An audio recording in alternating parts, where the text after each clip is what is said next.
All right. Where are we gonna start from? Jeez. Uh,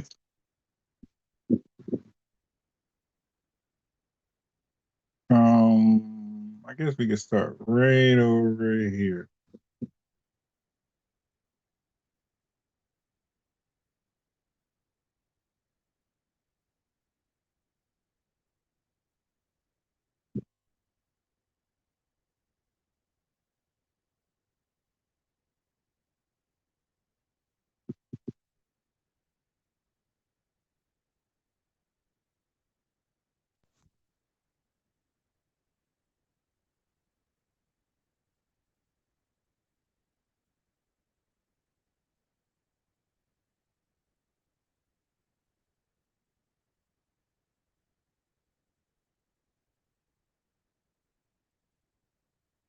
Mm, Jeez.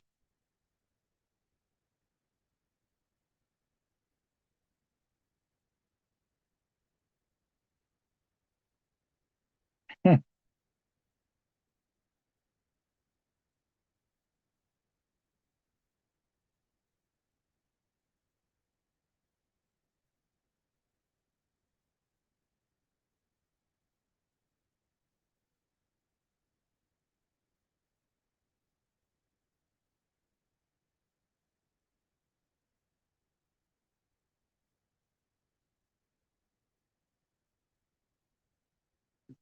All right.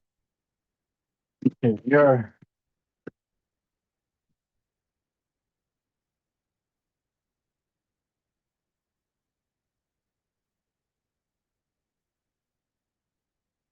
Ice may come after them and I, extreme. I can't stand when it does that, man. God damn, man. This damn phone. What are we doing? What are we doing? I didn't even press all that shit. What are we doing? I'm just trying to watch a damn youth. What?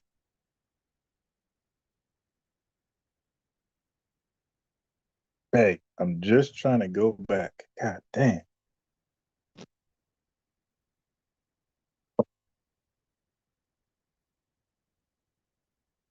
Ice may come after them and how do we support them and what do we do in order for them, especially in Florida.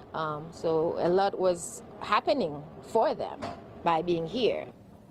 TPS is not a loophole, it is a literal lifeline. I fear for my life if I go to Haiti, because actually right now the gang they control the country.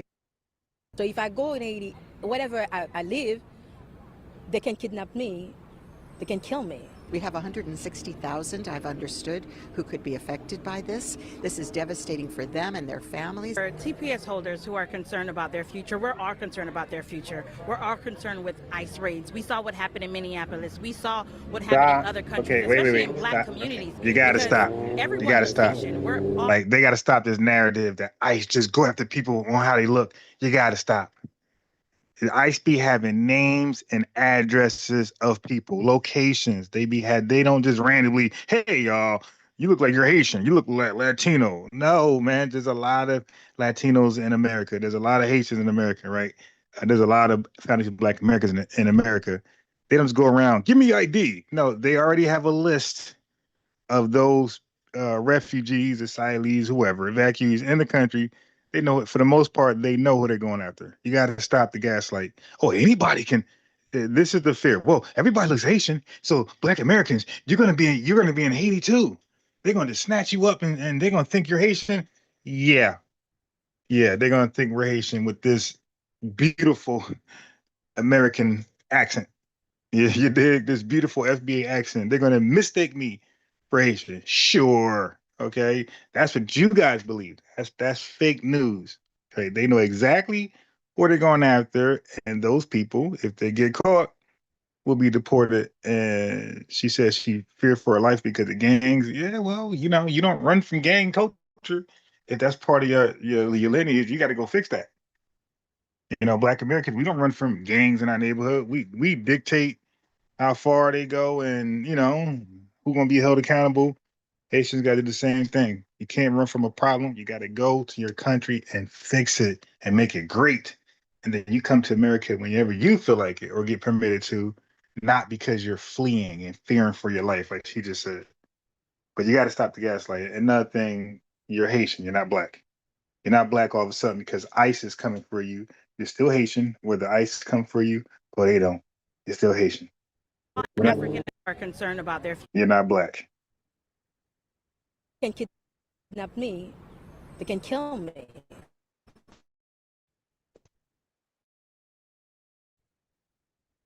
160,000, I've understood, who could be affected by this. This is devastating for them and their families. For TPS holders who are concerned about their future, we're all concerned about their future. We're all concerned with ICE raids. We saw what happened in Minneapolis. We saw what happened in other countries, especially in black communities. The black community, black American, the only black community are black American communities, and we were fine. Like nothing happened to black Americans when ICE was running around snatching up people on their list.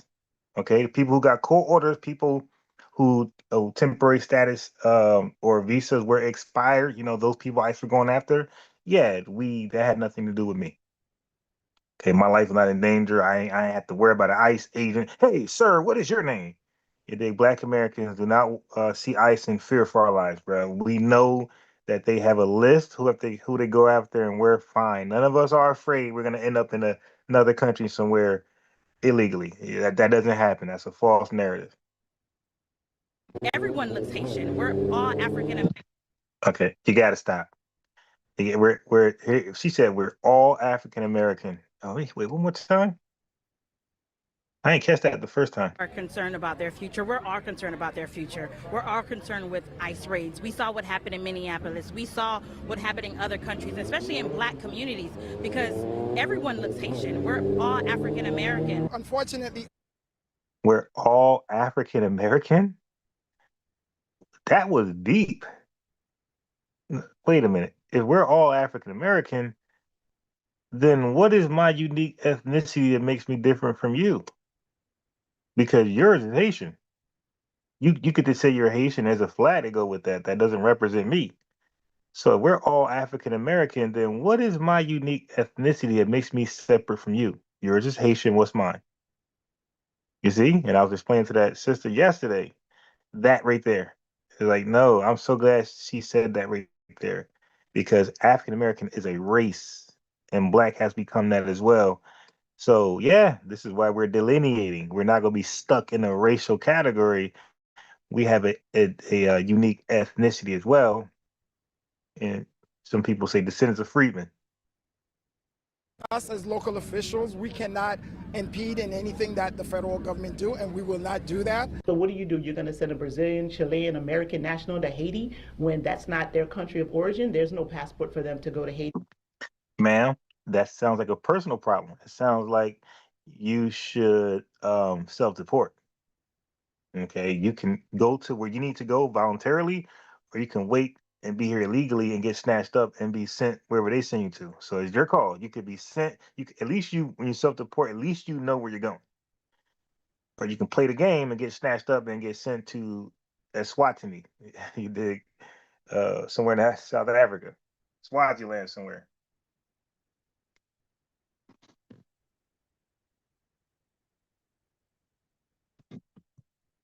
Feel me? So these are, you gotta take this seriously. The option to self-deport is always there. Don't find yourself like the Latinos being up in South Africa because you didn't self-deport. You try to sneak around America. You feel like the shots are so close to you. You have to leave. They won't go into supermarkets. They won't go into stores. In many instances, they're not leaving their homes.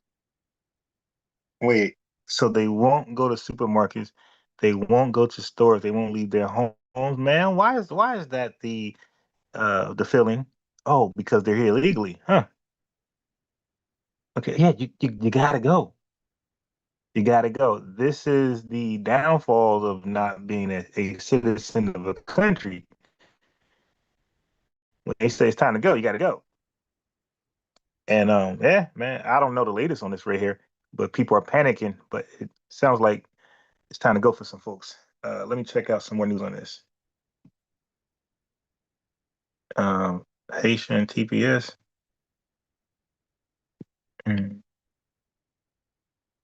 Let me cover some more news on this right here. What else is going on? All right, in tonight's deep dive, the immediate impact on migrants Wait, after ain't the it the Supreme guy Court that handed that President. was yep, that's the guy that was on the who did the interview for that sister promoting FBA on ABC News. Yeah, this is the guy right here. Well, it's good to see he's still hired. It's a couple of really big wins for his administration's immigration agenda. Alex Desume is the mayor of North Miami. He joins me now with more on the latest of what this means for Haitian migrants in the city. And Mayor, first, thank you so much for your time. But I'm curious, what kind of impact is this ruling going to have for your North Miami community here? Well, thank you, Alex. And we want to say our hearts and prayers are to our neighboring city, Doral, right here in the city of North Miami, regarding the devastating earthquake that happened in Venezuela. The impact is obviously devastating, as we know. This has been for the last 24 hours, something a lot of TPS holders were hoping this would not have been the case, especially at the rank of what we just, the excitement of the Haitian national team with but with the recent Supreme Court decision. The Haitian national team, well, now they can go home and really support their national team and not from a foreign land. It's just leaving a lot of families throughout the community, not only in South Florida, but throughout our nation, worry what's the next step. So the anxiety is high, and a lot The of next step is the inevitable. It's time to go home. That's the next step. residents are really, really concerned and nervous on what's next. Yeah. Well, and listen, I mean, I know you've seen some of the comments on your social media posts about this ruling. There are folks who say that temporary is meant to be exactly that, temporary. What's your response to them?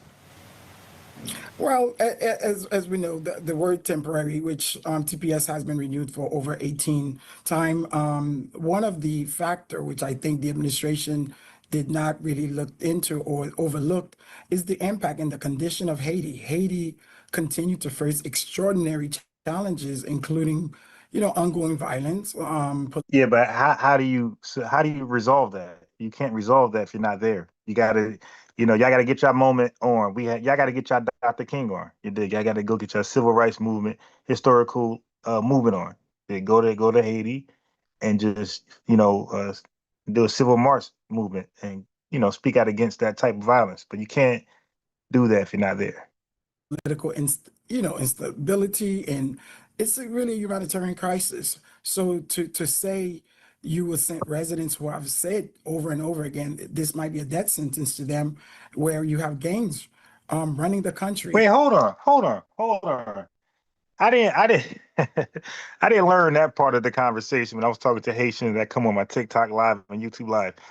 When they were talking trash about Black Americans, I didn't know that going back to their homeland was a DEATH sentence for Haitians by Haitians. So you mean to tell me y'all Haitian on Haitian crime is that excessive? And y'all over here running your mouth about this fake black on black crime? No. No, y'all gotta handle that. Just going home, you can be deleted. I don't believe that. I believe Haitians love Haitians. It really, really disturbing and really question on what is our value and what we do next as a community. Yeah. Well, legal experts have said that the execution of these rulings usually happens about a month after they're issued. So I'm curious, what are you going to do in the coming weeks to prepare for TPS to end for many of your residents? Well, typically when TPS, a president and TPS, usually the recipient will have approximately 6 months, but we're hearing all type of, rumors. We have not gotten any notice. And as soon as next week, the uncertainty might start. So a lot of our residents, not only in North Miami, but throughout the entire nation, as we work with different social service and different nonprofits in the community, they are really worried. They don't know what to do, how to plan next, or how. I can help you out how to plan. Start packing your bags, you dig, and start thinking about where you're gonna go and what you're gonna do. You dig? Thinking about how you're gonna make Haiti better. How long do they have in terms of organizing their affairs and really seeing what's next? Well, and given the nature of the story, I think it's worth mentioning. You yourself are Haitian American. I'm curious. I mean, is this touching you or your family personally? It's touching my community. So obviously they are my family, and it's touching folks right here in my community in South Florida. Obviously, as you know, we are we have one of the largest concentration of Haitian American in the country. But as you see, to go back to the first question, we see what's going on in Venezuela. A lot of these recipients came after the 2010 earthquake, trying to establish some type of legal remedy here in this country. And this is a major blow for these families who have contributed a lot to our economy, who, have children here. So That's great, but TPS is definitely just that. It's just temporary status. That's all. And temporary is temporary. But that is something that should have been stuck in their head when they came over here. For example, I worked as a temporary agent or temporary worker in a company. When I was there, I never act like I was, had permanent status like the other guys, the other gals. I knew I was a temporary employment. You feel me? Employee, a temporary employee. I knew that. There was no confusion. I was doing the same job as those was permanent. I was going to lunch and having a break the same time they were doing it. You dig? I went there the same time, left the same time, but I was never confused that I was permanent. I knew I was temporary, and I was preparing myself for my last day could be any day. And that's the mindset you got to have when you're in a country and you're not a citizen and you're there temporarily. You got to have that mentality that, hey, any day can be my last day, and I'm just prepared. You feel me?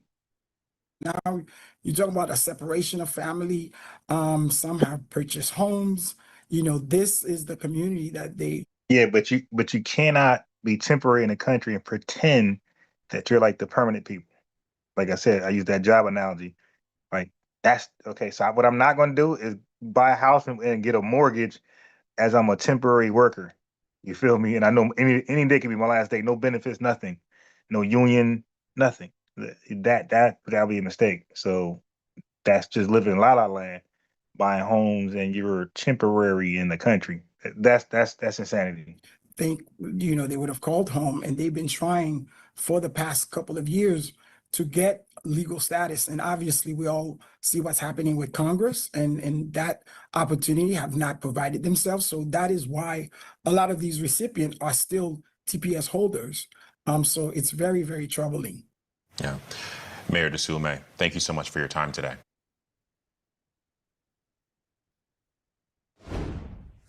Thanks for being with us here on Live Now from Fox. I'm your host, Christina Evans. As promised, we are going to continue on with some of the top stories that we've been following from this week.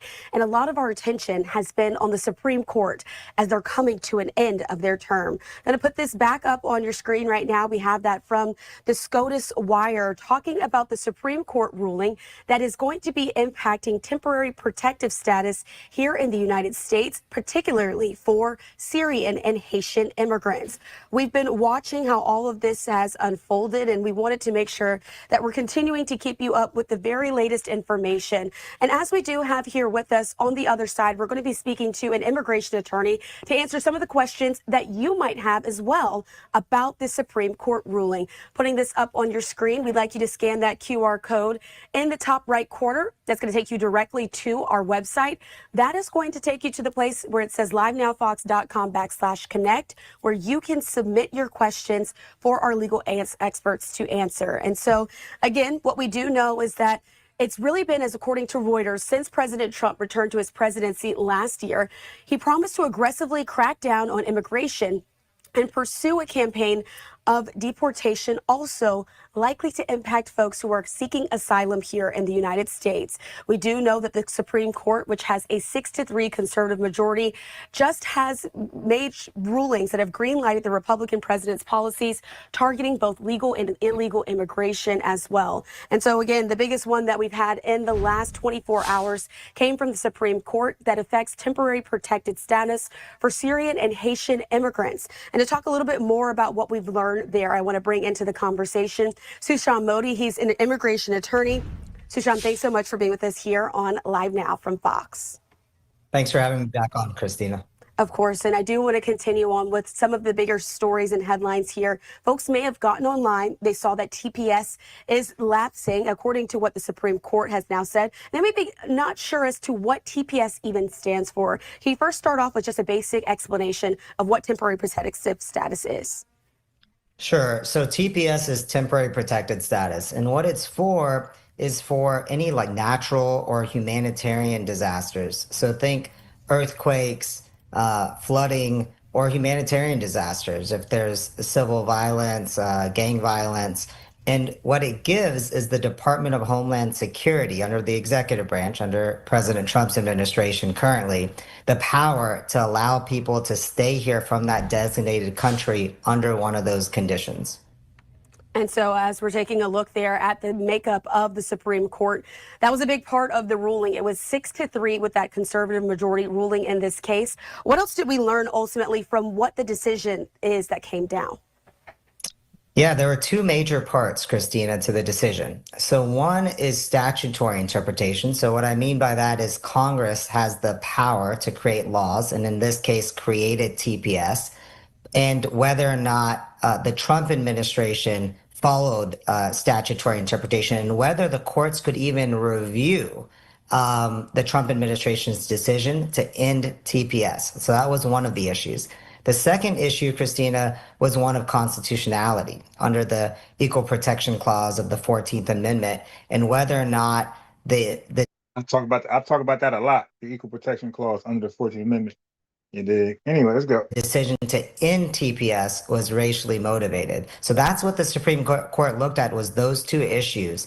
And they found, the majority opinion found that for both of them, the Trump administration was allowed to end TPS. Now, it gets more interesting if you look at the underlying reason of the decision in the dissenting opinion as well, Christina. And so, Sushant, as we're taking a live look there at the White House, we do know that this has been a part of some of the conversation that President Trump has had since he has returned to office. And folks are now starting to speak out. But I want to talk first about some of the people who will likely be impacted. We do know that it was more than 300,000 folks from Haiti who are expected to be impacted by that, while about 6,100 from Syria. If those folks are already here and under that TPS ruling, what does this mean for them and their day-to-day life moving forward? Yeah, that's correct. As you point out, Christina, it's over 350,000 individuals that could be impacted. But the interesting thing here is actually it's probably going to be a lot more individuals that are impacted. And the reason why is because the Supreme Court had basically ruled that it's not up for judicial review, not up for the court's review. And in almost every circumstance, whether or not an administration can end TPS. So what does that mean? Other major countries like Venezuela, for example, have over 600,000 estimated individuals in the United States. So in terms of this decision, it not only affects individuals from Haiti and Syria, but also these other countries, and there's several of them that have TPS. There are some estimates, Christina, that it will affect over 1.1 million individuals in the United States. And so I guess the next question becomes, what's next on the legal side of things? As you said, this can't be reviewed. I want to ask you about precedent. Does this now set a new precedent for immigration cases that are still going to be coming up to the highest court in the next few years as well? I do not think so. And the reason why is because in this circumstance, Congress gave in a law that it's not up for the courts to review TPS. It's really a Department of Homeland Security decision under the executive branch. And that was in the statute that Congress wrote. And that's really what the majority opinion relied on in this circumstance. If we look at other types of immigration laws, so I think one that should be coming out soon within a few days, and I was honored to be on your program discussing it before, is birthright citizenship. I think we'll get a decision soon on that. But that is a whole different issue because that turns on constitutionality, not on Congress giving more authority to the executive branch. So that's one example where this will have no bearing on that decision on birthright citizenship or many others. And so, as you said, that's still a decision that we're waiting to come down as the Supreme Court is getting closer and closer to its summer recess. And so, as I wanted to put up on the screen, we've been asking folks for some of their questions that they'd like to ask you, Susham, while we have you all here on the line. I'm going to pull one up here. This is coming from Roxanne. Thank you, Roxanne, for submitting this from Los Angeles. She says this: how soon will Haitians and Syrians be removed from the country? Now, I think even the context of this question could go deeper.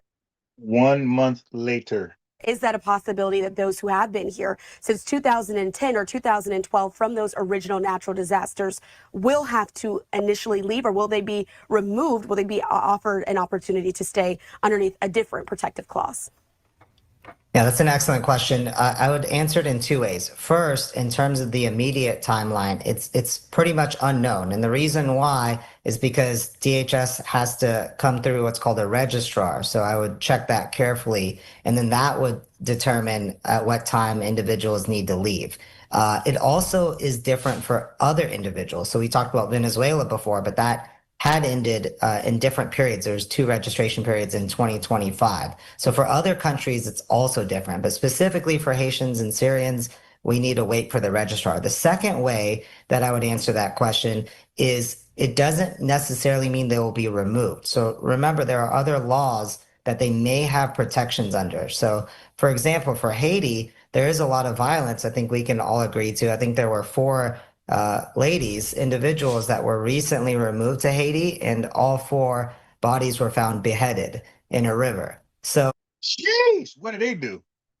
If an individual is afraid to go back, I know they ain't go back over there undermining people.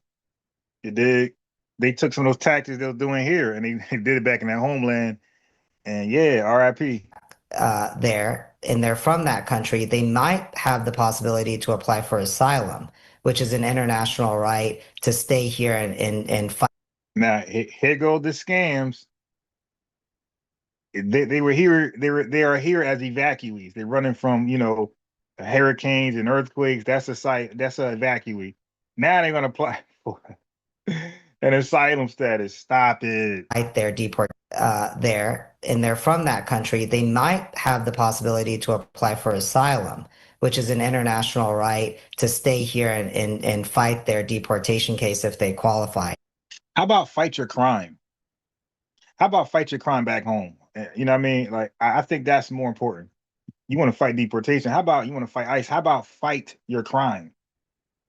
They would want to do a consultation with an immigration attorney, not just for asylum, if they think that's applicable, for other reliefs too. And that makes it very, very time sensitive because, again, that registrar moment of when they need to leave could be very, very soon.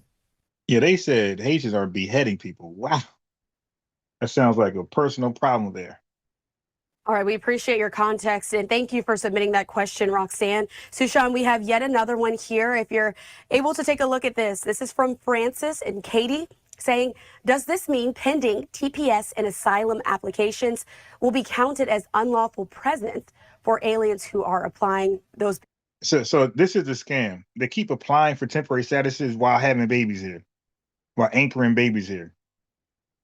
That's the scam, and that's why they're looking at birthright citizenship, and they like, nah, you can't do that. You can't come over here temporarily and then start having babies and planning a future, planning a permanent future, right? Migrants who came here. Another really excellent question. So to take a step back, what is unlawful presence? So what unlawful presence is when somebody's here unlawfully, they're accruing that. And if they accrue 180 days of it, and then they leave, that's called a 3-year unlawful presence bar. And if they accrue a year of it and then they leave, that's called a 10-year unlawful presence bar. So they're called the 3 and 10-year unlawful presence bars. Now, normally when anybody has a properly pending application like TPS or asylum, they do not accrue unlawful presence during that time that the application is pending. So for the asylum answer, no, you're still eligible, just as I mentioned before, to apply for asylum. And if you qualify for it, and while it's pending, you do not accrue unlawful presence. And while it's pending is when they anchor babies. That's what happens. That's the finesse. For TPS, like I said, what the Supreme Court just decided, there may be a time very soon, and the registrar where they do not only allow new TPS applications, but the individuals on those national country lists need to be removed or leave.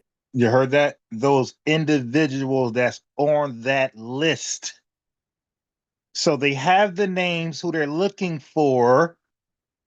All this, the fear mongering you guys are doing. Oh, we all look Haitian. They could just snatch anybody up. No, they have names on the lists. People apply for these things and they know who they're looking for once the denial is handed down. They're not randomly picking up people because they look quote unquote Haitian. That gaslighting system, no, that's not gonna work. They know exactly who they're looking for because their names are on the list. Okay? By that date, unless they have these other reliefs like asylum, and there could be several others. All right. Well, we certainly appreciate you for joining us, Susham. And lastly, before I let you go, I really just want to focus on those who might be impacted by this ruling and are at home and wondering what their next steps will be. Obviously, as an immigration attorney yourself, I'm not saying you should have to give legal advice for any particular case, but are there some steps that someone should take if this ruling affects them or family member or someone? Let me weigh in as an unlawful attorney. And not giving legal advice. The steps you can take is pack your bags and start thinking about how you're gonna make a change. You dig? When they know. Yeah, I would say two things. One, this is going to affect, like I mentioned, a lot of individuals. Estimate of over 1 million individuals. Okay. But with that being said, and there are horrific. And with that being said, life moves on. Conditions abroad. I mean, if we look at Haiti, we talked about the 4 ladies that were recently beheaded. Oh, stop it, man. He should have been there popping it. You did. He should have minded business. And the violence there. If we look at even Venezuela, there was recent news articles about earthquakes. And unfortunately, several hundred individuals have died and several more hundred. Okay, that people die every day. Our TikTok shop, I love you. People DIE every day, man. Come on. So everybody who DIES in Haiti is because stop it, man. People DIE every day, bro. I got nothing to do. That's not always tied to some craziness, some degeneracy in Haiti. People DIE every day, man. Okay. Nobody's gonna live to 190 years old. You gotta go.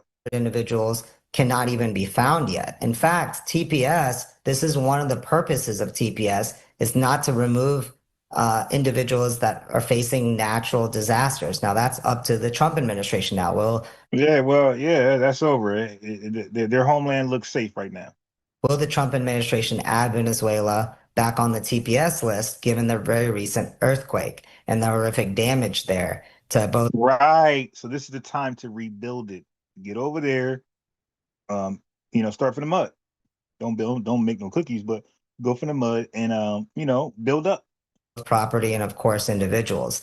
But the second part of it on the individual basis, as your question was, Christina, is instead of fear because of what's going on here, I think it's better to plan. And there can be different types of relief people can look into, like if they're afraid to go back, asylum, if they're married to a U.S. citizen, a marriage. You can cancel that. The Trump administration was on that illegal marriage. You can cancel that if y'all rely on that. But it's everything but go home. He's trying to find other loopholes for people to stay here and not go home and be great. You can't be great abroad. You can only be great home. Based green card, but those are not easy to determine. That's why an immigration attorney needs to be involved. That's the best thing to do because this analysis is complicated. So one of your viewers' questions was unlawful presence, but that's while an application is pending. There's several other issues, like was there unlawful presence before the application was pending? And what was their manner of entry? And do they have certain exceptions to be able to? Now notice the conversations about people who applied. Okay, so these are people who are documented. ICE won't be going around just eeny, meeny, miny, mowing people, okay? They have a list of names and addresses of who to go after because these people applying for these statuses, these asylum, evacuees, refugee statuses, these people gave an address, and they gave where they work at. That's why it's so easy to find them.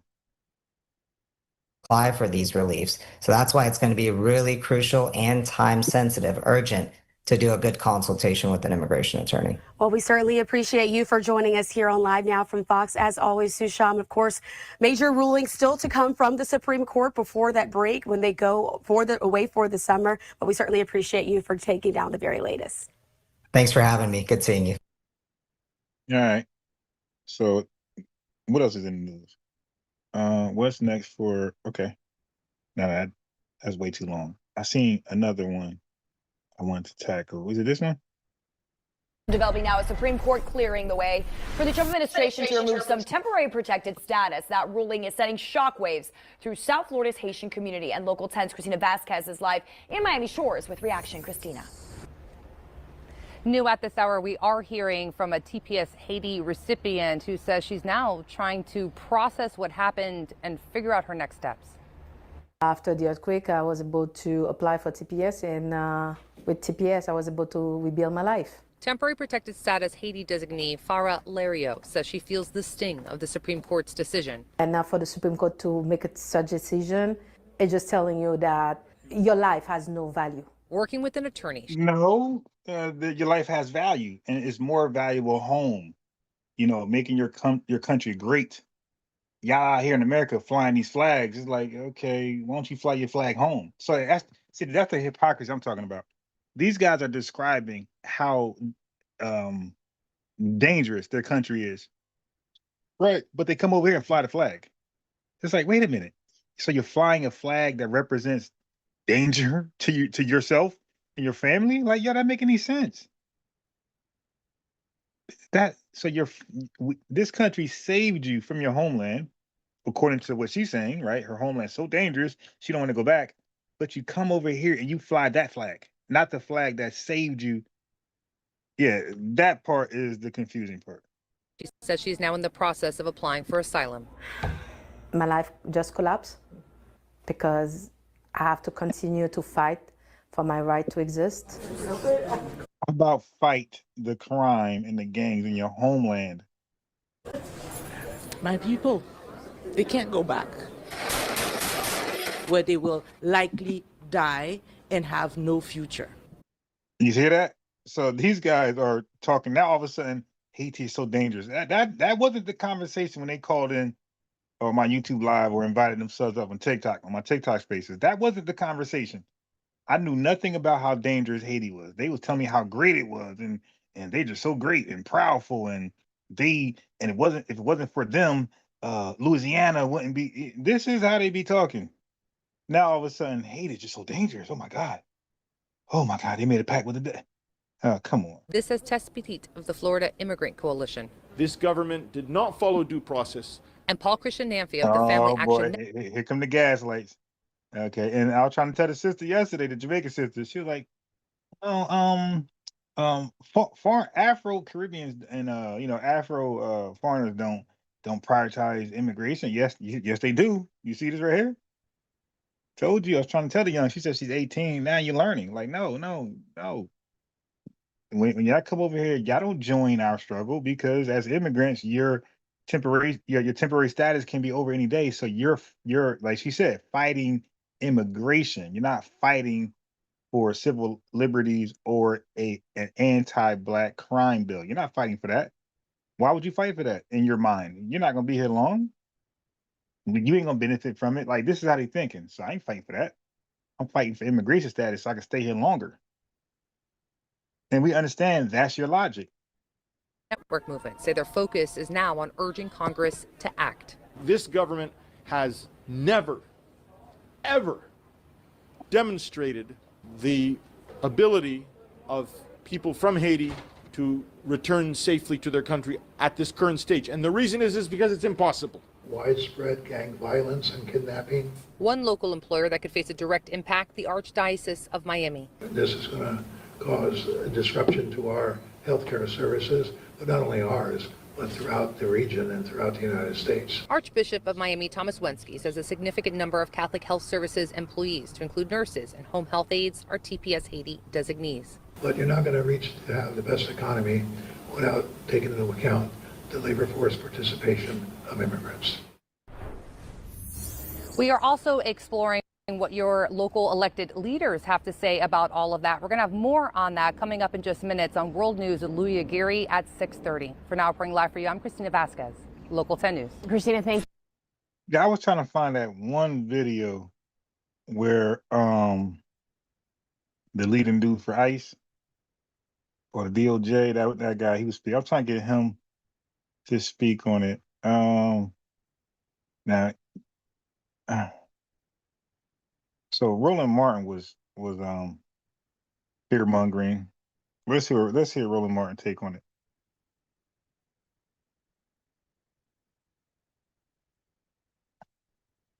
Yeah, it really sucks to be Roland Martin. This guy just be clout chasing. Here we go. The extreme court sides with Donald Trump when it comes to deporting Haitian and Syrian immigrants. In a 6-3 ruling, the court overturned a lower court decisions and sided with the administration. It could affect more than 350,000 Haitians and 6,100 Syrians working and living legally in the U.S. under temporary protected status. Nearly 1.3 million people from 17 different countries are currently in the U.S. under temporary protected status. And immigration activists warn that today's ruling empowers Donald Trump to target even more of these people. Andrea Flores, founder of Securing America's Promise and former. Right. Sean C. Nailed it. She said, it's funny when they speak of gangs in Black American communities while not wanting to leave. Right. Oh, you FBA's got gangs. Oh, yeah. Are you serious? Our gangs are never so dangerous where we don't want to be back in that city. Like, are you crazy? If we live in a city with gangs, we're going to help clean the city up from the gangs. We ain't going to leave and then when we're told to go back, we're like, oh, no, it's too dangerous. Nah, that'll happen. DHS and White House advisor joins us right now. I'm glad to have you here, Andrea. This is obviously devastating. And these are people who came here due to humanitarian crisis. And Donald Trump wants these folks out. And let's be real clear. Donald Trump wants Black people and people of color out. You see the finesse? They're not Black. They're Haitian. So this is why we got to get that Black word straight. That's why on my platforms, TikTok, YouTube, I get that black word straight. Nobody else really straighten it out. They allow people like Roland Martin to convolute it. And when they say Black, right, Black Americans are going to automatically see themselves in that word Black. We're never going to think of just the Haitians. Haitians ain't Black. Africans ain't Black. Jamaicans ain't Black. Islanders are not Black. They're Islander, right? They're African. They're Haitian. That's what they are. They're not Black. So Roland Martin is purposely throwing the word Black around loosely, trying to pretend that this affects Black Americans. They welcome white folks from other parts of the world. So they absolutely do. You see, that this is the thing that most people fall for. This has nothing to do with race. And then Roland Martin's threw race in there, right? Because they know a lot of people chimp out. People don't care unless race is involved. You know what I mean? You got to stop chimping out. This has nothing to do with race. This has everything to do with temporary status. That's it. Okay, this ain't the first time temporary status has been, denied or expired. Put 350,000 Haitians and 6,100 Syrians in jeopardy. Now, here's the thing that's crazy here. And if you want to understand how MAGA thinks, you want to understand why they're thinking. There we go. Make it about MAGA. They need a boogeyman. MAGA, racism. Bro, it's temporary status, my guy. It's not a big deal. In this way, all you have to do is listen to that violent racist Megyn Kelly, who showed her ass when she said this. For over a dozen years. Go home. Get out. We know our country's better than yours. That's because we filled it with our work ethic and our culture and our values. You being here only dilutes it for us, those who built it and live it. And half of you people, more than half, you won't assimilate. We don't want you. We don't care if you're offended. Get Let me know when she's lying. out. Go home. Go back to fucking Haiti. Sorry. I'm thinking about our friends in Ohio who've been dealing with these TPS Haitians for years now, who are drunk driving all over their towns and killing people. Oh, This is the whole cats and dogs thing. Like, they don't want to live like Americans live. Right. And this was supposed to be a temporary, it was supposed to be temporary help. And it's ain't nothing racist about that. turned into another backdoor way of allowing someone permanent residency here. And they take advantage of all of our public services. And Let's just be real clear. Megyn Kelly's a fucking idiot. Okay, nothing she said was wrong. Okay, these guys are like political policy banging. It's like, dude, she's being real. She said they don't want to assimilate. They don't. They're flying their flag around while admitting their flag is dangerous, which is confusing Americans. Like, yo, now if they was flying the American flag and was appreciative to be here, and America is so great. It took us when our own country didn't want us, and there's a lot of violence there. You know, we could respect that. We could relate to that. And then you're thankful to Americans who built America and are responsible for why it's so great. That type of appreciation, yeah, people might be like, hey, man, let them stay another 10 years, 15 years, 20 years. You know, you might have that type of support. But when you come over here flying your flag, disrespecting Black Americans every chance you get, and like she said, driving drunk and taking advantage of these great opportunities, not trying to be great, not trying to be a model immigrant, you dig? Yeah. Now when your time runs out, nobody is sympathetic. People are like, yeah, people got fatigue. You feel me? People got TPS fatigue. They're like, yo, man, you gotta go home. People feel like that. And that's just a fact. A lot of Americans feel like that. A lot of Americans got TPS fatigue. All right. People come over here and they're not respecting the country and the native people that's here. They're disrespectful. Okay, they didn't want to come here and tell us what to do. Like, oh, well, I can solve your problem. Really? What problems did you solve in Haiti? It's like now all of a sudden you a master problem solver, man. Kick rocks. So people feel like her. You feel me? That's the bottom line. So she ain't the only one. I'm not saying I do. I'm just saying people feel like her. People have TPS fatigue. Okay, so I'm trying to find Buddy that I think had a DOJ, because he was breaking down. Oh damn! Now all of a sudden we are one. Check this out. My question to the Supreme Court: what exactly am I going to say to those 100,000 children who were born here? Who were born here? We're gonna say, hey man, you know, let me know how Haiti is. You dig? And, you know, tell me about it. And whose parents are on CPS and can be at any time deported? What should be my answer? Yeah, that's crazy. They came here as temporary immigrants and they feel entitled to be permanent residents. I mean, that's crazy. They came here as temporary immigrants, and when it's time to go, they are like, no, we belong, you know, like Mariah Carey, we belong together. It's like, yo, y'all gotta stop. Like, this is really embarrassing. Okay, hold on.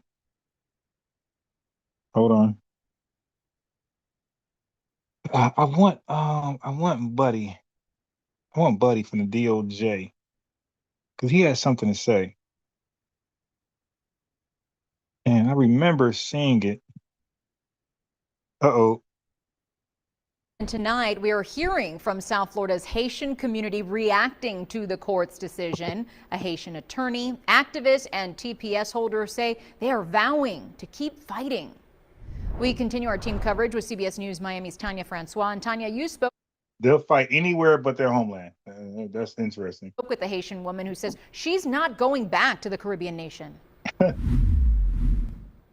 Yeah, that's right, Lauren. Just yesterday, the Haitian community was celebrating. Their soccer team scored 2. She said she's not going back. I mean, I can't relate to that. I'm not going back home. Screw home. You dig? RIP home. It could fail, flop, sizzle away. I'm good. Like, these are people running from their nations, man. To never go back. Like these people don't care if their nation dissolved next month. As long as they have permanent residency in America, they're okay with that. I mean, that is crazy to like be that defeated, to feel that defeated, where I don't ever want to go back home. I don't care if my homeland just dissolves. I don't care if that just become another state of Russia, America, the UK. Don't care. Y'all can have the island. You dig? That's crazy, man. A lot of us can't relate to that type of defeated mentality, like where you don't care if your homeland just dissolves. And, you know, Elon Musk just buy it. That's crazy. 2 times. Today, the word devastated is being echoed through these streets. I cannot deport myself back to Haiti, not Yes, you because can. that I don't love my country. You don't. But it's impossible. The level of violence. Yeah, you don't. Then you don't love it. Then the level of violence is because you fled. Y'all don't stand for anything in your homeland. Like in that type of fight, we won't see it here. Like in the real Black community, you won't fight for yourselves. Why would you fight for Black Americans? You feel me? So it's like, yo, y'all not fighters. The level of criminality that Haiti is suffering. But then they remind you about the 1804 Haitian Revolution. It's like, yo, where's that fighting spirit? Like, where's the Dessalines and Toussaints of y'all? Like, that just went away. Right now, it won't help me. I won't be able to survive there. This woman asked us not to show her face nor say her name. She's one of 350,000 Haitians in this country who face being undocumented as soon as next week. Gotta go. The immigration system in the United States is broken. It's not. Wait, well, hold on. So it was fixed when So the immigration system in the United States is broken, but it was fixed when they allowed you temporary stay, right? It was fixed when they allowed you temporary stay. It was nice and non-discriminatory. But now you got to go all of a sudden. Oh, it's broken. It's terrible. Come on, stop it. Easy. This is the reason that I'm still in the situation right now. While immigration attorneys wait on more guidance, the understanding is protections will end on July 1st, and on July 2nd, work permits will expire, and so will driver's licenses. Vanessa Joseph is an immigration attorney and the city clerk for North Miami, which has the largest concentration of Haitians outside of Haiti. We're not talking about anything theoretical. We're talking about people's actual lives. And when that's what happens. Yeah, that's a real life was saved from the earthquake. Now I realize you got to go back. You know, another earth. You know, you're fine. You know, earthquakes happen. You're good. I'm trying to find the what's this? What's this? The future of TPS for Haitians is more uncertain than ever tonight. Families are now sharing their fears and their fight to stay after yesterday's consequential Supreme Court ruling. Fight to stay. They'll fight anywhere but in their homeland. That's unbelievable. Local 10's Christian De La Rosa has more from Little Haiti. Farrah LaHue says she can't allow herself to be afraid. It takes courage and determination to fight evil. Ma'am, it takes courage and respect to fight for your right at home. That is more respectful. Okay? The Supreme Court's conservative majority deciding the law does not allow courts to question the process immigration authorities use to revoke protections like TPS. This gives the Trump administration the green light to end temporary protected status for 350,000 Haitians. The largest number of them live here. This case never needed to go to the Supreme Court. It's a very straightforward legal issue. The T in TPS stands for temporary. The Department of Homeland Security. Yeah, I don't understand like how that's missing these people's minds. But these are the same people who were invite themselves up on my TikTok space or click the Zoom link and argue how lazy Black Americans are. We don't fight. We don't have a nation. All these things, and they got all this going on in the background. Like they are, yeah, my God, Temperatians. You dig? They're no longer called Haitians. They're called Temperatians. Security says it grants TPS to people from countries with conditions that temporarily prevent the country's nationals from returning safely. The U.S. granted Haitians TPS after the 2010 earthquake. Haiti has since tumbled into armed chaos. It's so bad the State Department has the highest level warning against Americans traveling there. Without TPS, They're Americans, not Temperatians. Haitians like LeHue are ordered to go back. What's your biggest fear? Death.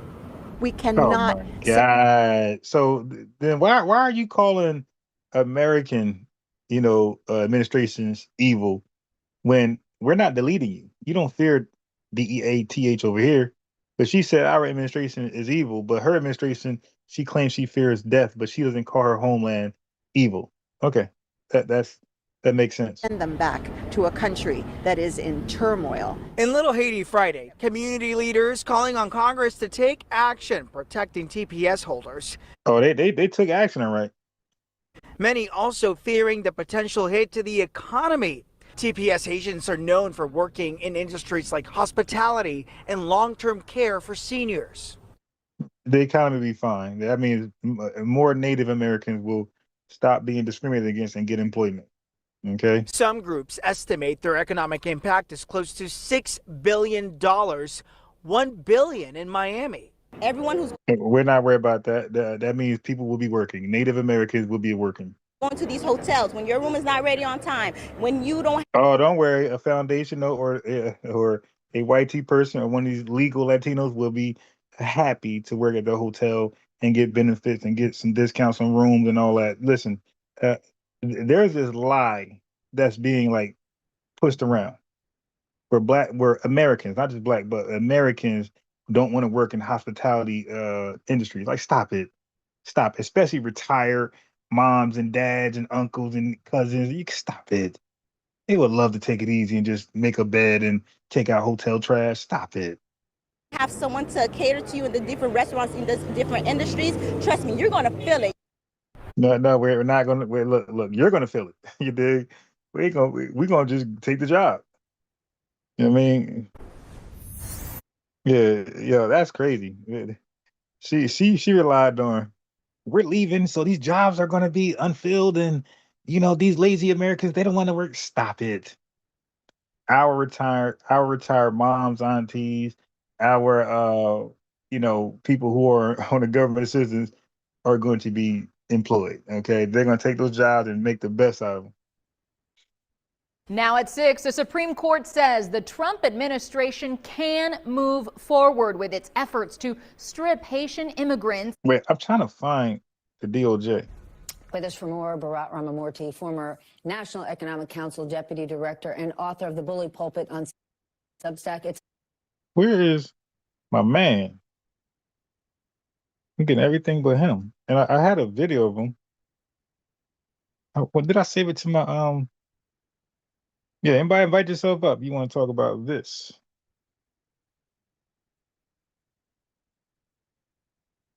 Where is my guy? What's his name? The DOJ guy.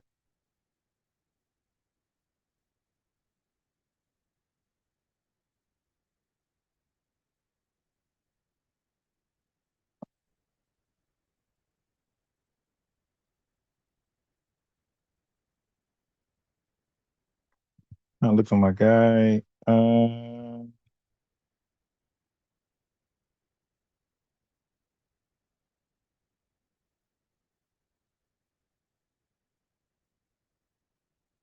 Where's my guy?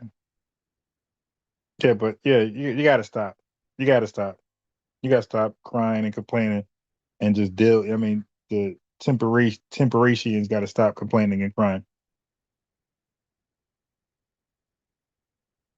Okay, you gotta stop.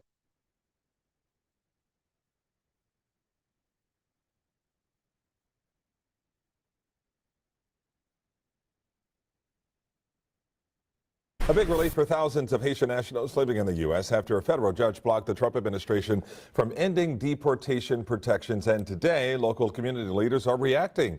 Local 10's Christina Vasquez live in North Miami with what comes next. Christina.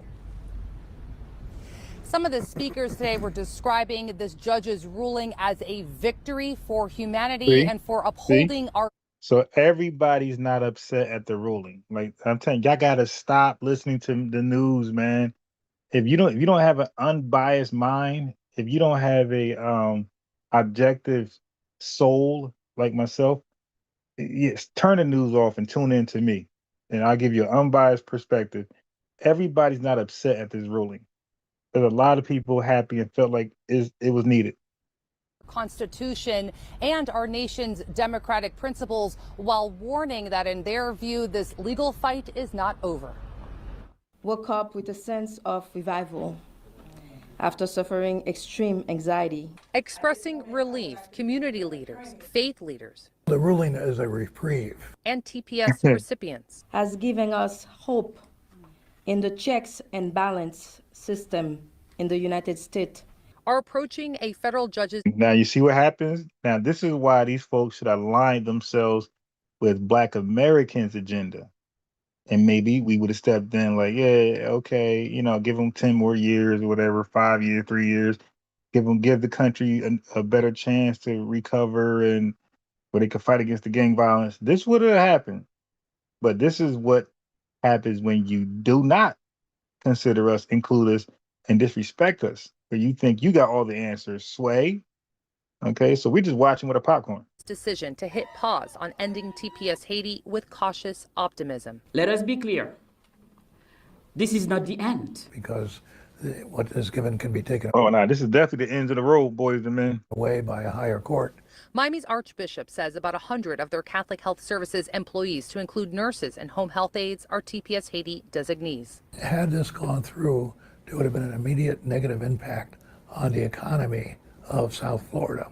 Let's just be clear, who cannot safely return to Haiti. Stop Exactly the purpose.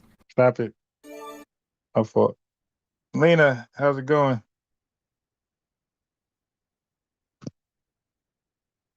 But I was liking it, and then it just requested. Oh, okay. But anyway, I'm back. I was really busy, and I had to catch the playback on YouTube. Okay.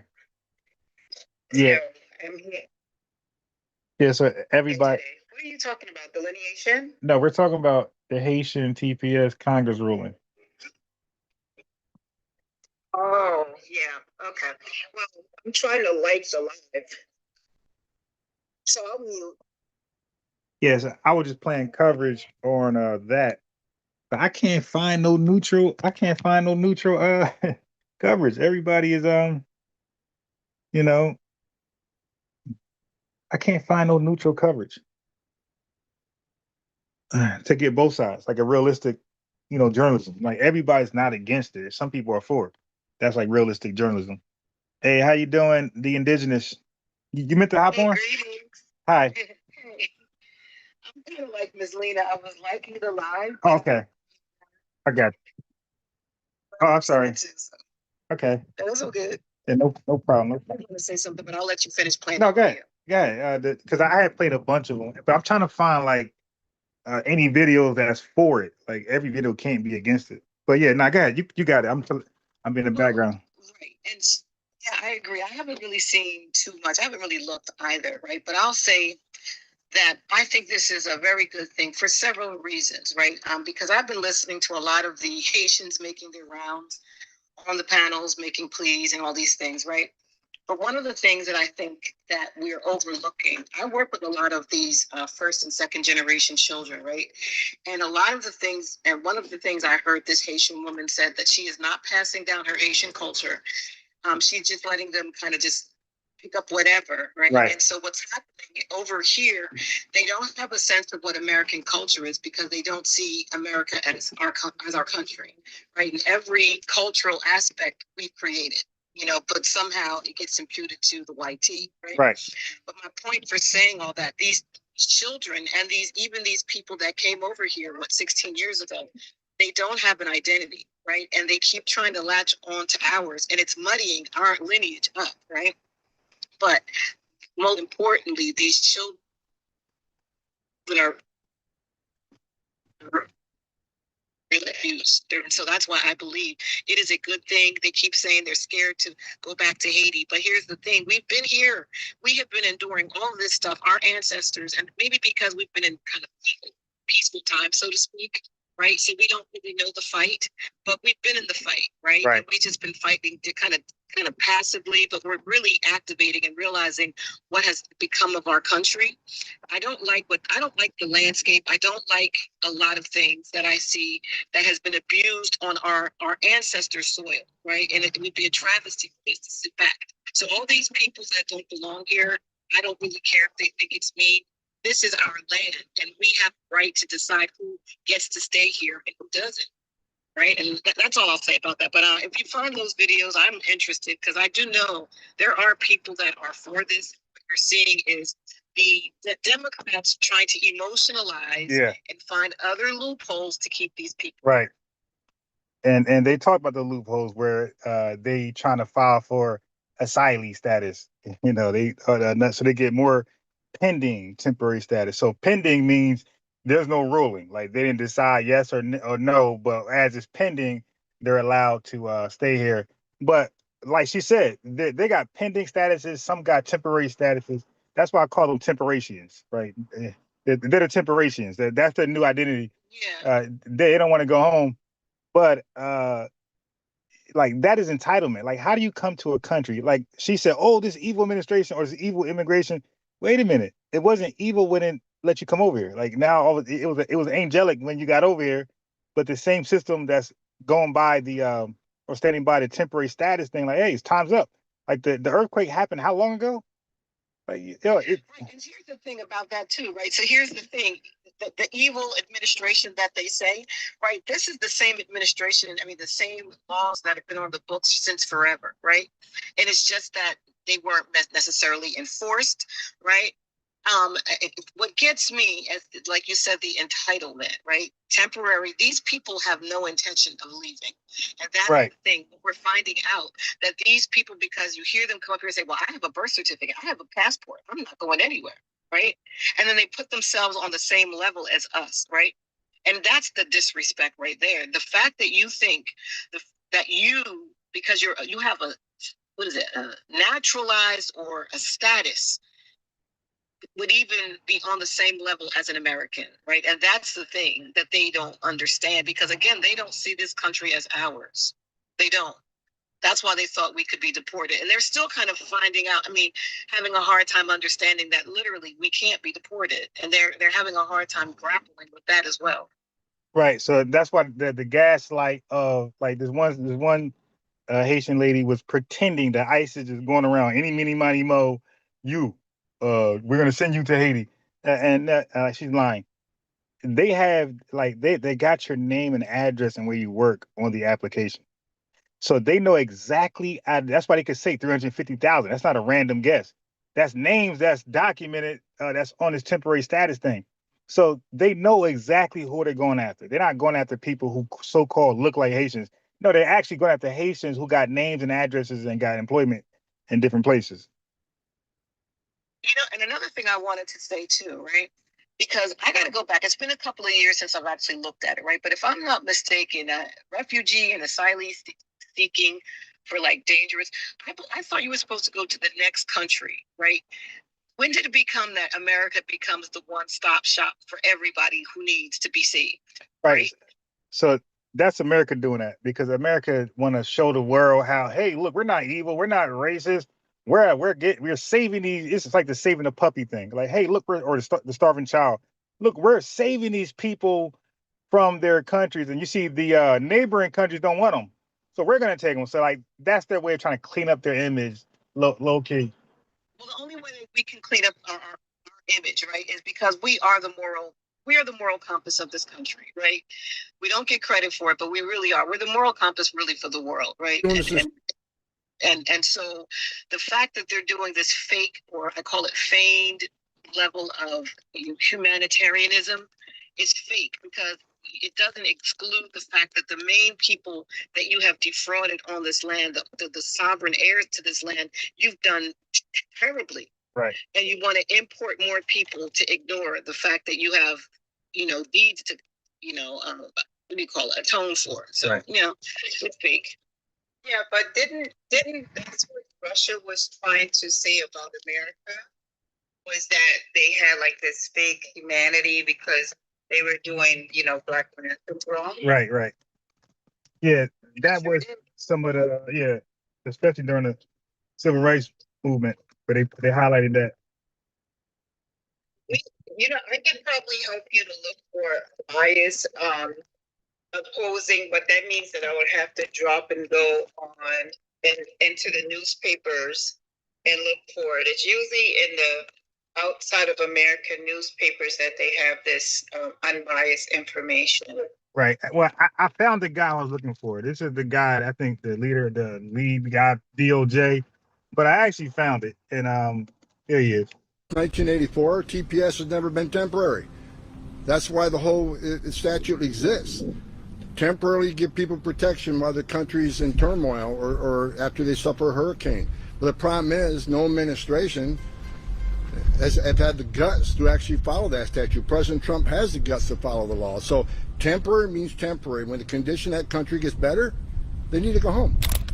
There are millions of people standing in line want to be part of the greatest nation on earth. And that goes back to my early point. People say, why do you arrest them if they're not criminals for under 10 years?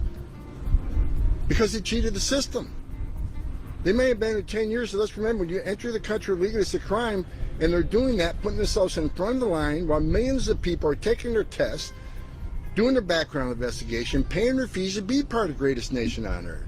So temporary means temporary, and I'm grateful for that decision. All right, first of all, I want to thank Governor DeSantis, state of Florida, for their cooperation and partnership. He's right. When the President of the United States, Donald Trump, came in office, he declared a national emergency. Governor DeSantis was on the phone with me within days, understanding the President declared a national emergency. How can I help? We had many discussions, and he did. He stepped up in the time of need, and he continues to step up. Today doesn't end the cooperation. He told you a few minutes ago, his 287G numbers are beyond any other state in the country, by far. Which means what? That means more criminal aliens are off the street in your neighborhoods in the state of Florida, making Florida safer, making this country safer. President Trump came in office. Why did he declare the national emergency? Let's be clear where we were at and why the Governor DeSantis stepped up. Millions of illegal aliens were released in the United States, in my opinion, illegally, by the last administration. They say they were vetted, but then we find out they weren't properly vetted. We don't have access to many criminal databases in other countries. Matter of fact, many of these countries don't have an NCIC. So to say they're properly vetted means they're vetted against our databases, but we didn't have their criminal history in other states. Millions of illegal aliens released on the streets without proper vetting. National security threats under Trump 45, we had 14. Apprehended on the southern border under Joe Biden, over 400. Sex trafficking women and children were sky high.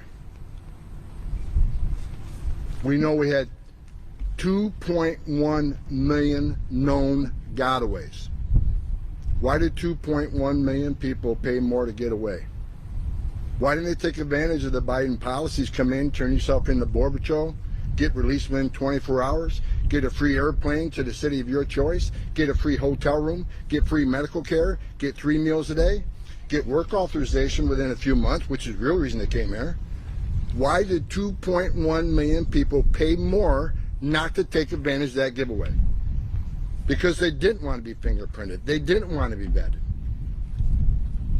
These are your criminals. These are the people who are trafficking women and children, and these are people from terror-sponsored countries. So President Trump did the right thing, declared a national emergency for the safety and security of this nation. And Governor DeSantis was one of the first governors to step up, him and Governor Abbott. Stepped up immediately. Governor Abbott stepped up 4 years in the Biden administration trying to secure the border best he could. He did a damn good job. So that's why there's a national emergency. And where is President Trump's administration is right now? Within 7 to 8 weeks, We got the most secure border in the history of this nation. And the data proves it. The most secure border in the history of this nation was achieved under President Trump. Record numbers of arrests and deportations. Look at the numbers this morning, over 1 million departures since he's been in the Oval Office. There's no president that's done that.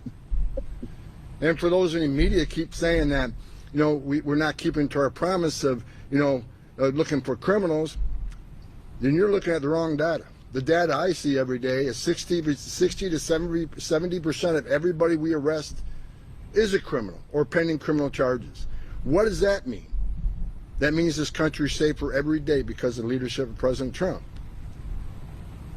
Now, a lot of people question, well, we should be arresting everybody. Well, we are. But I would rather have 60% criminal than 40% criminal. The targeting of public safety threats and national security threats are the priority of the president, and we're achieving that. Well, let's talk about the difference of the state of Florida and what Governor DeSantis has done here with the 287G program. 50 states in this nation, Governor DeSantis accounts for 40% of all 287G arrests. Let's talk about the partnership that we have with every single sheriff in the state of Florida. What does that mean? That means an illegal alien that's been locked in a jail cell, apparently because he's a public safety threat or a flight risk or some other reason, isn't walking out of that jail back in the streets of Florida. So what does that mean? That means less agents in the neighborhoods looking for that criminal, which means the communities are safer. Let's compare like the state in New York. And just real quick, as I'm playing this video, I'm sitting in my car, and this is a residential road, you know, 25 miles per hour, and damn near every Latino car treats this road like a highway. They got the loudest mufflers, and they're everybody doing 35, 40. So when ICE cracks down in a city, you think the residents really care? We like, yo, not yet, clean it. Like, we ain't saying nothing, but we low key like, yeah, we got less noisy cars.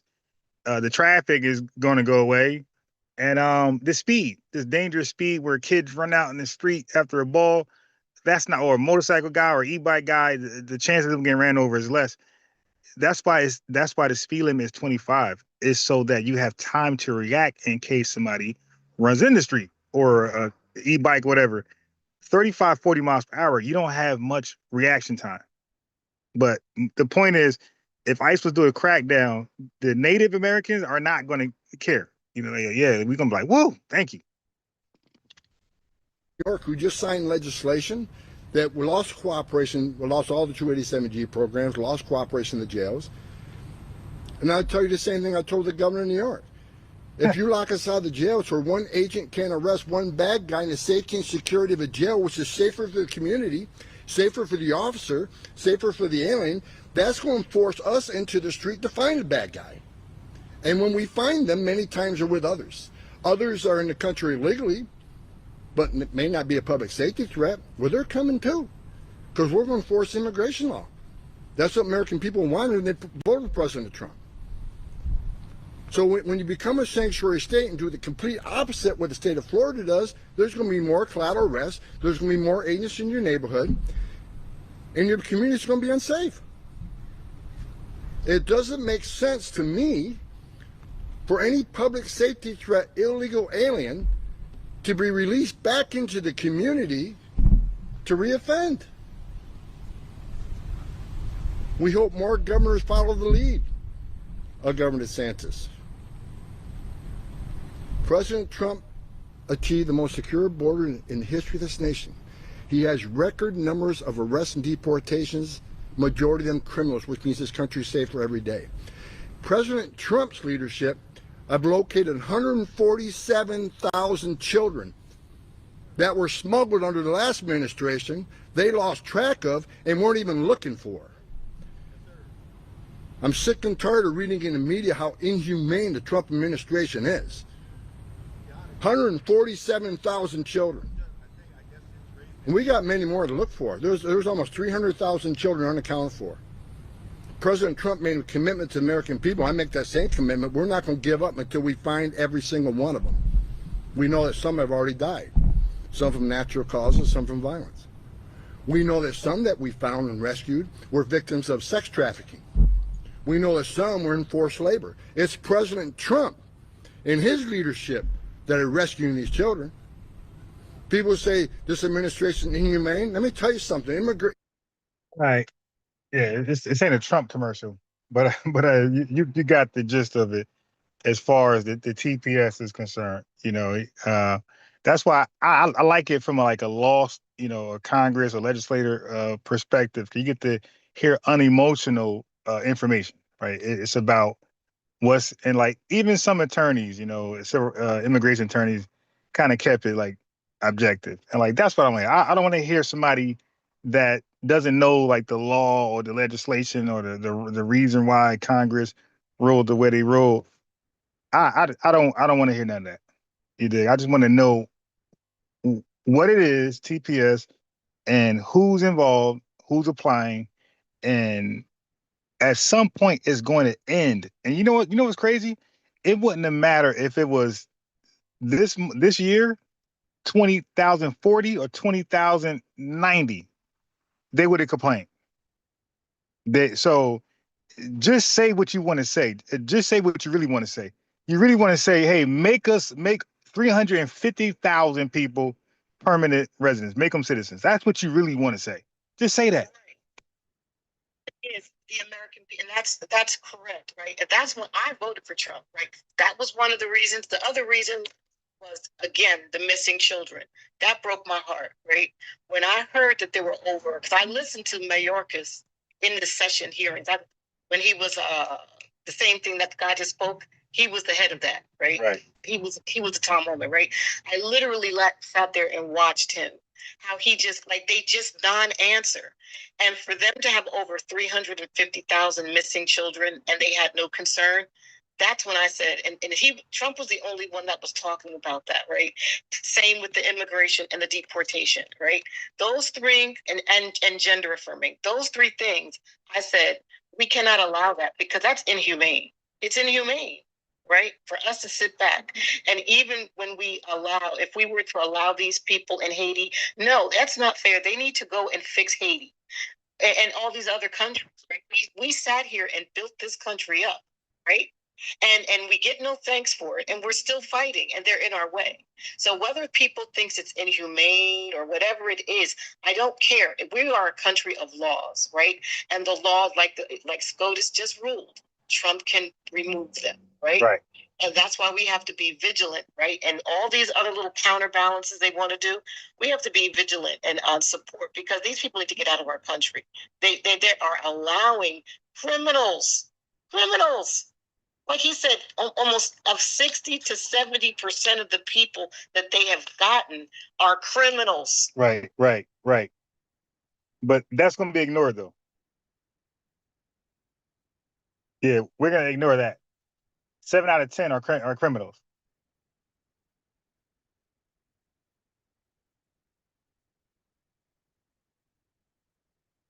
Seven out of 10 of them are criminals, and that's going to be ignored. Right. Wow. Petty theft. Right. And people that are chopping hands off and things like that. Come on. I can't understand how anybody have even when I talk to certain people sometimes, I don't think they understand the level of danger that the Biden administration, when I look at pictures daily, it's thousands of people coming through. Thousands per day. I just listened to a guy called Tariq Nasheed and said that they are definitely going to team up to, harm us. We already had 3 attacks on us from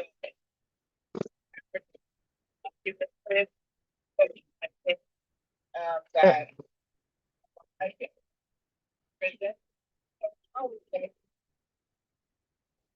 Wait, I can't hear you. Yeah, you're muffled.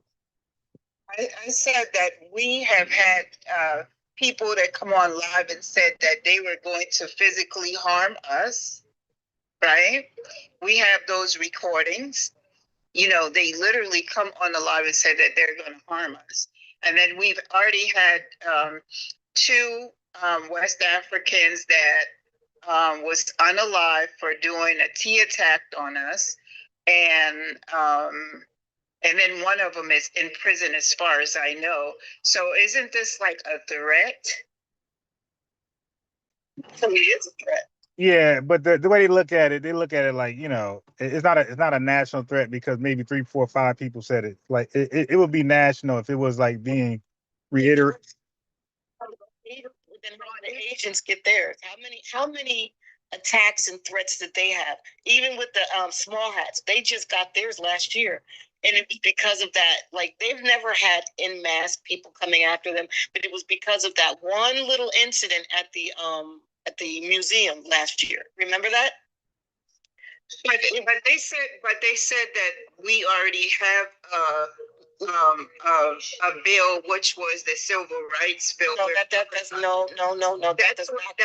That's what I said too, because anybody who's Black can be covered under that. We don't have one just for us. But Ron, what I said was there's two that were unalive this year for doing a tea attack on us, and then one of them is in jail right now. So it is physical attacks already. Yeah, I'm sure, but I'm telling the two that didn't you hear about the two that were unalive for doing a tea attack on? No. I'm saying that might be true. What I'm saying is the way the FBI works. The way that you prove something, it has to be a pattern. It has to be like different states. If it's in one area, then what they're gonna say is that area is dangerous for so and so and so. States, Ron.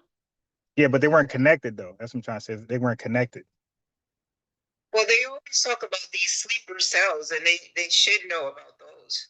Yeah, and I'm with you though. No, but as far as civil rights, nobody can say that. Even though they try to say that's for us, but it's not, because it's for us. You would have the word Black in there. They didn't put the Black in there because it's civil rights for all Americans and even immigrants, right? So we know that finesse. The anti-Asian crime bill got their actual name, their racial name in there, so we know it's for them.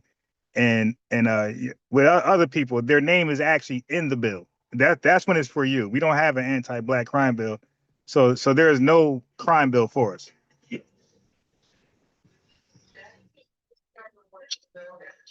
You're fading out. I didn't say anything wrong. Okay.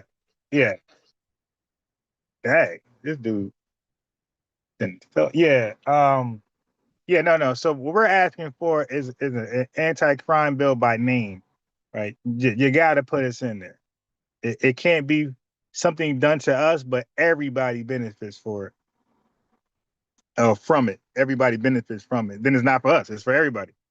So, that's a way to play with us. Say, hey, you got a bill. It's the civil rights and the FHA, and yeah, but that's for everybody. That's the ties lift all, doctrine they be doing. Nah. We want our name in there because that's a deterrent from those acts you're talking about. So if there was a anti-Black crime bill, then those statements you just been named would never been made, because now you could be charged for HATE crimes. You feel me? But the fact that that's not there, they're allowed to do that. Chud the Builder is allowed to do what he did because there's no by name Black crime bill.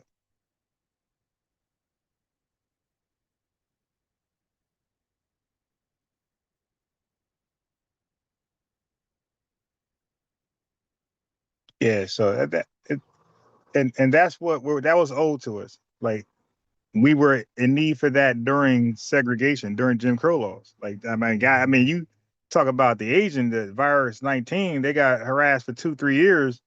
I mean, damn, like we got because of their phenotypical attributes. Well, damn, we were attacked for hundreds of years because of our phenotypical attributes and everything else.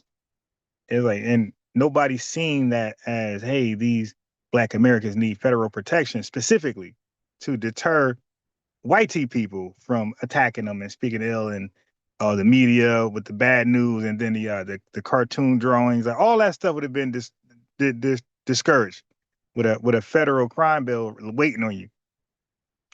All the bank discriminations and school to prison pipeline, all this stuff would be.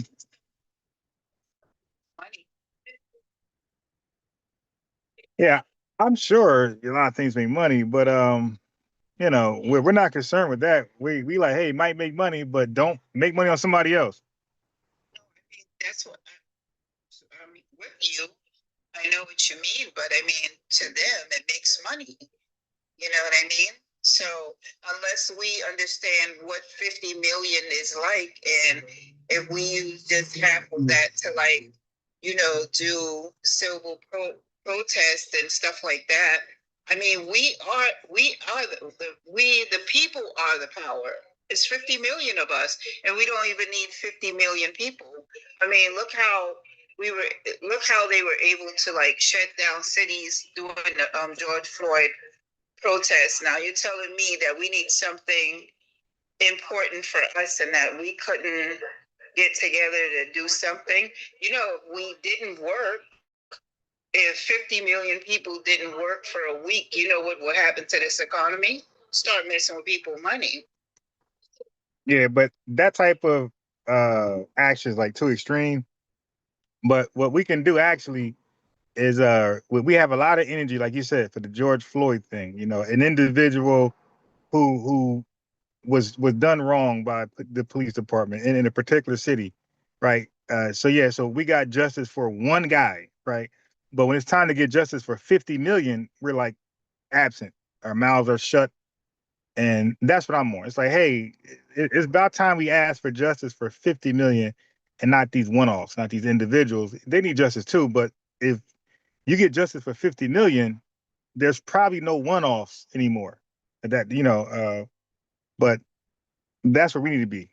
We need to be proactive and leading the talking point, not being reactionary by some highly racialized, news, the George Floyd and all that stuff. It seems like the only thing that get us involved in anything, they gotta be racially motivated. Like a white person gotta be involved somehow. And if they're not involved somehow, we're not really gonna get out there and in massive numbers.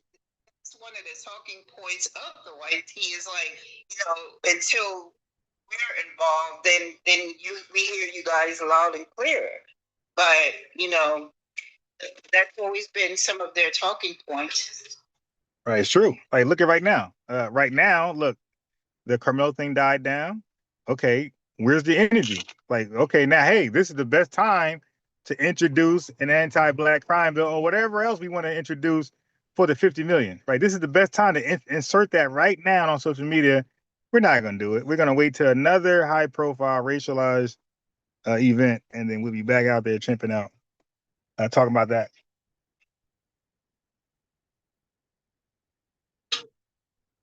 Okay. So, got to be proactive. We got to move first.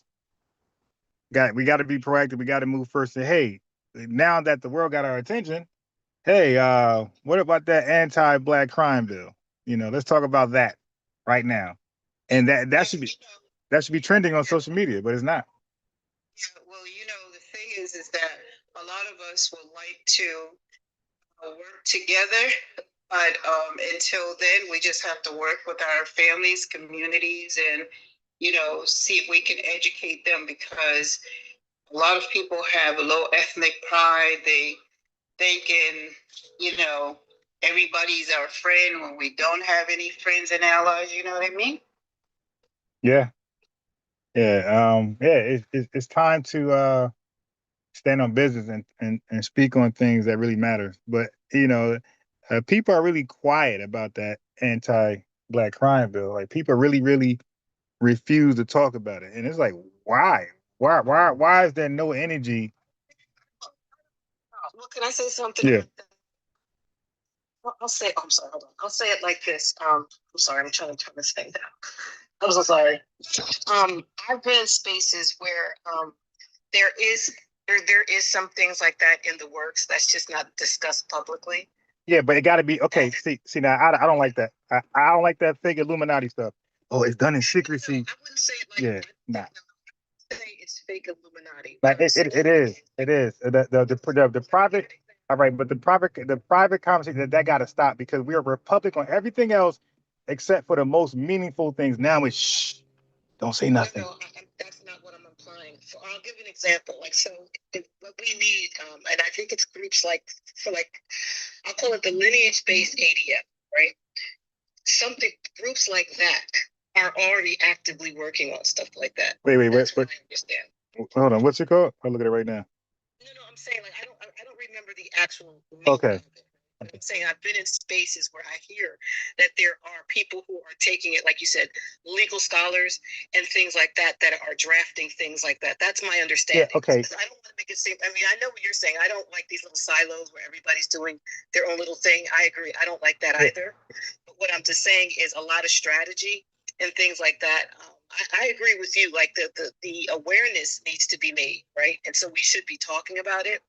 But I was talking more like strategy. Is the things that are Wait. But it's not a secret. Like we are being denied of something that needs to happen. For example, like these people you're talking about, it's not like rocket science. This is all over the internet. Like you can Google it. Like they'll tell us, hey, you can't get something based on race that's unconstitutional. 1981, Section 1981, the Civil Rights Act 1866, or the Equal Protection Clause, the 14th Amendment. Oh no, we can't do that. But then they will allow an anti-Asian crime bill, and we like, hey, well, not we, just me and Tariq Nasheed, as far as I know, we're the only ones saying, wait a minute, you just told us that you can't do something for race. It's unconstitutional and it's discriminatory in practice. But you went and gave an Asian bill. So we're like, wait a minute, that's a clear hypocritical stance. It's like, wait a minute.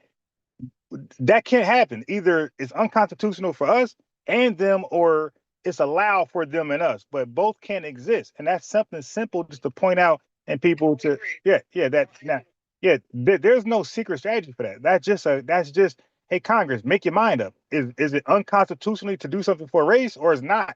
Because you're telling the black wait, hold on. But this ain't got nothing to do with you. I'm just giving because what happens is. You said strategies and things like that, but nobody's actually telling the problem. I'm telling the problem. The problem is the double standard, is that we're told racially nothing can be done for the racial group black. But then they come with the 2020 Asian bill, and Asian is a race. So we're like, wait a minute, you just said, but and so we like explain that. What she's saying is that we have people that are doing things that we don't want other groups of people I just agree with that. That are not based on race, but are focused on the lineage aspect. That's what Thomas said. He said, I think when he made he had made a dissenting opinion about something being race-based. I remember it was a while ago I saw it.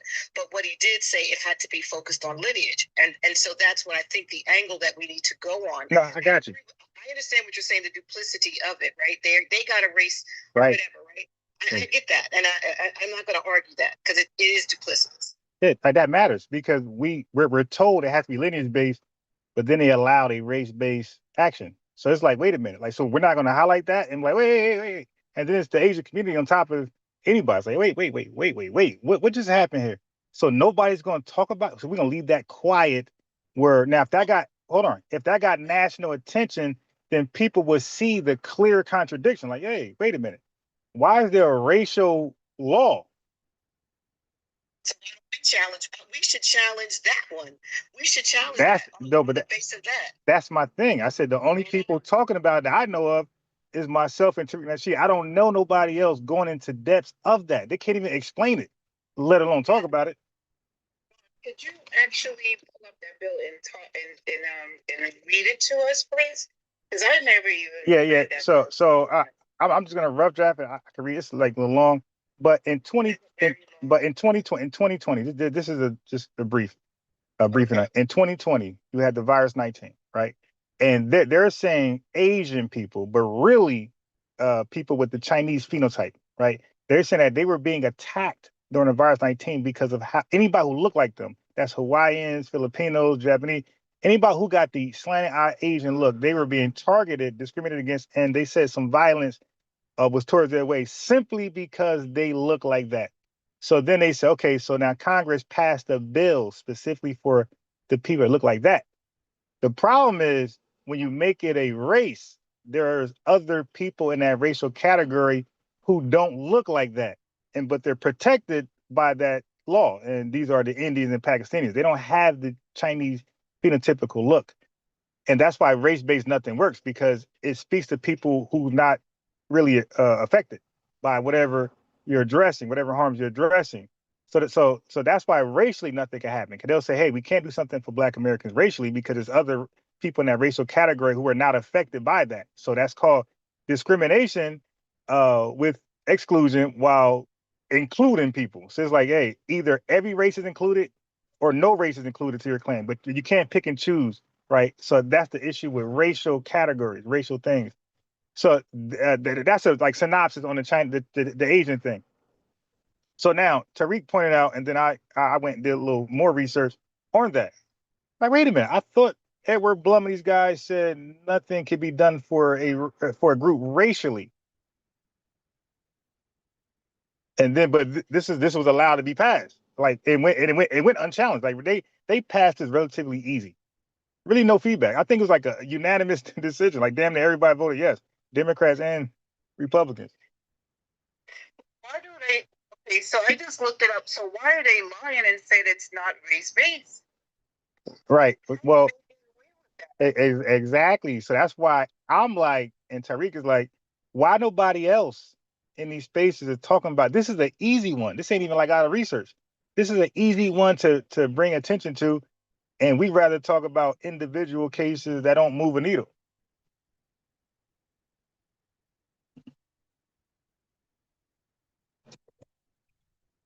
That's the issue we have with folks. So I get annoyed when people online talking about things that really don't matter. It's like, why are we talking about that? Because it's racial based. It got a racial, energy behind it. When we got a real contradiction, double standard on the board.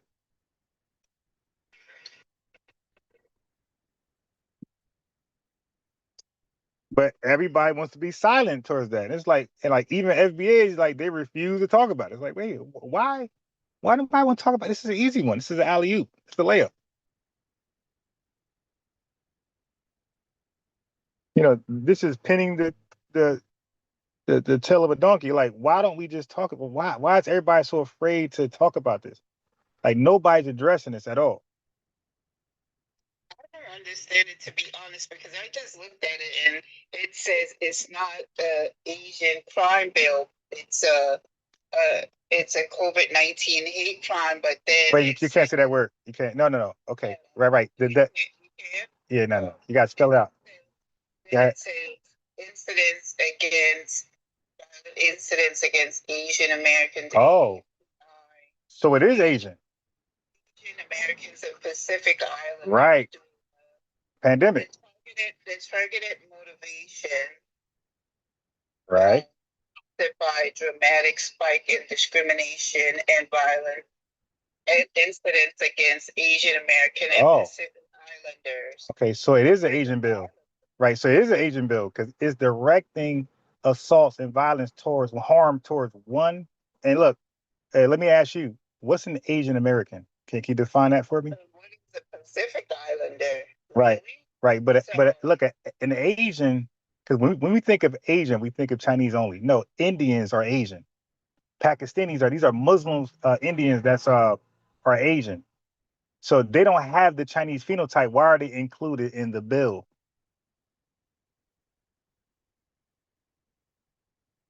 Pacific Islanders. Yeah, I think that's like Hawaiians, whatever. But these are folks who got the Chinese look. Yeah. So my thing is that Asian myself. Right. So you're included, but you see that the problem is that it is an Asian crime bill. Like there's no way you could just ask your AI, technically, isn't this just it's focused on Asian people, and it just an Asian Again, don't forget, Asian is a race. So you say Asian American, that can come off to silly people as an ethnic group. No, this is a race of people, millions, 20, 10s, and 30s of different ethnicities lumped up in this one class, and all of them don't have the Chinese phenotypical look, like Indians and Pakistanis. So why are they in this bill? They're also Asian American. Yeah, how did they get away with that? Yeah, well, they passed it really fast, but I'll tell you how. Because they got us on the internet talking about racial things. That's why. And meanwhile, we like, yeah, that's wrong. That's racist. And meanwhile, they passing this right here because all of our attention is on a court case. One individual. Oh my God, no, that's wrong. This is a racist country. But meanwhile, they doing something that's really wrong. It's the 52 fake guy. If you want to distract us, talk about entertainment or some racial stuff, and we are all popcorn out. While things like this gets passed, and then we say, hey, all that energy with these court cases, hey, can we look at this now? I'll do it later. Nah, not right now. I'm all chimped out. Nah, I can't do it.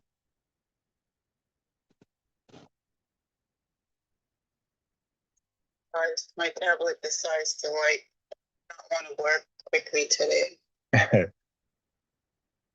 Yeah, so that's what we talking about. We talking about that and that's why I'm not saying HATE, because that's what it's called. It's called an Asian HATE bill. Like that's a nickname. Like you got the 94 crime bill. That's also a nickname. That's not the it's actually a violence. It's the violence bill, something like that. It's not called the 94 crime bill or the Biden bill. That's so a lot of crime bills have nicknames. And this is the nickname. The nickname of this one is the anti-Asian crime bill, because it focuses on, as you just read, it focuses on Asians only. People, and that's what makes it racially unconstitutional. So we like, hey, the Roland Martins, all these like libtards, it's like, yo, can you explain this right here? And everybody backs away from it. But listen, the hardest part is to even understand it, like how it's unconstitutional, and these are things that Thurgood Marshall and all those great civil rights lawyers fought against.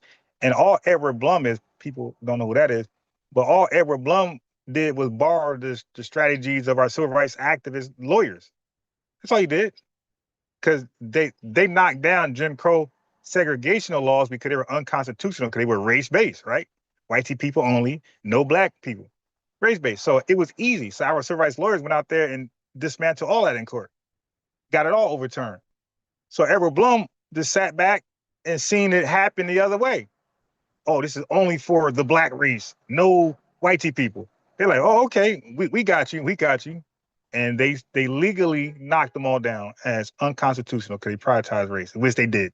So all those DEI, they say these black women got unemployed. Yeah, because they were illegally hired. They were hired based on race. That's illegal. All of these college admissions based on race, all illegal, all unconstitutional. So this is an easy win for any lawyer to get out there and want to challenge it. Just like this Asian crime bill, it should be an easy one. So I'm like, where's the black American Edward Blum? Like, where's the black American Thurgood Marshall? We had a whole bunch of them. Now we got zero.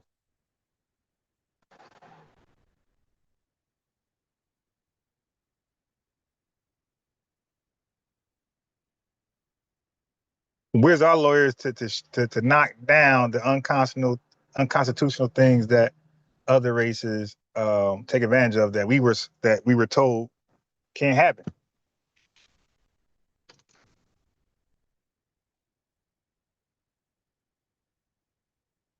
Big. So now that, oh shoot. Okay, so now that we're talking about it, we are one TikTok space, one YouTube live space. We're talking about it, but nobody's going to jump on it because it's boring. It's not exciting. It's no racial narrative. So people not going to, do it all. So you got a lot of unqualified individuals with YouTube channels and TikTok spaces speaking on FBA business and don't know you know, I don't even know how they got followers. Like, dude, they just like you don't learn nothing, they don't address nothing, nothing's highlighted, but somehow, you know, people appeal to that. So it kind of make us think like, are we like not ready?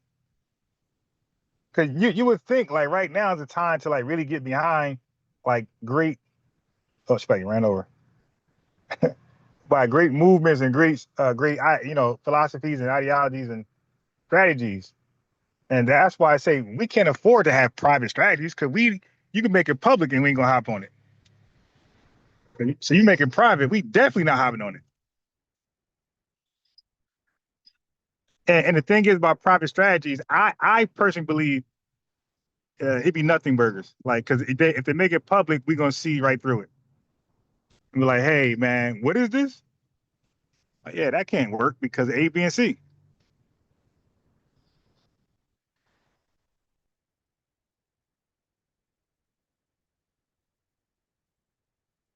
Yeah, so everything I be made public, like it's public awareness. There's no strategy you're gonna have that's, oh look, if I don't talk about it, it's gonna work. No, there's no new strategy. Everything's already been done, considered.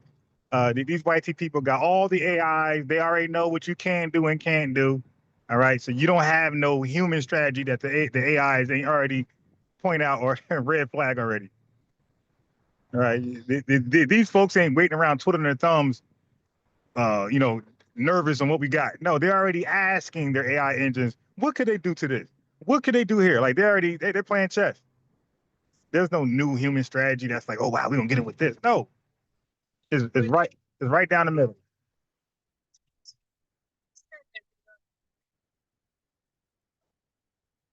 No, you don't. No. Look what you said. You just named two names. That's not a okay. Wait, hold on. Listen to what I'm saying. Black is a race. You named two. You named two individuals. Okay, we don't want two individuals. We want to, and then you look into that don't speak to us specifically. So you look into that. That does not only direct us. So we're talking about by name. When you put the name in there, that's a natural deterrent. There's no Chud the Builder. There's no Rick Child. There's no Austin Metcalf. When there's a name protecting a race or giving national attention, right? Sensitivity to a race by name, people think twice. That's why people are reluctant to say something anti-homophobe or homophobe, not anti, but homophobe or anti-Semitic, because these are by names. So everybody know who you're talking about once you do this action. And then you get the national world sympathy. No, we want not Matthew, not Pookie, not Ray Ray. We want it to cover every Black American. Sure. Right. Because the civil rights movement was a play. That's a play on word. Like nobody wants to put our name in something. Everybody want to use the word game thing. Oh, who the hell is Matthew? You feel me? Like, think about it. Like the average person, if you don't know that case, who's Matthew? But I guarantee if you look at that bill, that does not specifically only speak to Black Americans. I guarantee you. Yeah, see, like these are Googlers who just Google stuff. Nah, like the research ain't that simple. Research is a lot of reading and a lot of rabbit holes and it's a lot of effort. I've been there. I came across that already.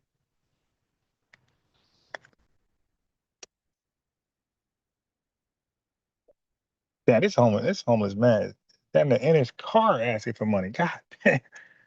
She trying to get a dude change. He's like damn near in the car getting the change from her. Yeah, no, the Matthew is no, that's a weak attempt. We want the word Black in there or African American, whatever word that speaks to us directly. Right.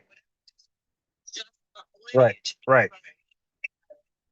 Or the entire racial group. So it could be, you can include African citizens. You can include no. Listen what I'm saying. No. Look. Listen what I'm saying. I'm saying that it's either unconstitutional or it's constitutional. Right. Constitution. I'd rather stay because regardless of what somebody else got away with, whether it's lawful or not, I would rather have our stuff lawful. And since we know that it is unlawful to have, or unconstitutional to be race-based, I'd rather it be lineage-based, which is more consistent with what we're doing anyway. But I have other groups latching on to our stuff, right? We don't even want I don't want these people here. And so I don't think these are the very progenitors who are causing harm against us, right? Right. So those who look like us will be able to latch onto this? No, it has to be lineage based. Yeah, but look, here's the thing. It's going to be nearly impossible to do an anti-FBA crime bill. It's going to be nearly impossible because the person committing the crime can say, I didn't know, like, it ain't like you walk around with ID, like, hey, I'm FBA. You dig? So it's like, so when they do the crime, it's like, how the hell did I know you were that and not Haitian, not wait, just I think that's inconsequential. I mean, no, wait, look, yeah. Wait, hold on. Right, yeah, but the thing is, when you have thoughts, like they can't go unchallenged. Like, you got to look at the issues, the complications that's come with those thoughts. Like, it can't be a freestyle and then I'll find out when I get there. No, you can actually mention those thoughts in these AI machines. It's not going to work. They're going to clap back and give you the problems with that. And I came across some of those problems. That's why I said it's kind of easier to make it I would never agree for anything that has an immigrant class attached to anything that we are trying to do for the Black American people. I cannot go for that. Yeah, so then too much damage. Then, like, there's no way that you can come up with such language when it comes to bill, like a crime bill. There's no such language you could come to that's going to only speak to Foundation Black America. I'm telling you, there's going to be issues with that. Issues that they may be, I still say we go for it because there's no way we can remain unprotected. We've got people coming over here that are doing harm to us, saying things to us, causing threats and things like that, right? And regardless of their motive or whether they know that they're Black American or not, there still needs to be. And I get your point. And so I'm going to go and take this in prayer because I'm glad you gave me the things to kind of counter points. Because that's going to matter. See, when people were doing a virus 19 thing, they didn't care if that person was Chinese or not. They gave it to anybody with the phenotype, and they were being funny.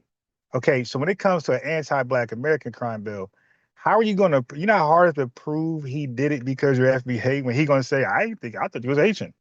I thought you were Jamaican. I didn't know you was FBA. You're like that. That's gonna be so hard to prove that it was anti-lineage. If it gets to the point where even if it gets to the point where there's somebody that's just a U.S. citizen, right, that's naturalized, right, that they could jeopardize their status, right? So it has to be something that would be based on that because whether they knew we were American or not, and they know, but I see your point. But see, something like that, it has to be tied where they can lose their status. Right. But here's the thing, though.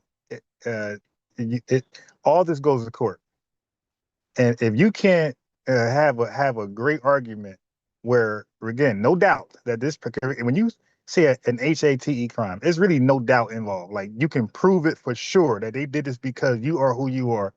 That's going to be hard to prove that guy knew you were FBA, that woman knew you was FBA, that Karen knew you were FBA and not an immigrant. Like, that's going to be really hard to do that in court and win. Guarantee would still deter them because if they know that their status could be jeopardized because of that, I still think that we have more protection than what we currently have. So, and what would it be called, the bill? Well, I have to think about it, but it definitely has to be lineage based, and then maybe you could expand the scope of it to include this demographic of people and to exclude other people. Like, there's things like, I know what you're talking about. I've been a legal assistant for over 20 years, so I know the specificity. I know you have to be able to anticipate what the counter argument is going to be as well. And so as you give me these things to think about, I will. But I definitely know that it's something that we need because we are being attacked by everybody, the Native Americans, the small hats, the Caribbeans, the Africans, the Democratic Party. Like, we're being attacked by all fronts. And so there definitely has to be some type of strategy that we have to give us some better protection. Right? So one thing that you said, in Indigenous, is that we have to go into prayer. I mean, I don't know why I don't know why we don't use it, or maybe some people don't know about it, but I've actually seen a lot of my ancestors back in the 70s and 80s that actually went into the spiritual world to get what they wanted. I would agree. I would agree because I receive downloads all the time, even to get here. Right. So I hear what you're saying. I really do. Yeah, now, somebody said in the chat if they could do a Hindu build. Now, the problem with that is that Hinduism is a religion. I think a lot of Asians, like not just Indians, I think some Chinese people are Hindu as well. Yeah. Islamophobic. Yeah, and that's why they could do that, because it covers like a lot of people. It's yeah. So that's what I've been saying for a couple of weeks. I'm like, listen, I look back at our history and I'm just like, a lot of times our ancestors went into the spiritual world to get their justice because, you know, they weren't going to get that justice like they thought. So they just started going into prayer, knocking those church doors or however you worship and stuff, and they were able to make it through. So we need to look at how our ancestors actually got a lot of work done.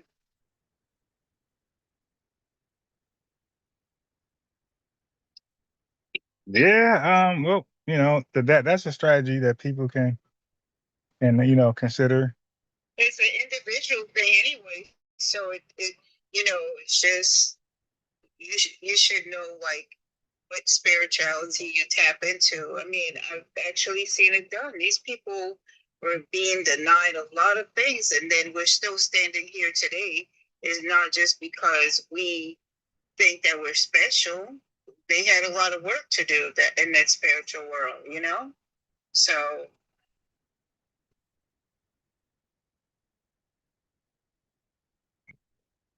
I would also say I think we are special, and that's the point, right? Because if you think about it, we are the only group of people who bothered no one, right? We're the moral compass for the world, right? Like for the most part, we don't do crime, right? We've got these few little marginal, whatever, which is in every demographic, but by and large, we've bothered no one. We don't go anywhere and bother anyone, and yet the world is after us. So there must be something special. I believe that. Yeah, sure. Yeah, and you know what? Like maybe you can argue for an anti-black crime bill, but when the wording is need to be done, we can make it lineage based. You dig? Because I'm trying to think the ways to get more support outside of our ethnic group. To get other folks like, yeah, let's do that, and then it's worded a certain way where it's lineage based. I agree, because that's the direction we need to go for everything going forward anyway. So I agree. Said seek wisdom for this, because it is something, and this is something, like I said, I have grandchildren now, and so I look at things even a little differently than when I had children. Not that I didn't have the protection for them, but when you get a little older and you have grandchildren, you start thinking about the legacy you will leave behind, right? And so one thing I do not want is some of the things that I've seen and experienced for my grandchildren too, because it just doesn't need to be, right? And so that's kind of how I think. And so I'm glad you gave me that, the thought toward the remembrance to take it to the Most High in prayer. So thank you. Well, I mean, just the fact that the cultural erasure of our people, I mean, yeah, that under my watch, I don't think that that's going to happen. I always pray about that, because our ancestors did a lot for us, for us to be here. We have a lot to be proud of. Yeah. I'm not going to belittle what my ancestors did. A lot of people think this is the white tea land, and we know better. So, yeah, but we're being attacked, and that tells you something, right? And our ancestors were attacked. So we do have what do you call it? We do have example of persevering and greatness within our own lineage, right? So I think we just move forward. We strategize, what would we call it? Lineage based all the way, but what would we call it? What would be the wording? So, hey, we're here. Yeah, yeah, and that's the other part is what you gonna call it, because I highly doubt you're gonna put that word black in there and say it's lineage based. That's not gonna happen. I'm gonna tell you right now. Yeah, that word black will not be there. Say even something like, this is just for giggles and grins, but I'm just saying, even something like the 1870 census people, you know what I mean? Like it has to be something Well, that will literally only tie us. you have descendants of freedmen like that. Exactly. Yeah, that speaks specifically to a people that endured chattel slavery and were emancipated, and 13th Amendment. Exactly. Slavery is abolished. So something in the realm of that, like we can become clever or whatever. There's a lot of people with, a lot of bright minds, but kind of going in that direction. You got that right. That census is there for us, right there. Yeah, and this is why. Now, here's the other part that's gonna make it hard. They're gonna say because remember, all of the FBI data that's in the category black does not differentiate from an FBA from a second gen immigrant. We're all lumped together. So they're gonna say, well, what data do you have that suggests a crime bill should even be written specifically for you? How can you prove what's documented that what I mean? Because we don't have like a independent order or something like that where we did some research that speaks to crimes against FBAs only. That's gonna be the other hard part. Johnson is different from, El Butte or something. You know what I mean? Yeah, yeah, no, but a lot of them. Look, I'm in Jersey. A lot of them got regular American names. A lot, yeah. Especially the second gen, third gen. Yeah, but that's where immigration records come in at. Nah. See, you said immigration. Here's the difference. Look. Just go to your Google. When these people are born here and they're given citizenship, they are no longer in the immigration status or database. And their grandparents are in that record. Yeah, but listen. Now I got you. I got you. I'm listening to you. You're not listening to me. I'm saying when you have to prove your case, when you got to show why such a bill is necessary, what harms are we specifically enduring that nobody else is specifically enduring, you got to come with some hardcore data. And right now, we don't have databases that only track stuff that happens to FBAs because immigrants or children of immigrants are coupled into that under Black. So this is why delineation, disaggregation is so important, but we don't have that just yet. So it's going to be really hard to argue. I mean, almost impossible right now to do that without such data sets. I would say, I agree, right? But I would say that even what we witness now on some of the news, right? They are already starting to disaggregate that, right? And I like you said, I believe they're going to continue to disaggregate this information. And I do appreciate you giving us the things to kind of proactively think about, right? So that you don't go in there blindly. So these are things that I'm writing and taking notes to consider, right?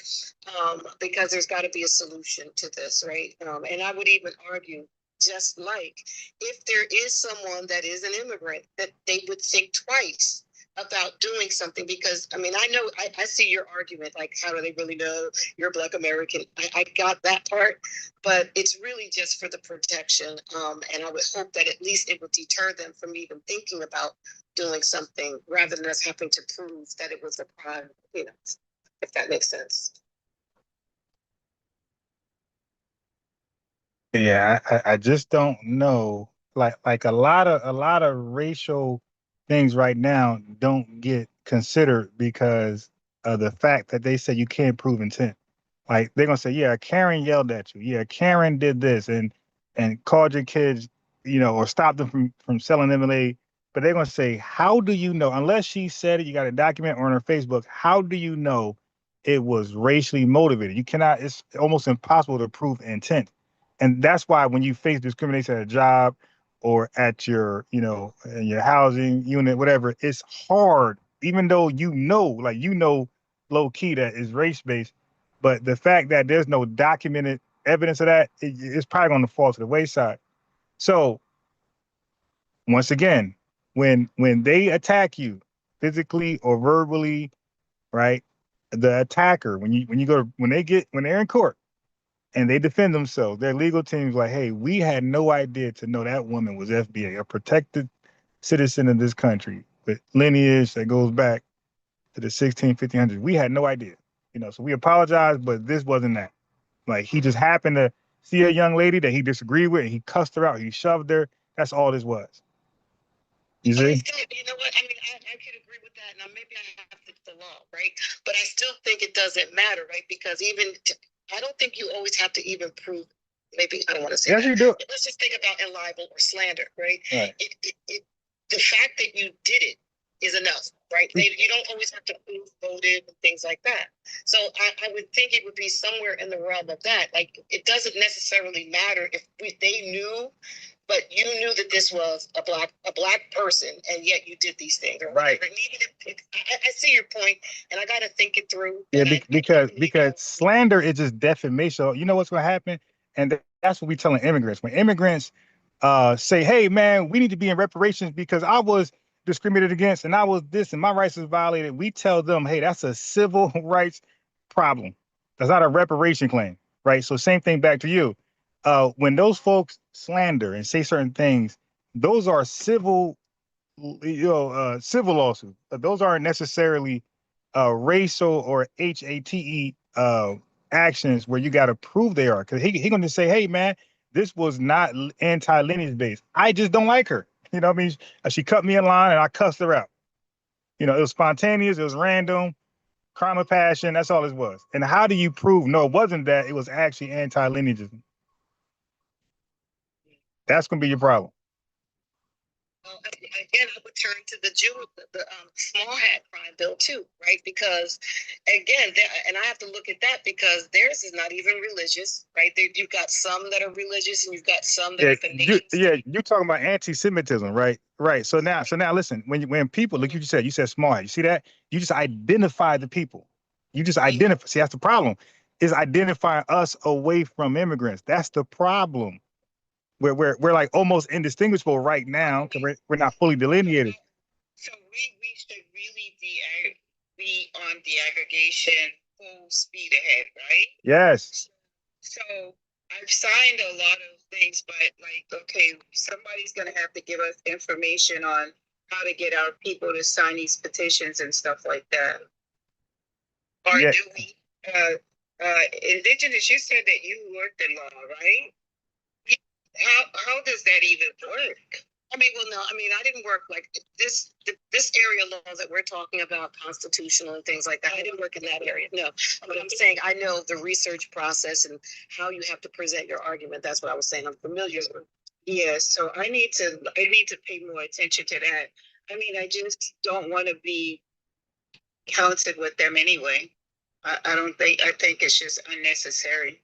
Yeah, so this is the urgency of disaggregation and delineation. But listen, when we talk about it, we get about 7 TikTok live viewers. We get about 60 people on YouTube. Like, we don't get the 6,400 people interested. So yeah, good luck with that petition because the temperature check is in these spaces. When we talk about things that we think is important to the community, to our ethnic group, the temperature check is bring it online and let's talk about it. You see, nobody really involves themselves, but we were cussing out people, calling people all type of names. We'll have 6,000 people on YouTube. We'll have 400 people on TikTok. True. Well, it starts with the small group. Oh yeah, it starts with us. And guess what? We're gonna be documenting history, all of us right now. And this is you and myself. We're gonna be documenting history that we were before our time.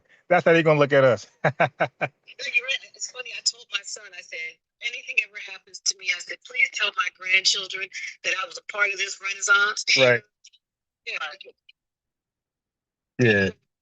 To actually, like they have like some articles and that's being published. I think Essence had an article about Foundation of Black American, I think. Really? Ebony or Essence. Yep, I saw it. And so I'm trying to get all of the, I have what you call 100-year box. So all the things that I'm going to put in this box, I hope that one of my grandchildren or someone in my family will keep this box. And then I'm just going to try to put all this information like this delineation movement and, you know, what was going on at the time. Like, I'm trying to put all that information in a box. So maybe you should do that too, Indigenous. So your great-great-grandchildren will know that you were a part of it. Yeah, I'm creating. Well, I used to do like our family newsletter, so I said I was going to do something similar to that. Oh, that's nice. Mm-hmm. That way, yeah, because that way it'll kind of chronicle what was going on. I think I might do it like monthly or something. But yeah, but I agree. These memorabilia is important. Mm-hmm. Just got a box, and because I've traveled a bit around the country too, so like there's places that I hadn't traveled to 20 years and it's totally changed. So I want them to see how it looked, you know, today versus how it probably will look in the future. But the newsletter is a good idea. I need to talk to a cousin of mine about that. Yeah, Ron, thank you so much. You know, I've been listening to the playback really because I've been just so tired to come on doing a live. But yeah. He has everybody knows that he has like a YouTube page. Can you tell him the YouTube? Yeah, same name, FBA News and Updates. And yeah. Yeah, well that's my actual name, but the channel is FBA News and Updates. So my social media name is Unbiased Ron. Yeah, so if I can't catch the live, I'll listen to the playback. Yeah. Yeah, I had an interesting discussion yesterday with yesterday with a Jamaican woman. It was really good. And then and then the FBA guy hopped on. Yeah, but those were some good conversations. How was it with the was it Jamaican? Yeah, Jamaican woman. She was 18. You know, she really ain't know a lot, but then she knew a lot. You feel me? She one of those people, but she took it well. You know, and I was just explaining delineation, all the stuff we're talking about now. Like this when we say we're FBA Adolf Freedman Salon, it has nothing to do with anybody. This is a in-house thing. We're talking about ourselves. It's on both. It's on TikTok and YouTube. Yeah, that was a good dialogue back and forth. She you know, was following, and then she got cognitive dissonance at some point, and she went backward, and I had to bring her back. Yeah, this was yesterday. I remember I got off the phone at like 7 p.m. Yeah, taking my kid to Inside Park, so I had to get off. So have you had any more Africans that came? Remember those days when those Africans? Oh yeah. I gotta replay that one. Yeah, that was a classic right there. Yeah, I even told her about that. I told her that. I said, listen, we look at Ibrahim Traoré, we look at Burkina Faso, and we think, wow, they're so happy. You know, they got a leader, and no, that's not how that works. Burkina Faso, that's the nationality. But in Africa, like many countries, amongst those nationalities, they have tribal differences, and other tribes don't like Ibrahim Traoré as the face of leadership in Burkina Faso. They want their chief to be the leader and face of Burkina Faso, right? So they're waiting for their chance to overthrow him. We have some honest people, and I do like them, that will come online and tell us what their people are like and what they say about us. And And, you know, I really appreciate them so they don't make us feel like they're like, you know, people will come and gaslight us all the time and try to lie in our faces. But we have some of the children that are coming forward and they're being very honest. Well, mainly because we didn't cuss them out and call them names. True. That's why they were so honest and forward. They just had like I think it was a Jamaican that crashed out on Tariq Nasheed's page, which was really crazy, Ron. I hope are you gonna do a reaction on I think I already did. I had did a reaction on a couple of those already. But not the latest one. The latest one, it was an immigrant from Liberia somewhere. I didn't do that one yet. She's like hater and Oh yeah. She I played that one yesterday. Yeah, she was gaslighting. Yeah, so that's the thing. What I did was I compared her to the integration period of this country, like 1970s and 80s. So like they had the camera, a lot of journalists had the camera and a lot of white people faces, and they was asking them about this integration that's happening, how they feel, and they all said we were the bad guys, troublemakers. Same thing a tether would say. So it's the same language. Like people are blaming us for pointing out racism and anti-lineagism. Like they're making us the bad guy for holding them accountable to their anti-actions. Yeah, you had so many white people in the 70s who were saying we're troublemakers simply because we demanded rights, constitutional rights.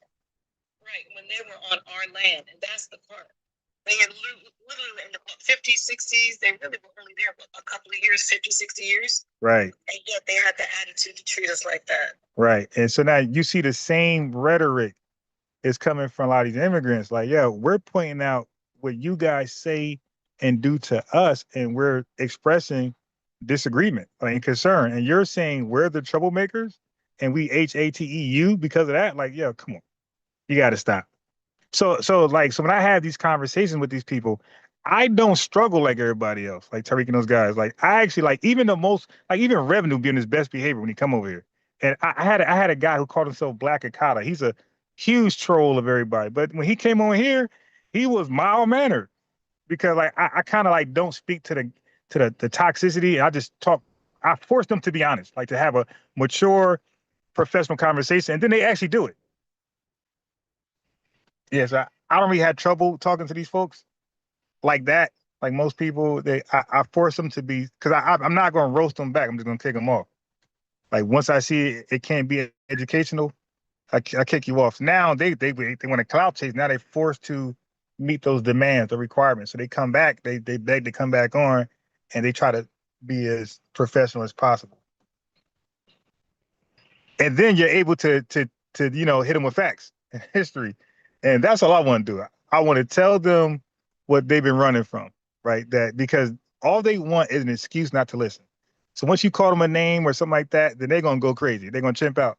But if you force them, because remember, they claim they're so educational, right? And we're not. So you hold them to that. It's like, okay, if you're the educational person, why are you chimping out? Why are you not professional right now?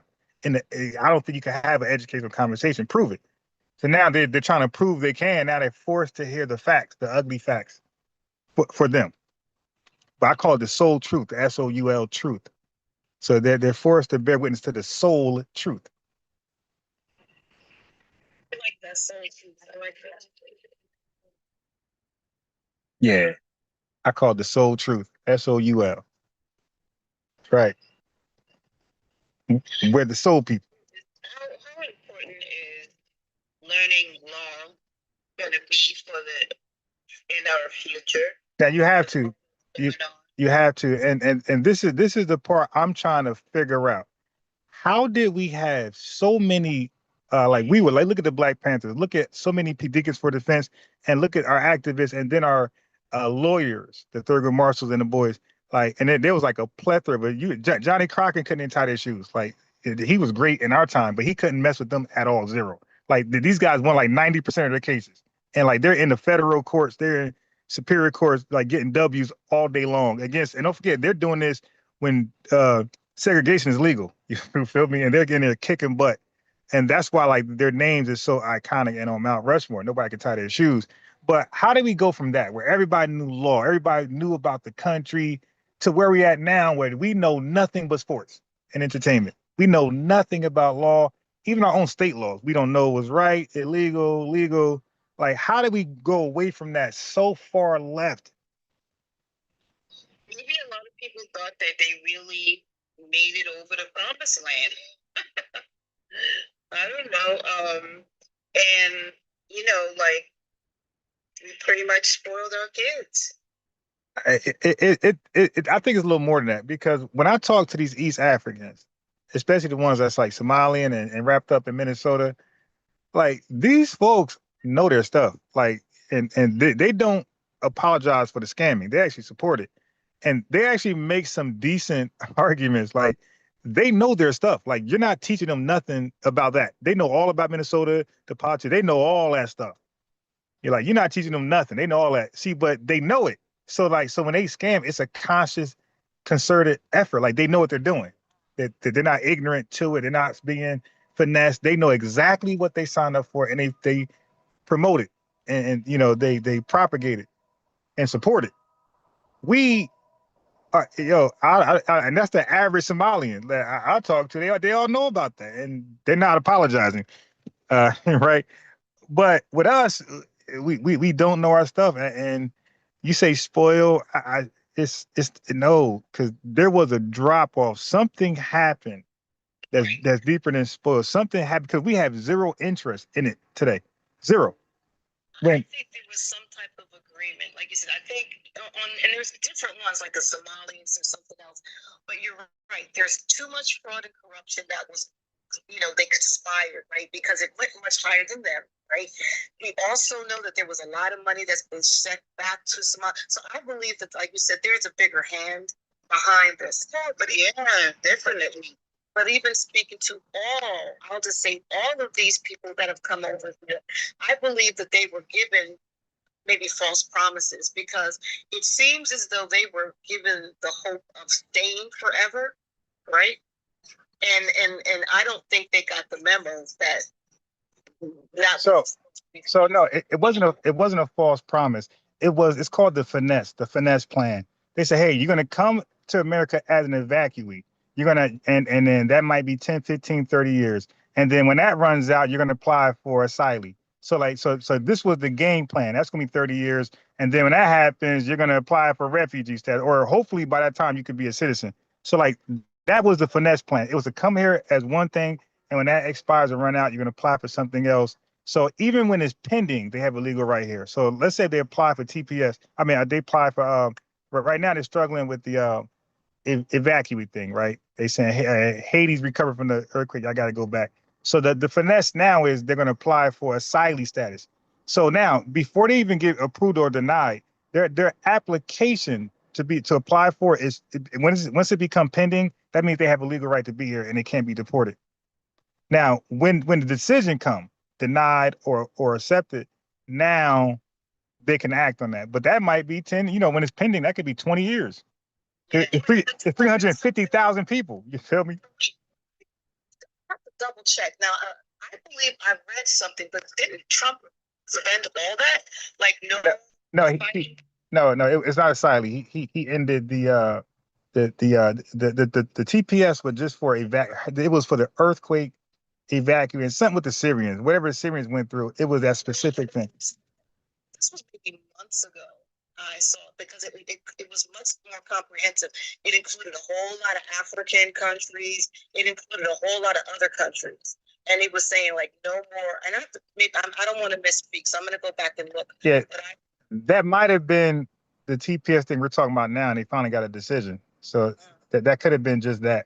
It was talking about this right here, and just like birthright citizenship. They talked about that, and I think this year they're going to come to a conclusion there, a decision. But I haven't heard none of that. I haven't heard you can't come here as an asylee.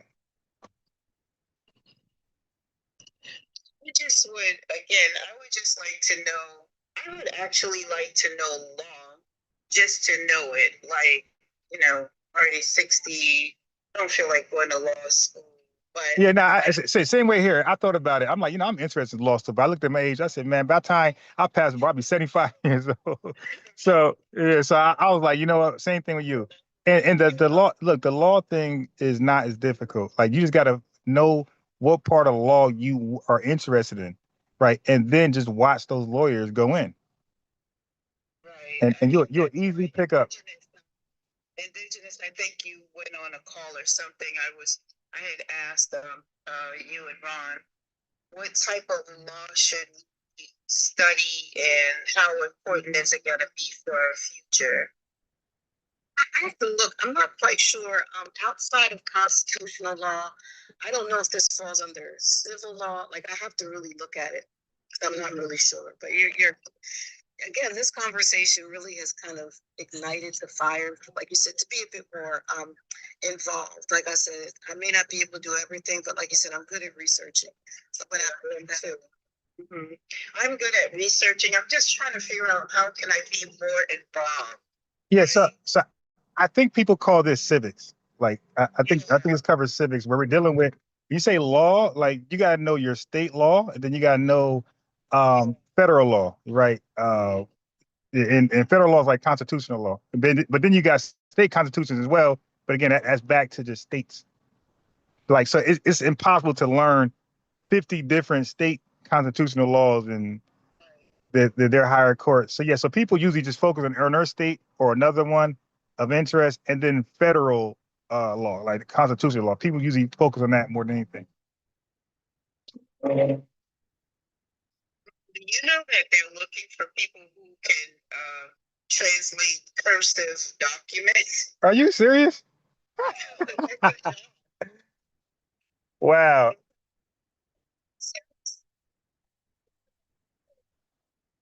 So they're looking for people to where's the link? Well, yeah. I need that. I need that side hustle. Yeah. I only write in cursive.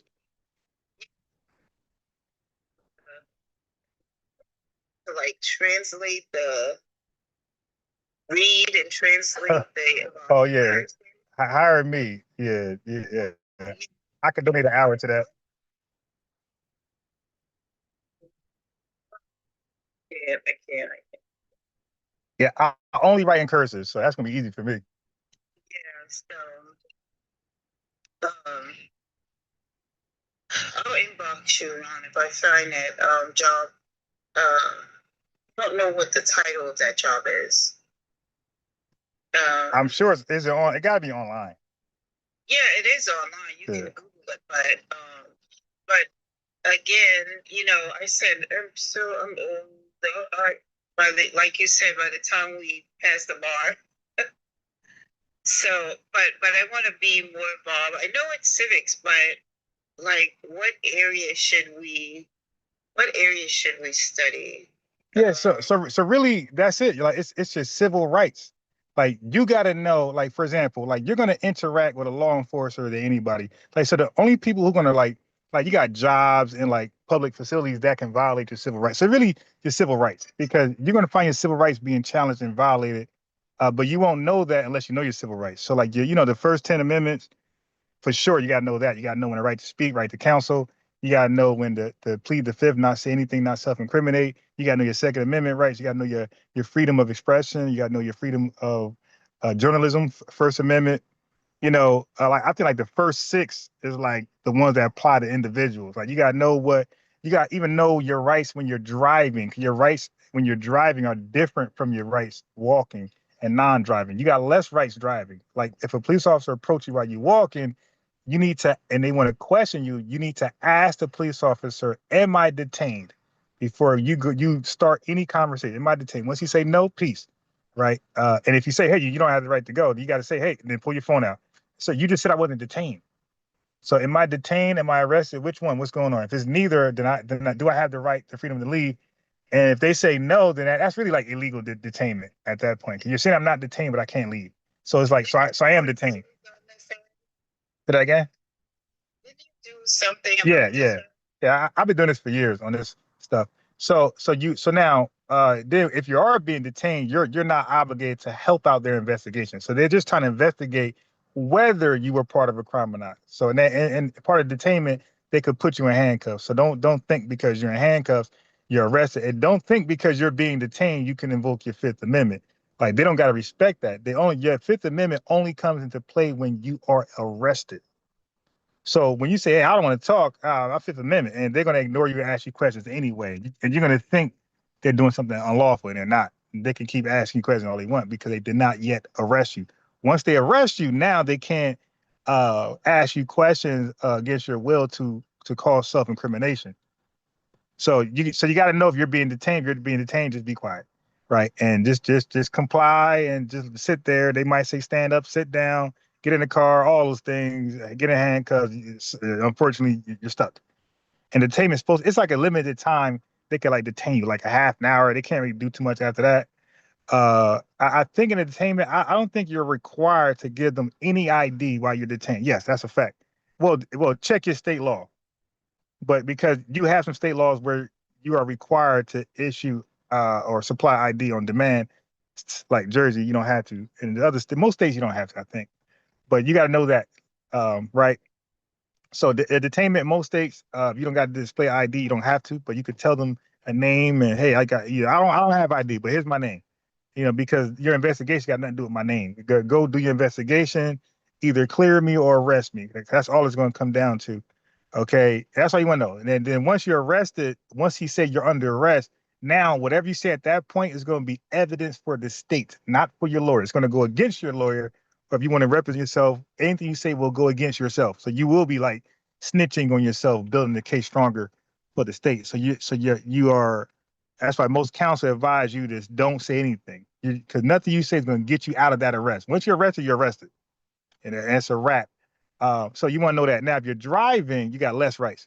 Once they ask you for your ID, you have to give it. That is an arrestable offense. I think in almost every state, you have to give them your license, your ID. Not as a passenger, not as a backseat, rider, unless you committed a crime too. So now, if you don't have a seatbelt, yeah, they got you too. But if you're like, okay, you ain't do nothing, and the driver's pulled over, the passengers don't have a legal right to give that guy any ID. You can say, no, I'm good. I don't have an ID. I'm good. I don't have a name for you. I'm not. Am I arrested? You want to ask that question? Am I detained? Am I arrested? Okay, all right. Peace. See you later. Now they might intimidate you, and they might even whoop you good. So maybe you want to give it to him at that point when you sense that he's gonna do some harm to you. All right, here's my. You don't want to go that route. But they will drag you out that car. They will bust your windshield. And all that's legally. You ain't suing. Nothing gonna happen. And they might even put hands and feet on you. Because you had a cherry stop. Those stops are different. You are arrested, basically, once they pull you over. Like, that's considered, I think, an arrest. So you have to give them ID. Now, DUI advice is once you're being accused of a DUI, there is no way to talk yourself out of that. You are going downtown. It don't matter if you do the whole, jump 2 times and tap your nose. Don't matter. There's no such thing as passing. Again, all of that is state evidence. That's the hardcore evidence where your lawyer can't do nothing against, because they're gonna show that you're drunk. Look at this. I said tap his nose twice. He tapped his ear. Look, he's drunk. So you don't want to do none of that. You're going to jail anyway. And a breathalyzer, same thing. That's evidence against you. Now, if you don't, so you gotta do a breathalyzer, I think, or they can suspend your license right then and there. Like, it's like a guaranteed 1-year suspension. So a breathalyzer, like, I think is like you can ask to do it downtown, because I think the one in the car is not so authentic. So you want to say, hey, I want to do one downtown, or they might take your blood, right? And they need a warrant for that. They can't just take your blood. Like, there's a nurse right now who has like something against some type of suit against the cops because they like roughed her up because she wouldn't take a DUI suspect blood for without a warrant for, she wouldn't do it without a warrant. So they like kind of roughed her up. So that's in the news too. But those are some things you got to consider when you're driving, and you just want to be compliant as much as possible. If you really believe these guys got nefarious reasons and they're diabolical, then why would you help them chimp out? Your goal is to make it home. So my license is my license registration. Now, if they want to talk to you, just go do you. I don't want to further this conversation. And even that, if you don't want to talk to them, they can use that as you're acting suspicious. And they can run a dog around your car, whatever. But yeah, so it's when you're driving, you got less rights.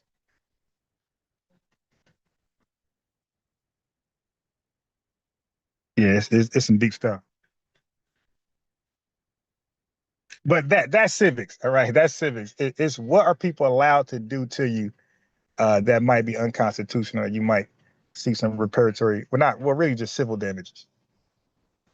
That's what you mean by you want to learn civics. That right there. Then your gun rights or your, other things at a job, discrimination, redlining. That's all included in civics.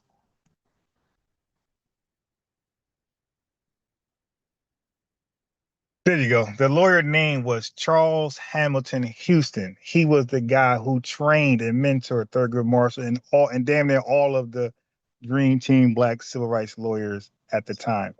What was his name again? Charles Hamilton Houston, right? He is known as the best lawyer in American history. Nobody's even close to him.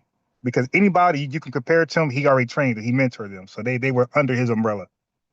Like, he gave them the legal strategy to go against segregation laws, unconstitutional laws. That was his strategy. He gave Thurgood Marshall, he gave everybody, all the sisters that was involved, he gave the strategy.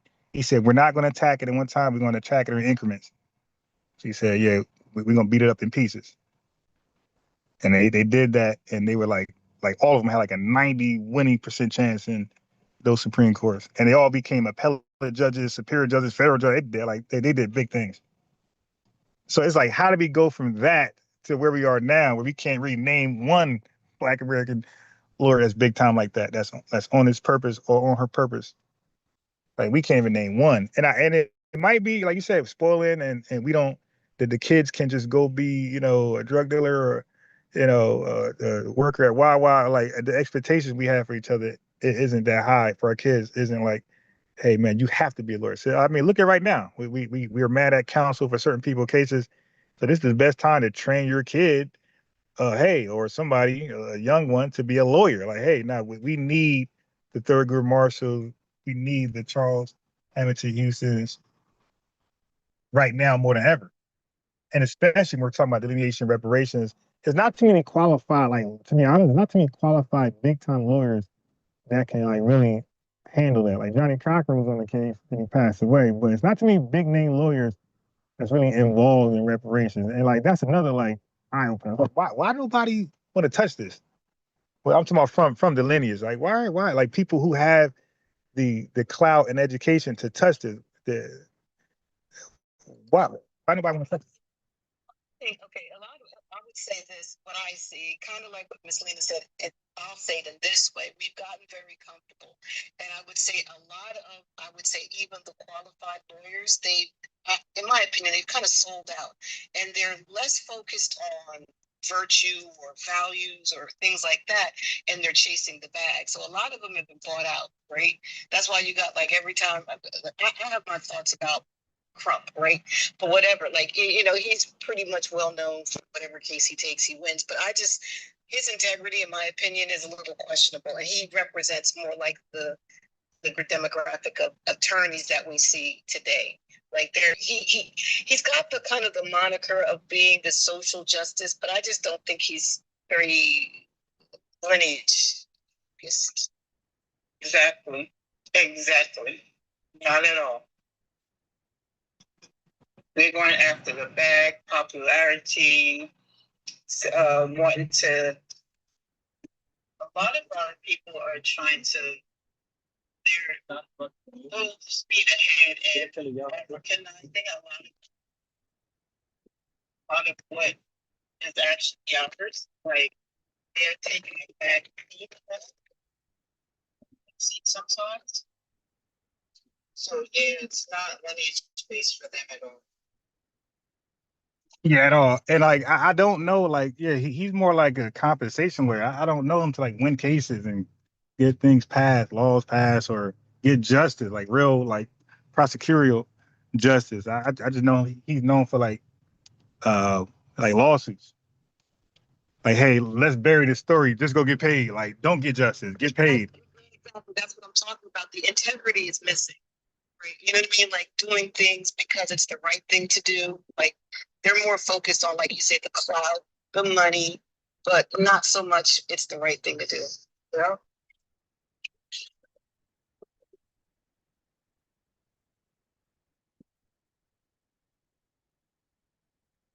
I did quickly look up a little bit, and I'm going to do some more research. But I did look up the asylum, you know, in terms of what the administration is doing, right?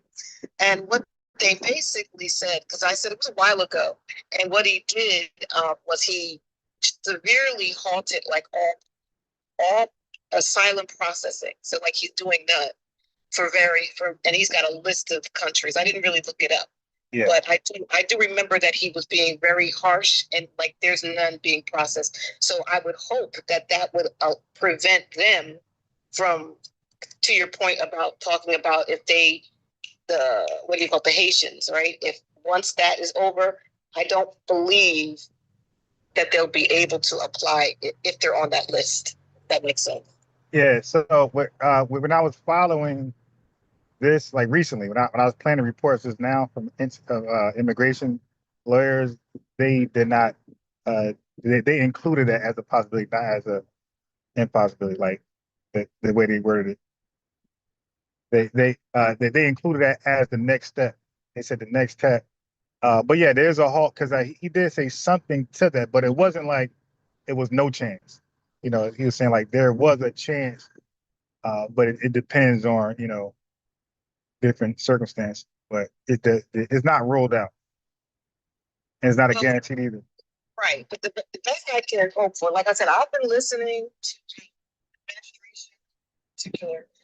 You know, the most important thing that we realized with this last ruling is that decision in terms of that is strictly under DHS. Right?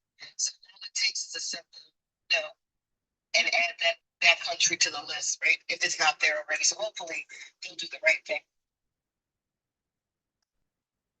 Yeah, I mean, it's not looking good for them right now. The fact that TPS is was halted, and we have the birthright citizenship ruling coming sometime soon. Like this ain't like at one point it seemed like most likely they're gonna rule against it, but it's looking like everything is going the Trump administration way. So it looks like this is a real possibility now that this can go through, and I think it will go through because of what the those same Asian people that got the bill, they are the ones that are doing the tourism anchoring.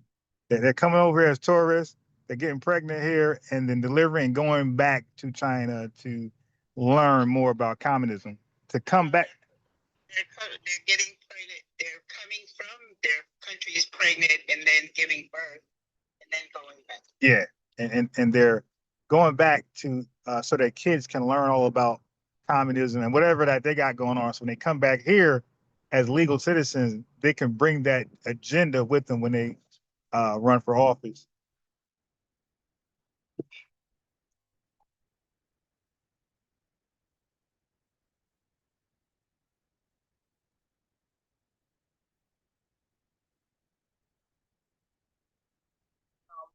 And like you said, we fell asleep at the wheel for a bit. But I'm hopeful because there's a lot of people that really need to be removed from this country. And I feel what I really feel sorry for are children. Because like I said, my son is in his 30s, right? And so I would say they're like the first generation that went with some of these, you know, people, the children, right? And I see it now. Like when I talk to my son and some of his friends, they're still having identity crisis, right? You got people, you know, that are from the Caribbean, but they've not really visited the Caribbean, but they don't feel connected to the Caribbean. You know, it's just a lot. And so I don't think people thought this through in terms of the long-term effects it has on the children. Yeah, and I think that's part of the finesse too. So now that people temporary stay is like revoked, and now it's like, hey, but we bought homes, we got families, kids. It's like, yeah, but you knew that while you were temporary. And I gave the analogy when I was working for temp agencies, right? I was a temporary worker. I wouldn't go get a mortgage. I wouldn't go get a large car note when I had temporary work. I don't think that would be wise. I'll wait till I'm permanent or some type of reassurance. I'll be here for like my contract at least 5 years. I ain't gonna just go get a mortgage when I go there with an assignment 3 months or 6 months. I think that's weird. So for them to like put themselves in that position and then cry foul, like, hey, no, we got this family, this mortgage. It's like, dude, you knew better. Like you didn't have permanent stay. Like you believed the finesse that permanent stay was like gonna happen. So, but you can't roll the dice and live your life like that. Don't forget the children, adding the children. Yeah. Got whole families, and then now you gotta go and you like, well, what about little Tommy? Like, well, little Tommy gotta go with you.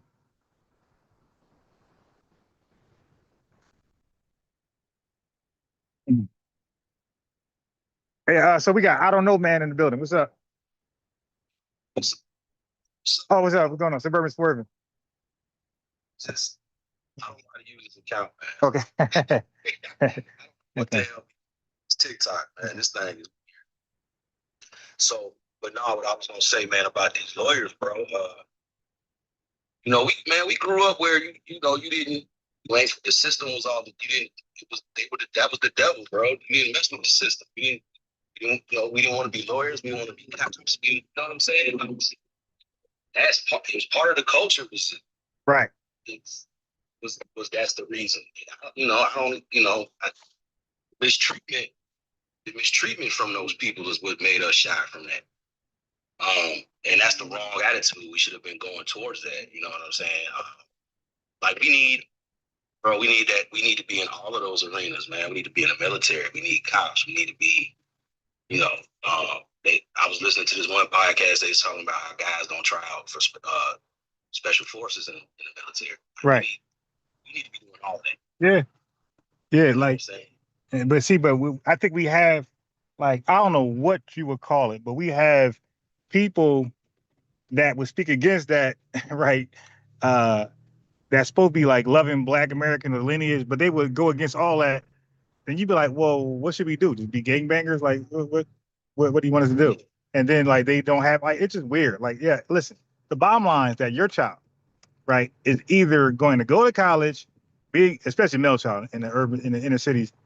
There's a reality that your child is at high risk at being a gangbanger, or you can, especially like a trouble background. It's your choice, military or like how you want to end this story, right? He could be a hero or he can be a shame to the family. Like how you want to do this? You want a gangbanger or military? And unfortunately, a lot of parents are just choosing gangbanging. Like, all right, nah, he's gonna gangbang. The military, man, is so. Bro, I almost regret not going in the military. They teach you learn so much shit in the military, man. It's unbelievable. Right. Like, and then the level in which the pressure that they put under to perform makes them able to perform under pressure. Like when they come into the regular world, they're able to, I work with guys that come out of the military. All these guys are usually squared away. You know what I'm saying? Right. So. And then you consider all the perks. Like you get depending on like what you do, you get free schooling and you get the home, the bill and everything, the homes and all that low mortgage stuff. Pension, your kids kids can go to school for free on a GI Bill. Like, right. It's all kind of shit. It's extended past your service if you are able to go in there and get out, retirement or a semi-retirement or whatever the case may be. So, I think that's part of the issue, and it's just we got to change the culture. But I think what, Ron, though, man, I think a lot of shit is changing. I'm learning, like I coach kids like baseball and shit like that. So you gotta watch the language on TikTok. TikTok is my bad. I love TikTok shop. Yeah. I coach baseball, and one thing I see in these kids is like these kids are not bad, bro. These kids are not as rambunctious as we were. These kids are not as they're not into the stuff that we were into for the most part. Right. Like, I think we looking at rap music and think that's how the kids are. They're not like that. You know what I'm saying? For the most part, like these kids are a lot These kids are a lot more reserved than we were in coming up, like in the 80s and in the 90s, man. You know, like even as far as like, you know, these kids aren't, we were, you know what, bro? We was running the streets like 12, 13 years old. We catching the bus. We going places. Yeah, fact. These kids ain't doing that, bro. Yeah. These kids is in the house, man. Yeah, and that's a fact. Like, yeah, now you're right. Like, now, man, we walking miles. And like you were saying on another episode, yo, we gotta like as parents, it's on us, bro. Like, cause we have to teach them and show them that it's other ways. For instance, you know, I learned the trades, and that's one of the reasons I didn't go down the lawyer route, because I went into the trades. But we need to take over one industry, bro. Like every race of people, I don't even want to say race, but ethnicity in America, they have a lane. Like, you know, it's something that they do. They talk about the small hats. They're into the jewelry, and then they're in the financial industry. When you talk about the Arabs, they're into like buying hotels, and as well as like the Indians, they buy hotels and gas stations and corner stores and stuff like that. And right now, Popeyes, they investing heavy in Popeyes. Yes. So I say that to say this, you know, what is our industry? Like entertainment can't be an industry that we don't run it. Right, Like, exactly. Sports is not, we don't run it. You know what I mean? So what's the industry that we got a chokehold on? And, you know, whether you know, those type of things, like for instance, like in the trades, right? They got the unions. The unions are run by foreigners, bro. Like these are Polish guys. These are, you know, some of them are run by Italian guys. You got Eastern Europeans. Like these unions are not, and they keep it in house. So where are we solidifying our position at?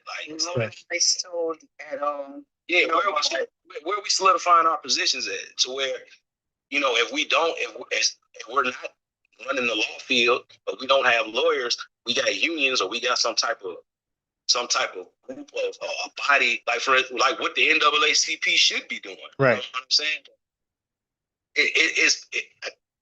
We wouldn't necessarily need to have lawyers if we had a body that had lawyers. Right. You know what I'm saying? Like, you know, so you don't necessarily, whatever the industry is, it has to be something that we are focusing on and clamping down on. You know what I'm saying? And we control it.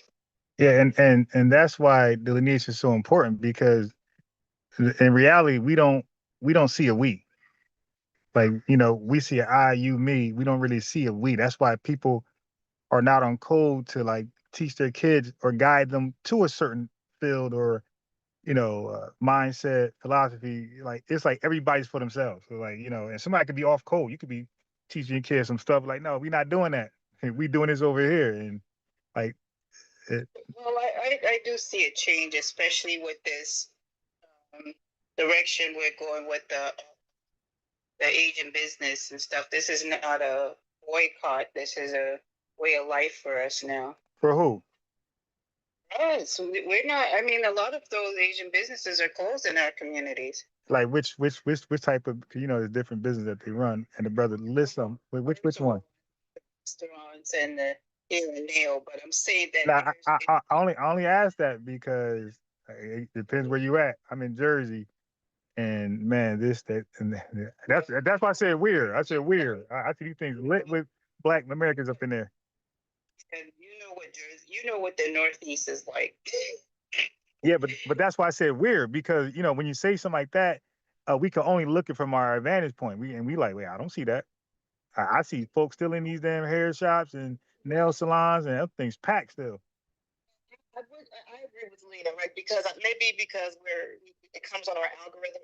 I do see more and more, even when I go out, I see more and more shop. I'm in Maryland, empty. The restaurant's empty. I did see on social media, I already saw one restaurant that didn't open up.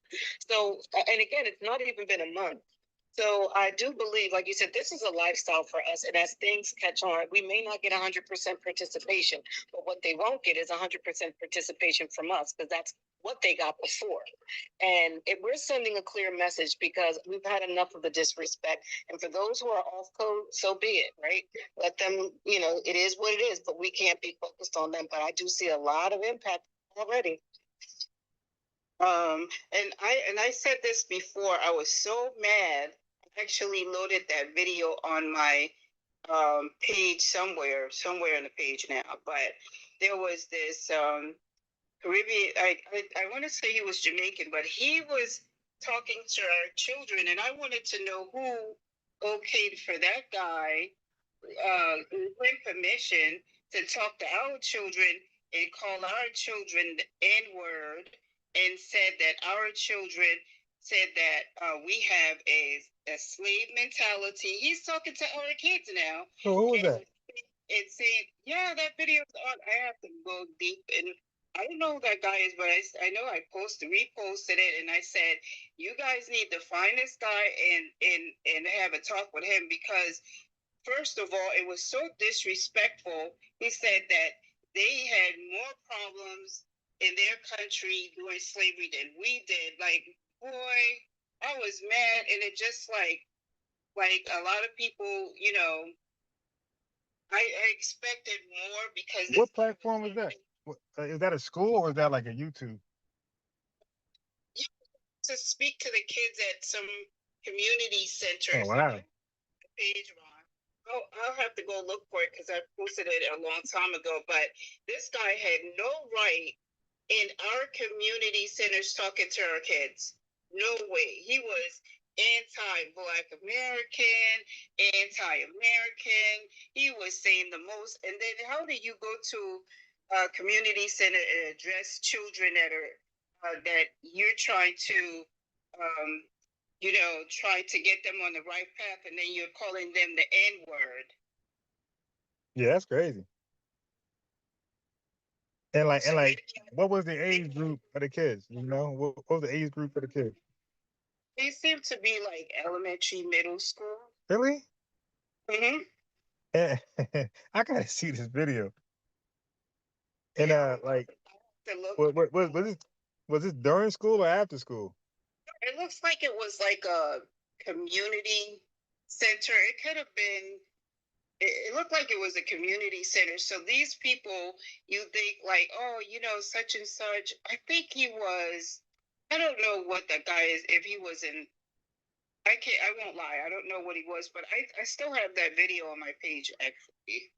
I'll look for it because I have lots of videos on my page, but yeah, they don't need to be talking to our kids.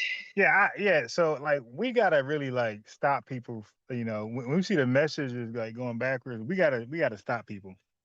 Yeah. And they uploaded it, and I'm like, who uploaded this video? Get back away. Said, oh, you guys have the slave mentality, and I came here and I worked hard, and what happened to you guys was nothing. Wait, work hard. Yeah. Where does lie stem from?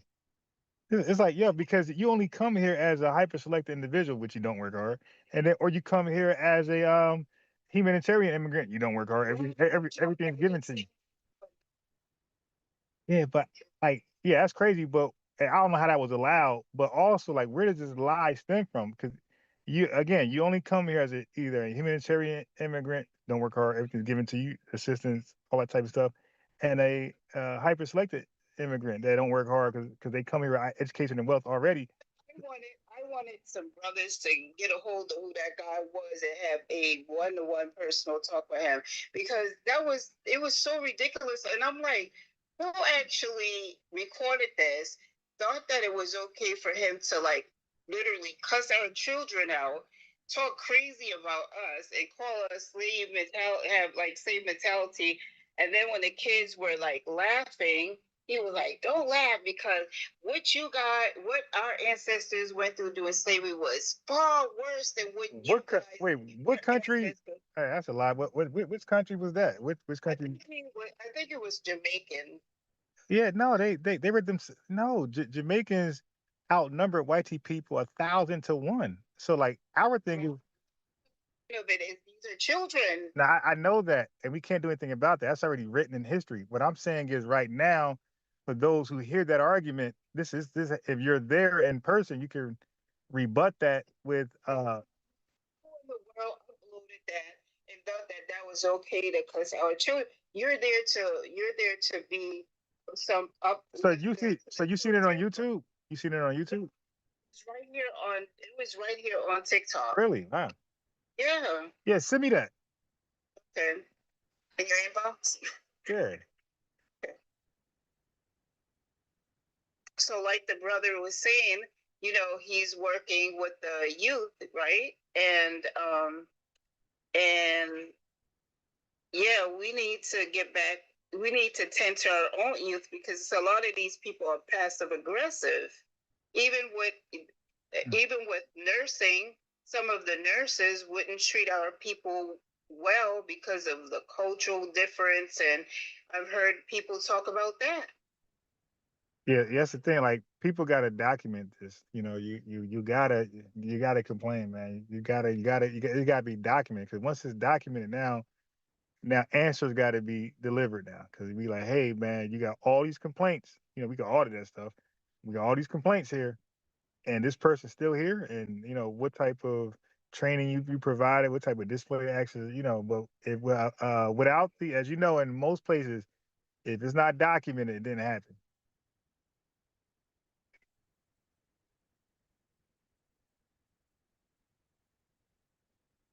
Yeah, so you got to document it because they're gonna say, hey man, they're gonna like, hey, this happened. Okay, I'm trying to Google it, I can't find it. Yeah, but I mean, the thing is that this is recorded on video, so this. Now, okay, look, okay, you got video, then you got an official complaint. Okay, yeah, you got I know. right. You need a video just shows you something. Ted, do you know? Oh, the whole class told on him. Are you talking about the same video I'm talking about, Teo?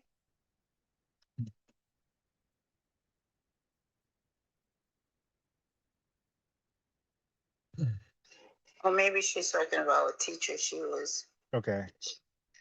Yeah, it's called Good Documented Practices, GDP. Companies teach you about GDP, good documentation practices. This got to be written down. A video does nothing. If it's not in the records of the institution, you can't hold nobody liable. See, a video doesn't hold nobody liable, but documentation without discipline or answers, now you can sue the institution. You can get a civil, hold them accountable that way. But if there's no documentation, you're not suing nobody. Yeah, it's a video. I'll look for it and I'll send it over to your inbox. Yeah, GDP, good documentation practices. Companies teach you that. It's about time we start to practice that.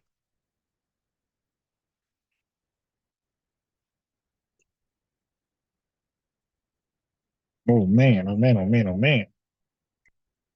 Hey guys, it's time for me to go. Oh no. Tend to some things in the house, so okay. If I'm done, I'll probably come back. If not, you all have a good night.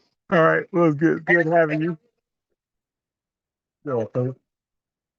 Yeah, I'm gonna do a live reaction to that. Speaking to you all, and yeah, thank you. Likewise. So I think so. Yeah. Thanks so much for following me. Yeah. And ID came in. I don't know where he is, but yeah, we got you up to 10K. If you're still on, they should take you up to 20. Yeah. We like these are the conversations that make us look the way we say we are, right?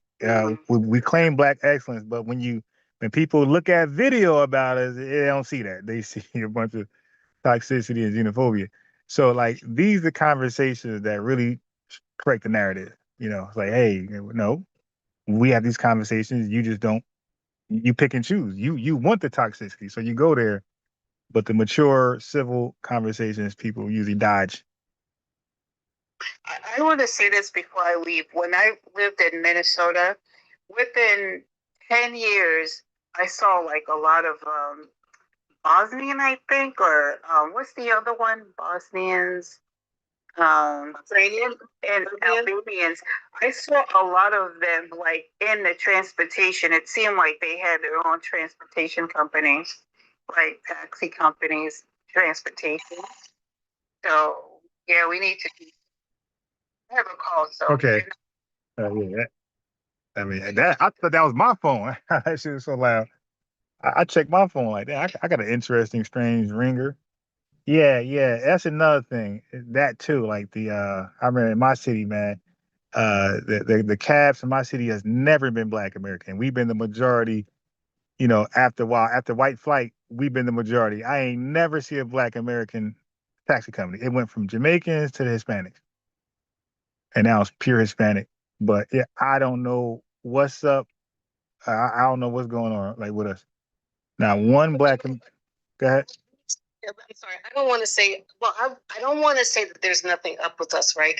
But I also want to add into that there's been a lot of subterfuge. And because we were just living life, right? We weren't paying attention to a lot of these, how do I want to say, nefarious things that were going on, right? When we even talk about the Patels, right? It's no coincidence that they all own the hotel and, you know, the hotel and the gas, right? Because our government gave them specific grants and things like that, right? That we were locked out of, right? And so the culpability is there, but I would also say this, right? Because one of the things that was also, I was talking to my son about 3 or 4 months ago, and he kept calling me MAGA, right? Because, you know, I was like, well, I do want to make America great. And so, how old is your son? He's 30, Okay. 37. Okay, got it. Okay. But anyway, so what I was telling him, I said, well, when I mean that, I said, because I grew up at a time when America was great. I grew up, I looked to the left and looked to the right, and it was nothing but us, right? Every major city, all those things, right? And I said, but subtly, and that's what I'm saying, I feel like it's like the frog in the pot. Subtly, I look up and we're not here. We've been gentrified. We've been infiltrated by all types of groups. And I kind of saw it, and I would speak up, and people would say I was mean for saying it. But my point for saying it was, all while that was happening, they were also subtly teaching like the millennials and the Gen Zs to have this level of apathy for our country. And like you said, even to tell our young men, don't even think about getting with the system. Those types of things, right? And so we weren't really intentional with what we were. I don't want to say we weren't intentional, but we should have been pushing our children in some of these areas. But I think, like I'll say for my own self, I was just, you know, going with life, raising kids. So I didn't pay attention like what we see now. Right? And so I'm glad that you guys, the younger people, are on it, right? Because there's a lot of cleaning up we got to do. And like you said, even to the point where we start steering our children into areas that not only are they gifted in, but that's where they're needed. Yeah. A lot of our problem is that so the way you even get like that. So the small hats, they have a slogan, right? They experienced some atrocities, and they said that'll never happen again. So they had a slogan, never again. So if they smell anything close to anti-Semitism, they all get on code for the most part, or a large majority get on code, and they nip that in the bud. For Black America, we never really had our never again moment. This is why we allow things, and like you said, fall asleep and let the same trick be played. Now, I'm not so sure if that wasn't somebody's agenda that you kind of said it wasn't. When I'm going back looking at what happened to us, I'm not so sure if there was not somebody supplanting us with this misinformation to get us off course. Because I remember, so now as you said that, I kind of thought about some things like during the Thurgood Marshall and the Black excellence and Black education, all that stuff we were doing. That Black man is God doctrine, that really set us back some years. Because all right, go in. Just about to say that, but that's what I was really referring to in the beginning when I said that, you know, we were taught to hate the system. It was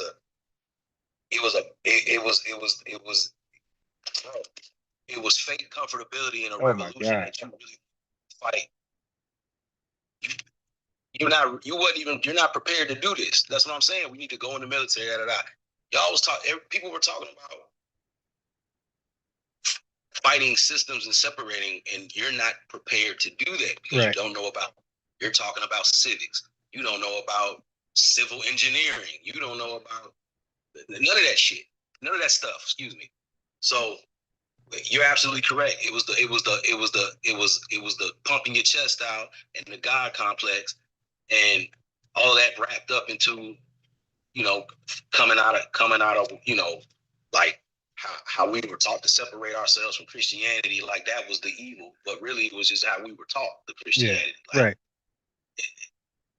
You know what I'm saying? Yeah, because if you look at the black man as God mentality, and I did lives on this like 15, 20 years ago. I'm like, yo, that was the problem.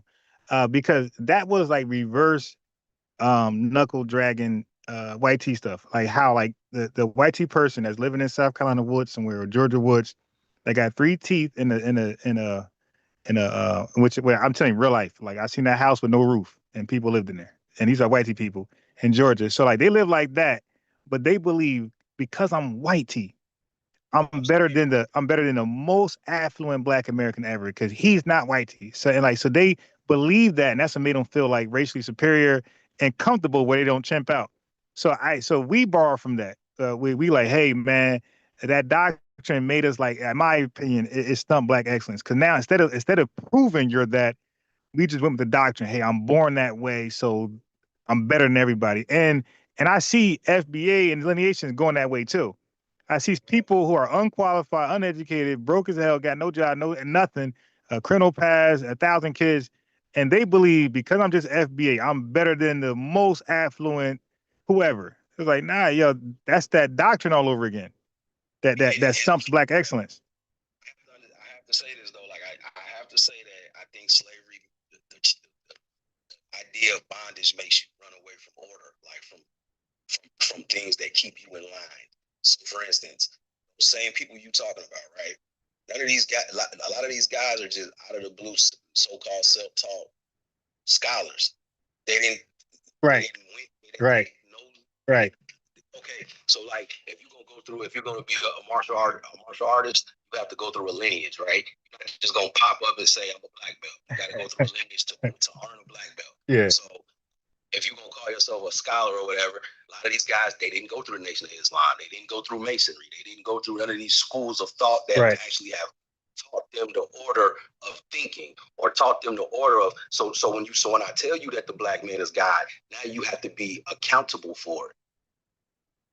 Like I can't just say I'm God, but I'm not showing you. Like you said, showing. Yeah. You know what I'm saying? Try it again. Like I'm always gonna be on the line and ready to be tested. But they don't do that. They don't do that. So they got the God complex, and it's like, okay, well, now I can just say and do whatever. It's like cats that say they need to have more than one wife, bro. It's the same. God. Like what are you talking about, bro? Like you can't even handle the one you got. Like no proven model, no proven concept of the first wife, like, you know, and you look, you barely know the first one, and you got a second one. You know what I'm saying? You can't even deal with the one you got. Right. So my point of saying all this is that, you know, it's the accountability factor, man. So we took. That's what that's going to do to you. If you say if I got to go in the military, and I'm going to be held to a standard. I'm going to have to do these things. I'm not going to have a choice. Hell, if you don't do certain stuff, they're going to lock you up for it. Right. Right. Yeah. Right. Yeah. So this is what people don't want to do. So when you say I'm not, the system is an order. It's an order. It's an order that you align yourself to. That's it. The system is people. We're the system. Right. Like, yeah, but they say it like it's not people. It's just a machine that runs itself. Yeah. So, you know, even though that, you know, and that's the whole point of it, once again, with delineation, because how am I being controlled and being monitored and being all these things are affecting my life by the system, but I don't have a place in it. So now you have to demand your place in it. I'm paying taxes, but I'm not getting my fair share of the pot. Right. You guys are not doing that. You guys aren't even from here. Your family hasn't paid into the pot. No one has none of these things. Even if it's purely financial. Let's say none of that other shit ever happened. None of that stuff ever happened. I love TikTok Shop. You still didn't pay into the pot. Yeah. But they're snatching from it and then talk trash. So that right there alone in itself is the difference between us and them. Yeah, man. Not even including all the other atrocities. Yeah, if you look at it right now, just look at the FBA spaces right now. I always challenge my listeners, like, yo, what are the takeaways? Like, when you get done listening to a 3-hour broadcast, what did you learn? Like, it's back to church. What did you learn? That was a good show. What did you learn? I don't know. Like, it's because nothing was like hit on, nothing was honed in on. Like when I'm done, for example, I broke down civics, how to handle cops.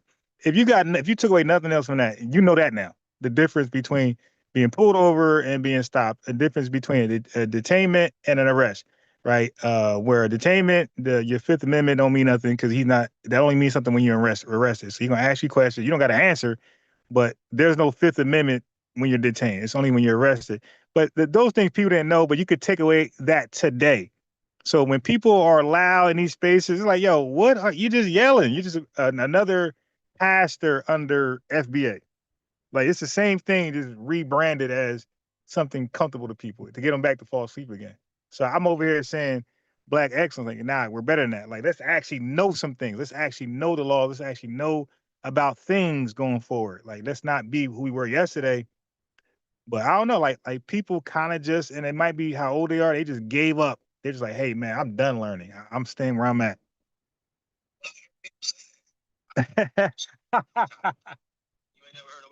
Yeah, I did. I heard. That's I ain't want to throw them on. Yeah, sure. Say that like all the time. Like, man, I did another whatever. You know what I'm saying? Because I'm like, yeah. Say that all the time. Yeah. But even if you don't go to school, like, okay, I'm always reading, right? Like, it's funny, like, I'm always reading, kind of like what you just said, host, right? Like, you just imparted some little nugget, right? And so today, if I don't learn anything else today, that is fresh in my mind, right? So I'm always learning and evolving. So when I come across people, like you said, they have an aversion to books and learning, it's like, I don't know. Yeah. That's because you have a conscious mind. See, that's the when they talk about, oh, I'm conscious. No, you're not, unless you're doing exactly what you just said. You're able to take the building blocks, right? There are nuggets, but it's just how everything in the universe works like that. There are little pieces that build up to bigger pieces. It's fractal. So your knowledge basis is fractal. You're not going to get everything that you need in one particular spot. Yeah, so those same spaces that's supposed to be FBA that I see is like a problem. Like maybe agent, I don't know, because it's like, how are you so far from the talking points? The talking points are delineation, reparations, and now lineage bill, whatever. Like, these are the main talking points. Like, and when you hear people talking, we're not talking about that at all. We just arguing and then call people names. It's like, that can't be what you got from this whole delineation movement. Like, how did you go to that how did it start here and it went there?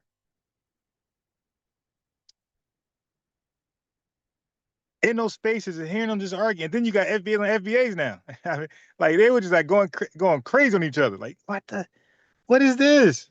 And like, it's nothing to learn. So what I do a reaction to it, and I provide the learning lesson as we cover it. Like, so if they are arguing with somebody who's like anti-lineage, I then respond the way they should have responded to that person. Like, hey, you could have said this. You could have said this, like that. And then I'm a proven model because I do it over here. Like I said, I had a dope combo with the Jamaican girl yesterday. I'm gonna re-upload by itself. And then I talked to an FBA guy yesterday as well. And I got some conversations with Guyanese women. It went, they start off kind of toxic, but they got their mind right, during the dialogue. Yeah, and that's the thing. That's the thing. Like people are purposely are doing that. Like they're in controlled environment. Me on TikTok and YouTube, it's Pull Up City. The link is there. Invite yourself up. I'm for sure inviting everybody up. You know, so I don't want to be a smart in the room. I want everybody to come on and talk. Those who agree with us, those who disagree. I want all that. So I want everybody to come on and go in. I'm not selecting certain people to look good. Anybody can look good versus revenue, but I'm trying to get. I had Dr. Ruxpin on here. He got a PhD, I think, sociology, and I had him on my YouTube thing. So I've been calling out Dr. Maya. So I'm trying to go after educated people with PhDs and that have an issue with delineation. And I did with Reggie. Reggie got a bachelor in engineering. So I'm not selecting like the low fruit and then trying to look good with them. I'm looking good versus some of the best minds out there in Pan-Africanism and all these school of thoughts. And they won't even come now. I'll be begging I'll be in their emails begging, bro, that the leader of the UNIA or whatever he is, Marcus Garvey thing, he's lying about Garvey. We conversed, we emailed, we did all that. He promised to come on. He must have asked about me, bro. That interest is gone. That dude blocked me and everything. Yeah. And I messed up. I used my Facebook name. I messed up. I mean, very simplistic, bro, and that's key. Like, a lot of cats like to sound smart or whatever, but very simplistic. You use simple things. Okay, well, let's get here first. Let's right. Just debate like you should. That's the way you should do it.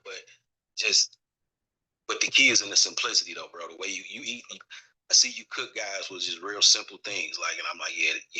He on it. You know what I'm saying? Yeah. But yeah, real simple. And I like that. I always like to make things simple. That's how right now I'm teaching myself to code. I'm able to do it because I'm able to take it and break it down in a simplistic. Right.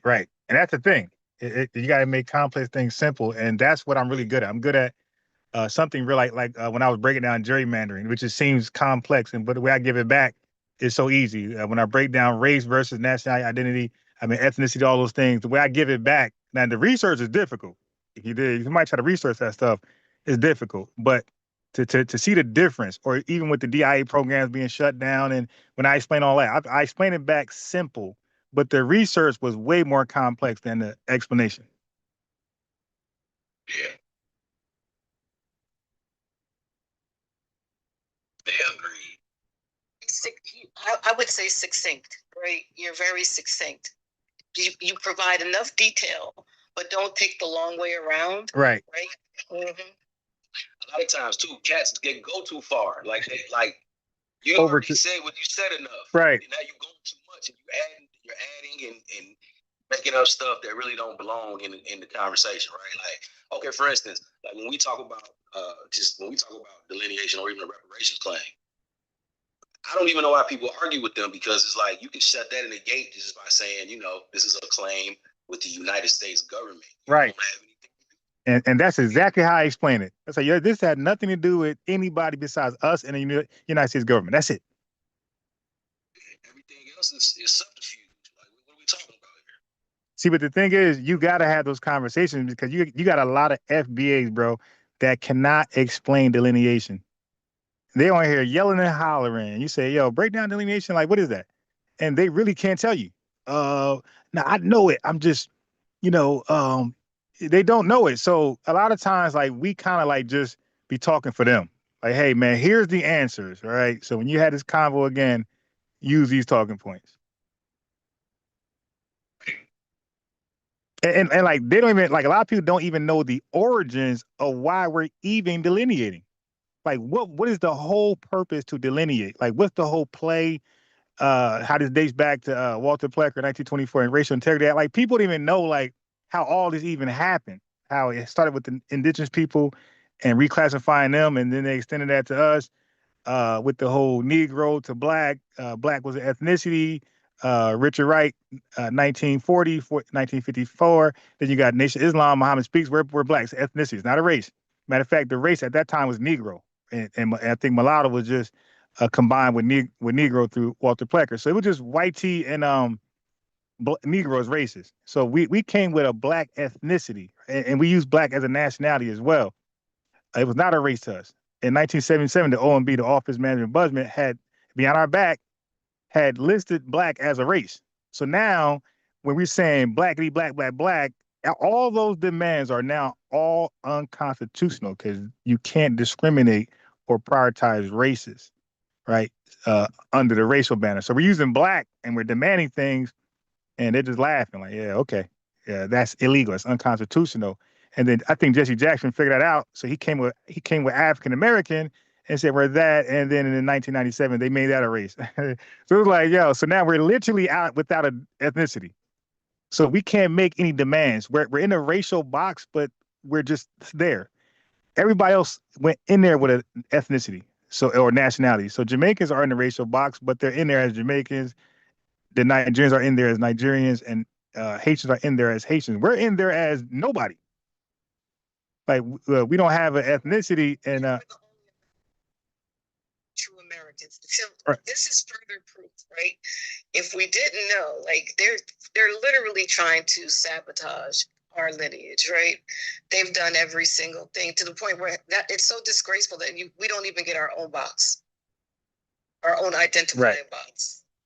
And I call that with the indigenous people, it's called paper genocide. With us, I call it paper ethnocide, right? They're eliminating our ethnicity with this flat blackness racial category thing.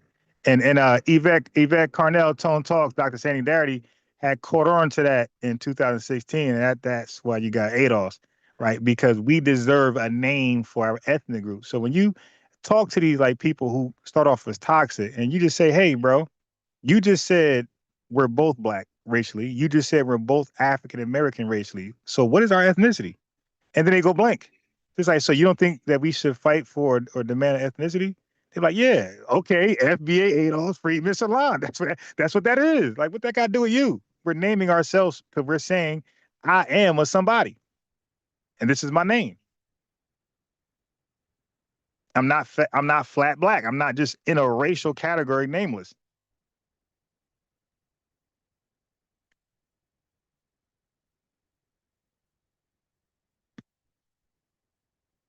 So those things right there is like that should be a common talking point. But people struggle when they had these conversations, like trying to explain this stuff, and then they get frustrated and they start calling people names. It's like, yo, you only calling that person name because you're struggling to explain why we're delineating. Also, too, I would also say, even spending a whole lot of time trying to explain to people why we're delineating all these things, right? That's another. I would say, I think it's good to understand how people are thinking, but I do believe a lot of time is spent on trying to convince or explain to people things that they don't really, we really shouldn't be. So that's the thing. I make it clear. When the person I'm talking to, I let them know, I'm not talking to you, I'm talking through you. I'm using you as the cone. Like in basketball, we have cones to practice around. I'm using you to teach my people about why we're doing this. So like your contentions, your obstacles, I'm just going right through them. I'm showing people how to have this conversation because really it's for my people. Like, yeah, because you're not going to convince a white tea supremacist, right? Their mind is made up, it's over. You're not going to convince them. Okay, so I'm not even trying to educate them. But they have strong talking points that I don't believe were ever successfully debunked. So even with these who we call tethers, I believe they got talking points that I don't believe were successfully debunked. So that's why I'm using them as a vessel. Hey, this is going to be debunked today, or that right there. So I think I'm the first in community to expose Garvey as a scammer, very, very in-depth. I'm the first to say we're the only black people on earth. Everybody else is cosplaying and they're fake. And I go into debt with that.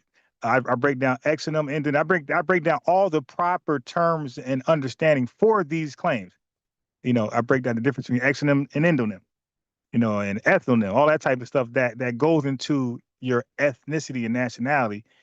These are things that I've never heard before. Most people never heard before until I actually said it on my spaces, and then just a lot of other things that is important to cover. So you said that you did the ethnonym and what was it, endonym? Yeah, exonym and endonym. I heard that somewhere else, but Yeah, most likely they got it from me, and people give me my credit. They tell me, hey man, I've been using your argument. I'm like, yeah, go for it. Go out there and spread it. just use the word, but I thought I never heard it before, so I thought it was pretty cool. But Yeah, it's a Greek word. So basically, an exonym is exos, and then that's mean outside, and you got onym, which is name. And that's an outsider naming you what you didn't name yourself. So it's normally disrespectful for an outsider to name you what you did not name yourself. So a case in point is Negro, right? Portuguese and Spanish people went around calling melanated people across the world Negro, and even indigenous Americans. And then you got another exonym, which is Balad al Sudan. Like that is what the Arabs call the Nubians. They call them, Sudanese people. Right? That's an exonymic term. Then you got Jamaica. The original word is Zaimaka. It's Xaymaca, I think it is. It's Zaimaka. But the British said, you're not Zaimakans no more, you're Jamaican. So that's an exonym. Nigerian, right? We know that was named by a white person. What they did was they classify all the tribal groups and say, hey, y'all are the Nigerian, right? That's an exonym.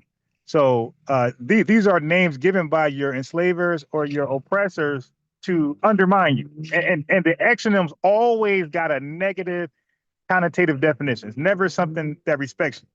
So now, that's an outsider, but an endonym is what Dessalini said. Dessalini said, hey, we're not the Noirs anymore, right? Or that's another term, Noir in French. And Dessalini said, hey, we're not that no more. We're now Haitians. So now that's an endonym, endos, onym name, inside name. That's how people usually have names. You name yourself, right? So the Haitian said, Dessalini said, hey, we're Haitians going forward. Right. So now he gave the endonym and he gave it a definition, like what it means to be a Haitian. Then you got Kwame Nkrumah, who went to Ghana and named that in the 1960s, named that Ghana. Right. That's called an endonym. And then you got us with the Black Power movement, where we said we're Black. These are all endonyms. And by the way, endonyms and exonyms are both ethnonyms. Right. So an ethnonym is just a name you go by, but endonym and the exonym explains how you came up with that name. thank you for the clarification. Yeah, so that's why we say, hey, you can't be Black, because that's an endonym that we came up with that described just us. How are you Black? You have an endonym yourself, is what you call yourself already. You have a flag that represents your endonym, right? A Jamaican flag is for Jamaican people. A Haitian flag is for Haitian people. These are endonyms.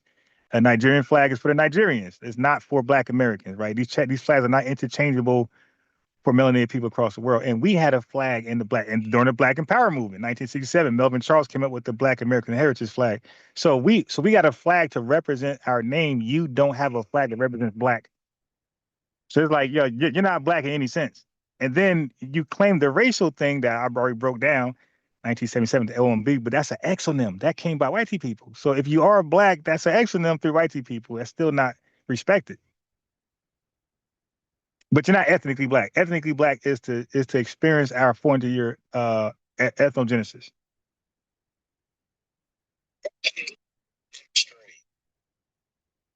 Yeah, yeah. So I always say, yeah. So I always say you're not Black ethnically. They don't know what that means.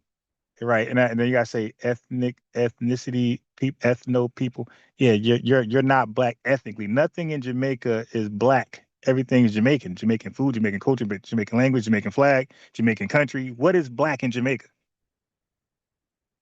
But over in America, we got the Black Civil Rights Movement. We got the Free Blacks before Emancipation Proclamation, before Juneteenth. We got Black Wall Street. So we got blackity black all day long in our ethnicity, our ethnic culture. So everything about us is Black in soul.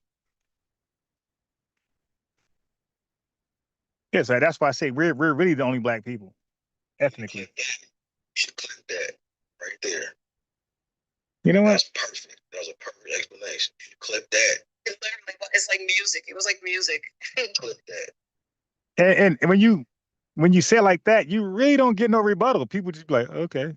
And I had the Jamaican lady yesterday call herself, after I did that to her, with pure love, she started to call herself Afro. Afro-Caribbean. Because I kept saying, when she say black, I'll correct her. Like, you're not black here.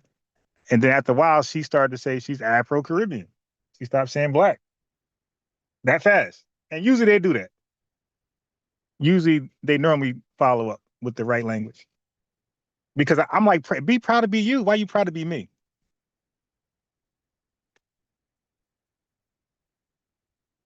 Where's your black and proud song? You dig? Where's your Jamaican and proud song? You need one.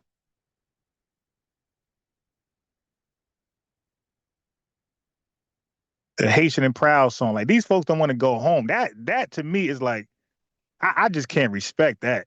It's like, yo, so why are you flying your flag over here then? If your country is so dangerous, why are you flying that dangerous flag? And they got nightmares of even fathoming going back. I think it was yesterday, maybe earlier today. I heard on a panel, I was getting mixed messages because I know there's 2 airports in Haiti, right? One of them, I think it's the capital, Port-au-Prince. I think that's the one that's dangerous. But I heard several, it was like 3 or 4 different Haitians came up and they all were like, I just got back from Haiti. I go back and forth all the time. So I'm thinking to myself, okay, if all of Haiti is not dangerous, right? Because I literally, when they said, I just got back last Tuesday. So I'm like, it can't be that dangerous if people are just flying back and forth and doing business. Yeah, you know what? I need that. I need those testimonies, people saying that. I need to show that. So and think about it. Think about this. You think our government is dumb? Like, you don't think they seen that too? So they be gaslighting. Oh, it's so dangerous. It's so yeah, okay. Yeah, okay. And you know what? When you saying that, yeah, I knew a Haitian chick that said that, because I was asking her about this. This is before delineation, right? She was talking about, there's certain rules in Haiti that you just got to abide by, and you do that, you good. Like as a Haitian American, and they go back, they just got to, be easy. But nothing. But she ain't expressed, oh my God, it's so dangerous. I gotta watch my back every second. That's not what she explained. And then there was a couple of them that got up there. This one guy, I think he was lying anyway, but he was like, I've got a mansion over there. I've got a house over there. Oh my God. So why aren't you? Because I was born here. And I'm like, well, what does that have to do with anything? Your country needs you, right?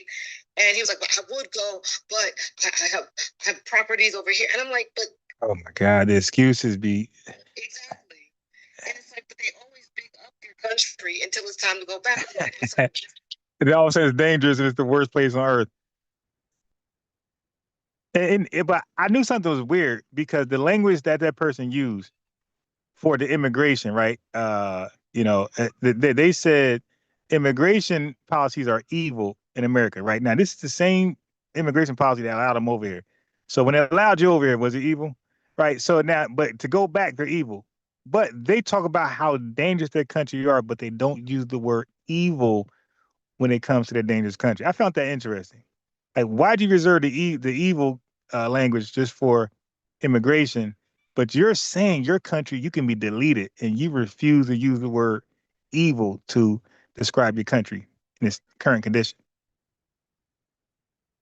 What I've also realized is this, right? Because again, what they did, and I think it's really diabolical that these people, for whatever reason, whether they knew everything they signed up for, but ultimately these people were used, right? And like you said, temporary means temporary, whether they allowed them to drag it on forever, right? But now like you said, they're trying to emotionalize us, right? And look away from the law. Look away from the law. See, the law says that it's temporary. That means this.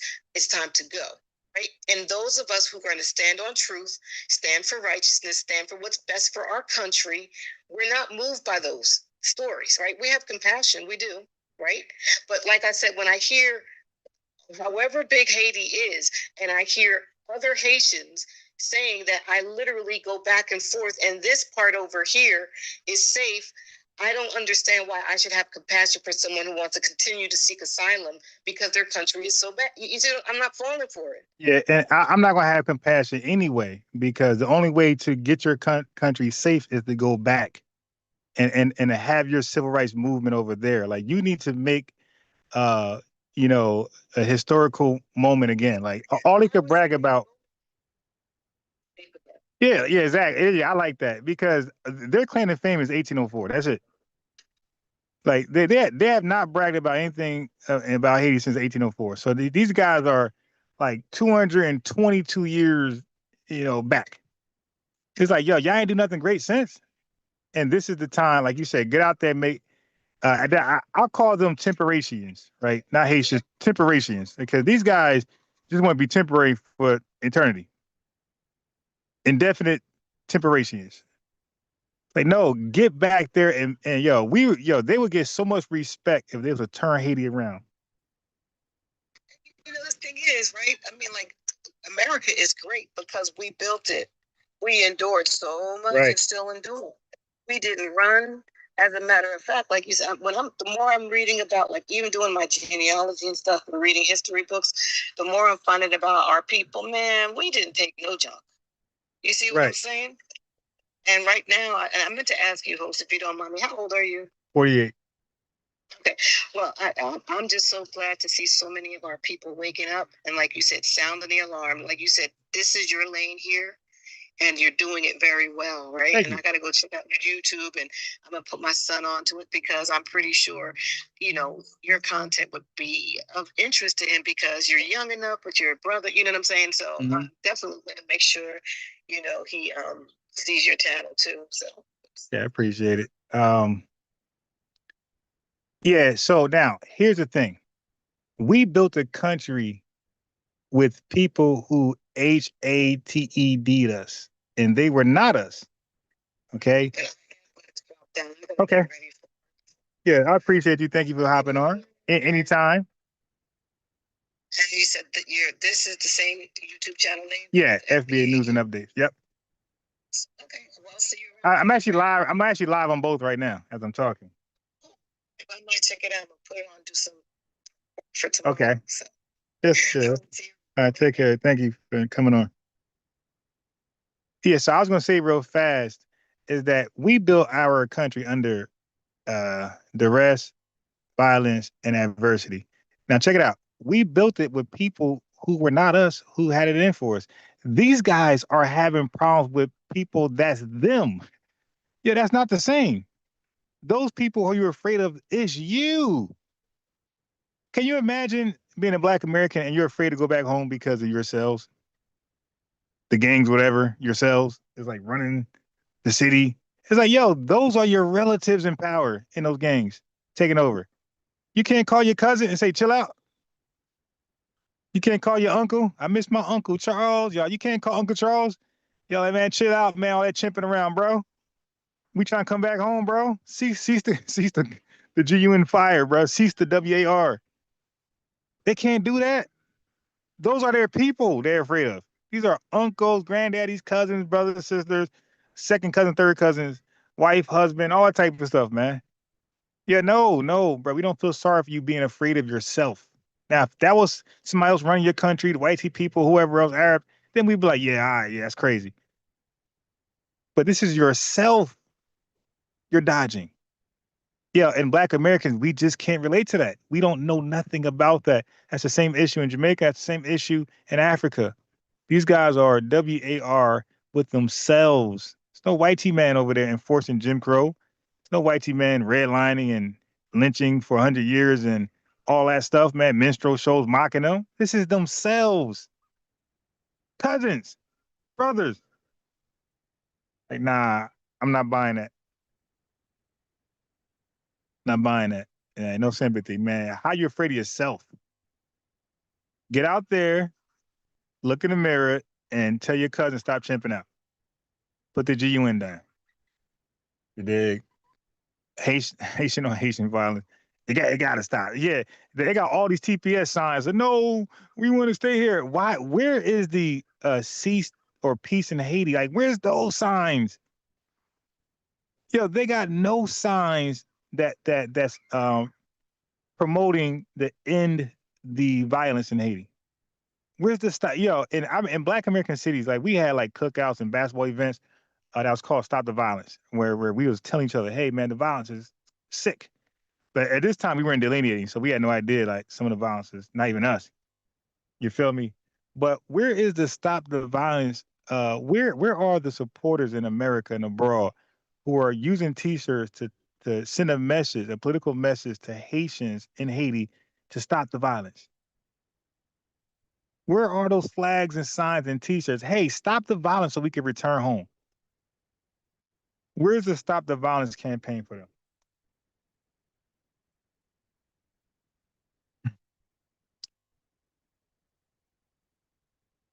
That is a question that need to be asked. Like, where's y'all Stop the Violence, movement for yourselves? If you're that dangerous amongst yourselves, you need to have a Stop the Violence protest, demonstration, internationally, nationally.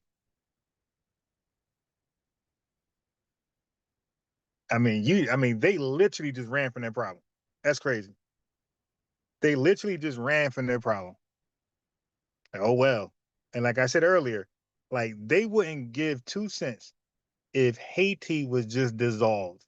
If Elon Musk bought Haiti and ran everybody out and used it for his personal Tesla manufacturing companies or whatever, if Apple just bought Haiti and kicked everybody out, they would have no issue.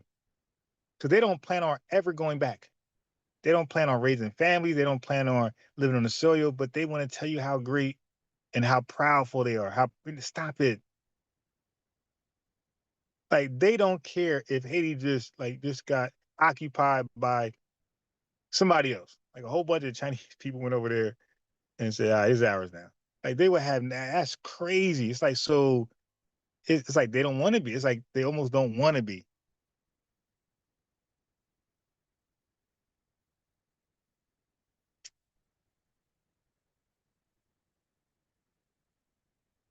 Hold on. And my screen went black. My TikTok screen went straight black. Hold on. TikTok warning me, stop kicking that hot fire. But my TikTok screen is like completely black. Like, this is crazy. It's completely black. All right, let me try to log back in.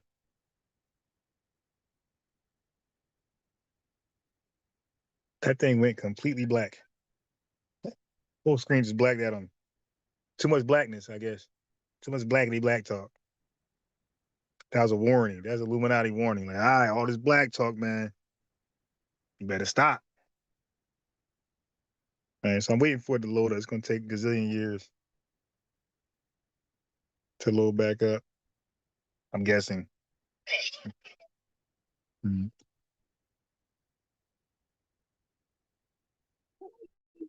Oh my God, man. You're American. You don't know that right there proves to me that you don't even know your own goddamn language. You know how much more American. All right. So right now, my phone is like really. Hey, what did it say?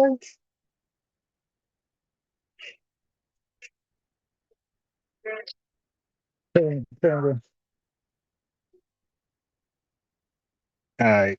So maybe, all right. So I don't know what just happened, but it's saying I got a weird.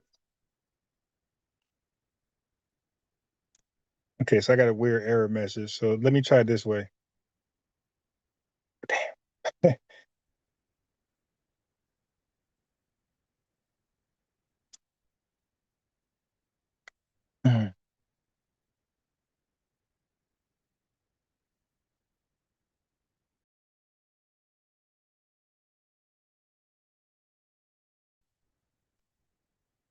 All right, so I had to switch phones.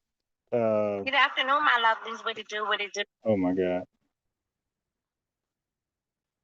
You kept. Had a conversation about what black nationalism is. The red, white, and blue. Yo, it says. Yeah, I'm glad you said that, Lanny, because that's the reason. I said, hey, look, I knew about this.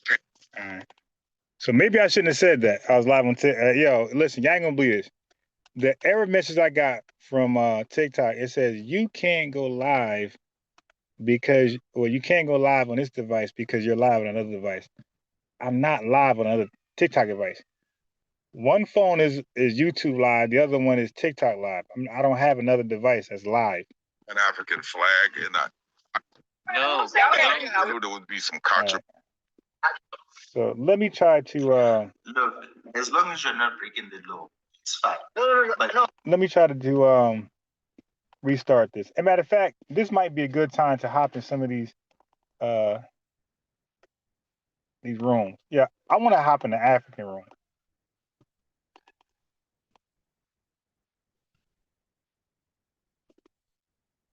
That's what I'm gonna do. I want to hop in the African room.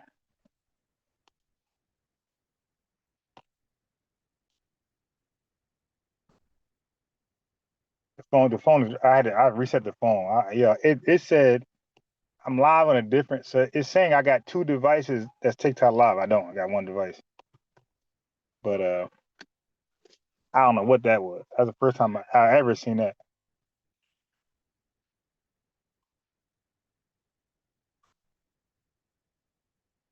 I'm waiting for my phone to restart. It's 8 o'clock already, yo.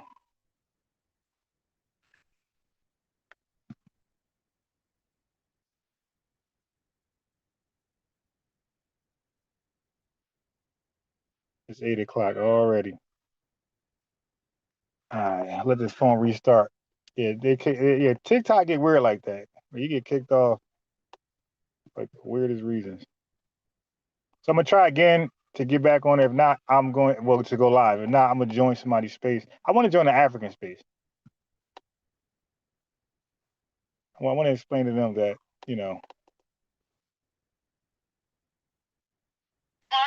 Viciously attacked. Sir, okay, first you said, why does he have a weapon? Now I debunked that. So you're not trying to attack the weapon anymore. Viciously attacked. Sir, okay, first you said. Yeah, I can't even turn this down, yo. This TikTok is crazy, yo.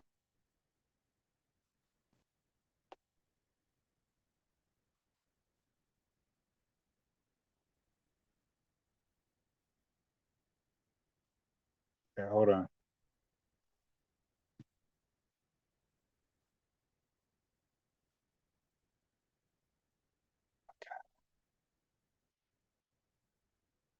Let's see what happens here. Because I don't mind joining one of those spaces. I want to tell them, like, they're not black. And explain to them. Oh yeah, okay, so it ain't all right. So TikTok is over. They kicked me off, that's out. All right, so now let me join. Wait, I can't even join a space? Yeah, it's bugging. All right, okay. Yeah, all right. Damn. All right, well, let me hook my headset up. I guess we're gonna be Dolo on YouTube. You dig? Where's my headset?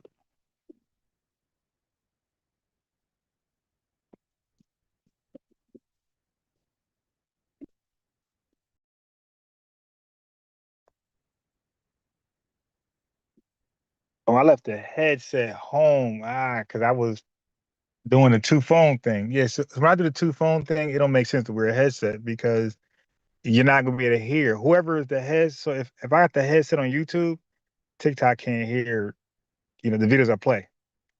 And if I got the headset for TikTok, I don't think it even actually worked. But anyway, I left it home because I didn't plan on using it. Whatever. Yeah, man, but great information. Good talking with suburban indigenous woman and Lena. That was a great conversation. That's something that we should really be inspired to listen to. That's a black excellent conversation. That's a black excellent bill. We were given opposing ideas in love. Nobody was like doing too much. Nobody was toxic. Nobody's calling each other DUMB. You dig? But we was pushing back on each other, which is great. And that caused you to critically think.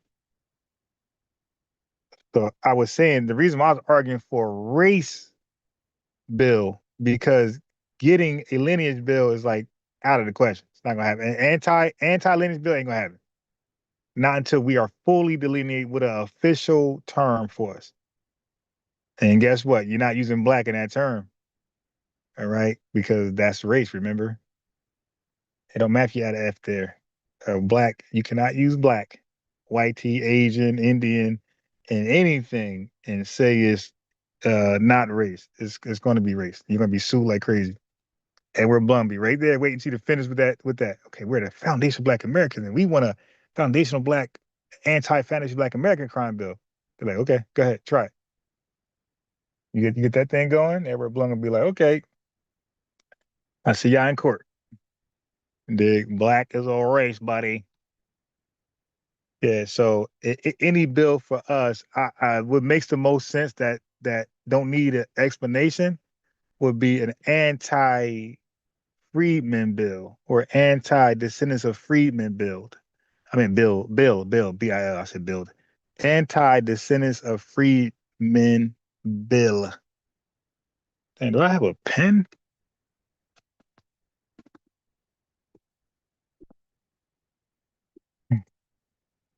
But the question gonna be is, how did I know you were that? And I know, and what did I say that was against freedmen specifically? I said something against your race, my guy. Remember, this is a lineage bill. I said something against all of you that look like you. Haitians, Jamaicans, Africans. So that's not a lineage crime. That's a racial crime, but you don't have a racial crime, remember? You have a lineage crime. So that's gonna be some of the wordplay. I can tell already. Anti.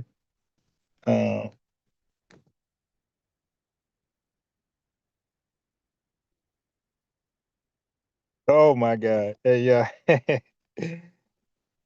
Yo, oh no. Yo, that acronym would be the ADOLF. A like Adolf without the L, Hitler. Yeah, nah, yeah. That'd be crazy. ADOLF. I wrote it down. Anti-descendant. D-O of Freedmen bill. So I guess take the O out, because that Adolf, that ain't gonna go nowhere. Small hat's gonna be like, hell no. ADF bill. There we go. Yeah, okay, we do that. We can do the ADF bill. I keep saying build. ADF bill. Descendants of freedmen. Just don't add the O. ADF bill. We need an ADF bill. Descendants of freedmen bill. Anti-descendants of freedmen bill. I keep wanting to say build, and I keep wanting to say some crazy stuff. Anti-descendants of freedmen bill.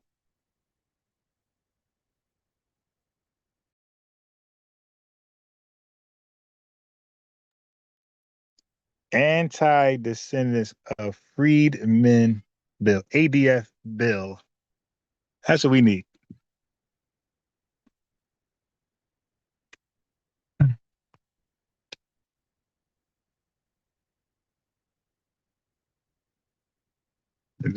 But we ain't talking about it.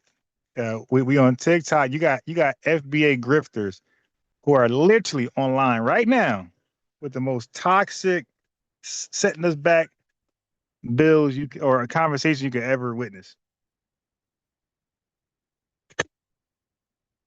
Yeah, you ready? Gotta come sit down. Come get in. No, it's we go home. It's 8 o'clock. Take my bite. Yeah, get your bite. Yeah, the anti-ADF bill. That's what we need. We need an ADF bill. What is that? Anti-Descendants of Freedmen bill. Okay. But I'm telling you, you can have it on record. So I guess that can only work when somebody knowingly. So the way that works, family, is that you got to prove that they knowingly understand you're a freedman. So maybe you got to tell them, and I think it could work that way. So when you come into a Chudder builder and he's chimping out, you can say, "Hey man, relax, bro. I'm a freedman. I'm a descendant of freedmen. So the words you're using towards me are seen as HATE words. You dig? So I'm warning you. I'm recording and I'm warning you. Like, chill out with that, because I take those words as you're attacking my lineage, and we're federally protected. ADF bill. So I think maybe that way you can pull it off. You got to let them know like who they're talking to. But then again, everybody can use that then. So like a Haitian can be like, "Hey man, stop chimping out on me. I'm ADF bill."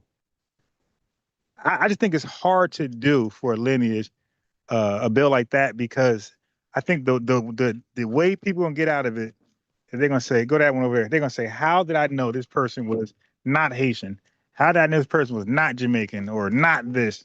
And just because they say they're not, how do I know they're not? Come. So I wasn't being anti-descendants of freedmen. I was just being anti-black, which is a race. And there's no bill for that because you have a anti-lineage bill. That's why I think like a racial bill would cover more.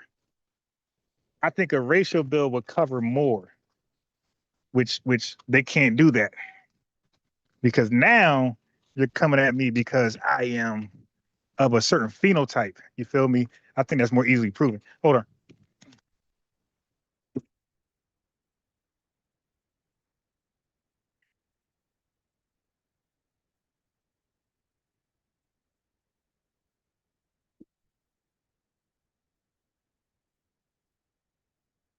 Yeah, I think you could easily prove that with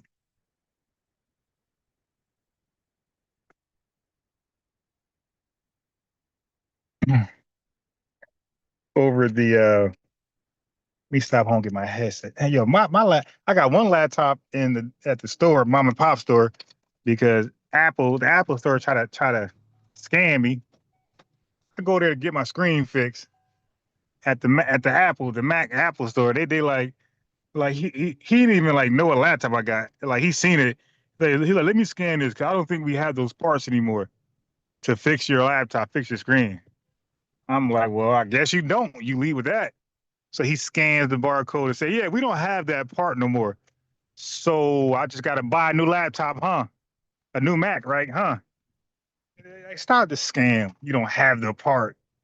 So I just got to buy a brand new laptop. Hey, don't get out of my face, bro.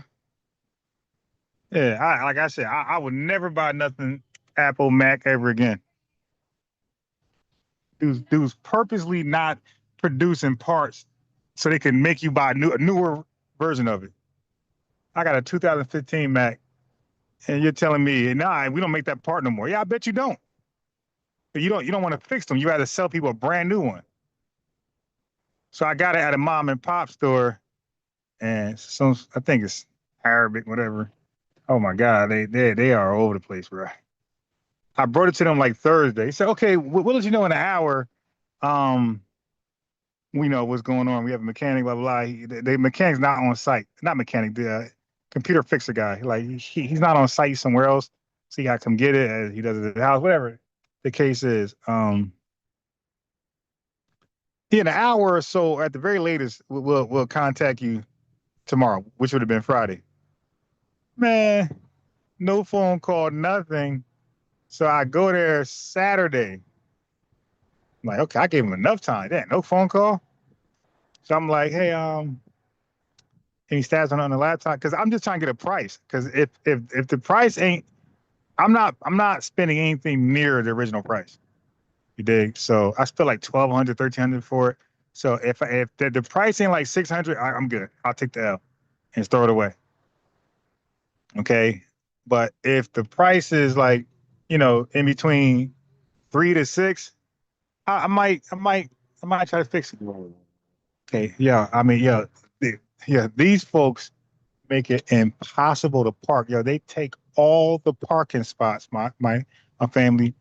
This is why when you have government action deporting people, Native Americans don't care. We're like, we were good because now we'll have parking. Like we're gonna benefit from it. We're gonna have more jobs. We're gonna have more. We can now buy this house or rent the house, and we have parking spots now and less traffic. Like that's how a Native American is gonna think. A natural one. I don't have an agenda. I'm gonna think like, yeah, okay, yeah, deport them, get rid of them. Because now I have a parking spot. I have a room. I have room to park on the street. I have a home to buy in my city. I might have a job. I might have a business to build in my city. I can rent that building right there. That's how some people actually think when they hear this stuff. They don't be thinking about, oh yeah, that's so terrible. They think, okay, this is the opportunity for me to level up. I could take advantage of this gap, this void. And where to park?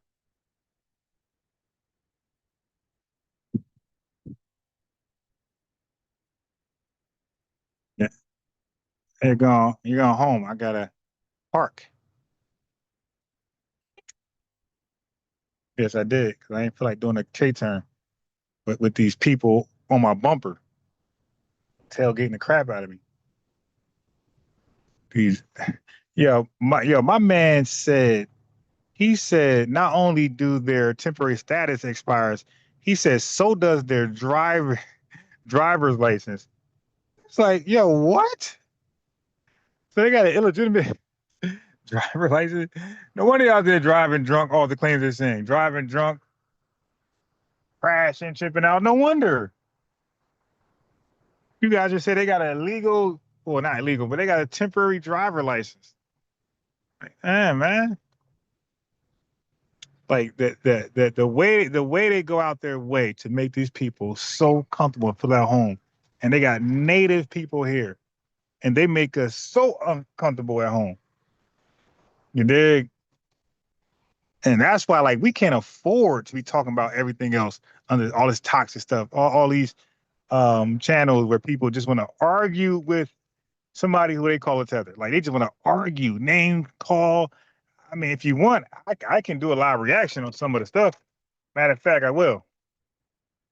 I'm gonna do a live reaction right now just to show y'all what y'all rather listen to. And this is why nothing will ever get done. No anti-crime bill, lineage or race, nothing will ever get done because people are too entertained about things that don't matter, conversations that don't go past the conversation. Nothing is learned. Nobody is changed their mind. Nothing. No takeaways, nothing. Just useless conversation for entertainment. And it's just name calling. Matter of fact, I'm going to do that. All right. There's plenty of them. I wish I could use my phone to go back on TikTok. I could just show you on TikTok live. I could just show you on TikTok live of these channels, these FBA channels, so-called FBA channels that I think are agent channels. They're here to undermine and redirect what we're supposed to talk to, which is so easy to do, it seems like. It's so easy to redirect Black Americans away from what we're supposed to be arguing, which is delineation and reparations. We went away from that completely, and now we're just talking about go back to your homeland and fix your homeland. And okay, that's not signal boosting delineation. That's not putting pressure on politicians to look at the birthright citizenship bill and crime bill. That's not putting no pressure on nobody to do anything for us that we're asking for and demanding. We're just chimping out on the internet, yelling at people, saying go back to your homeland. And they're struggling doing that. Like the same people they struggle with, argue with, they come over here and it'd be a sensible conversation, and all of our talking points got addressed. And the person pretty much concedes to the talking points. Other channels, they think we're crazy. Oh, no, you're divisive, toxic. A simple conversation about knowing things, right? And the way to disseminate it and articulate it, that same person, like, okay, it makes sense.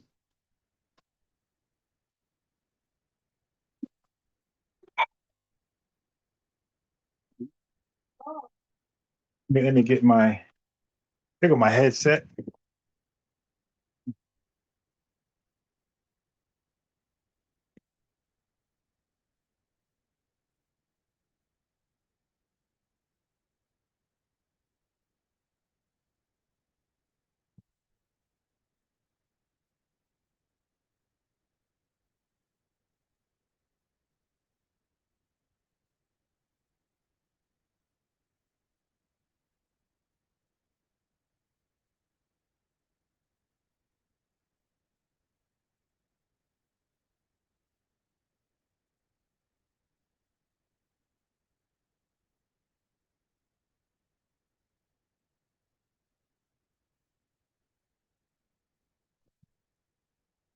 Yeah, so I'm gonna try to go on TikTok first to get a live discussion of FBA's tripping out, ain't talking about nothing we should be talking about. No, like signal boosting is just gone. That's a forgotten, long lost, forgotten plan. I could have sworn it was about signal boosting our major talking points. That's out. That's out. Like folks found how to grift. FBA's found how to grift this and, you know, get clout, clicks and views. They seen this as an opportunity for clicks and views. They got no interest on the real stuff we talk about. They got zero interest in that. They took this opportunity to go after clicks and views.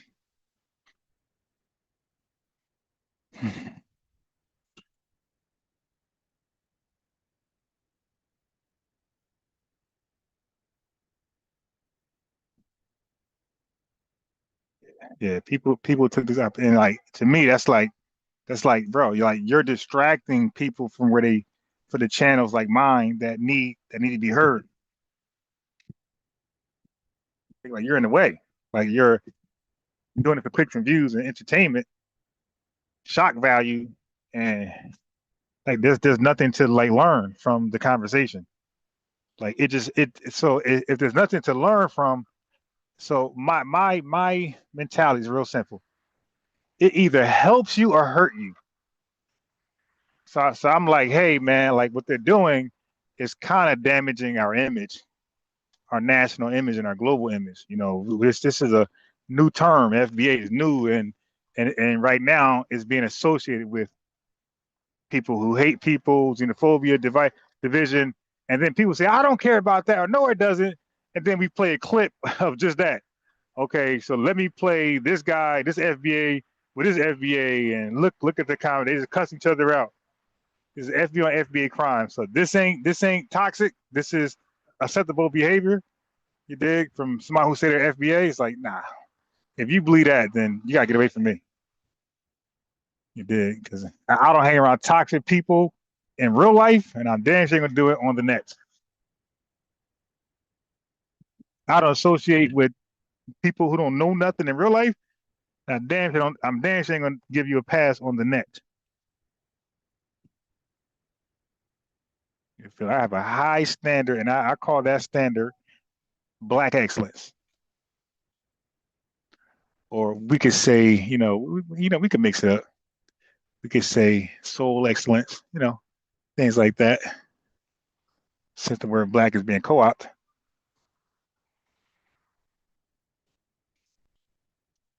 You dig? All right. Let me see.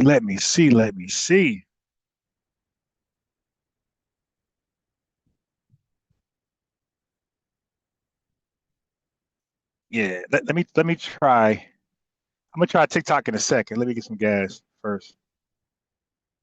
Then I'm gonna try to.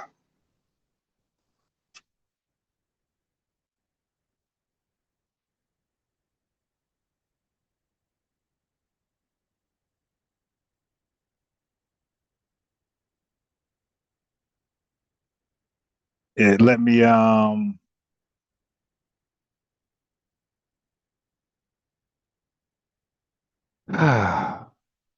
okay. Let me try right now. Yeah, that was crazy. TikTok was like, "Yo, we kicking you off because you have a whole nother device," which I did not. The other device is YouTube Live. It ain't TikTok Live. It's like, yeah, how do y'all get that? How did TikTok come to that conclusion? I like some weird stuff.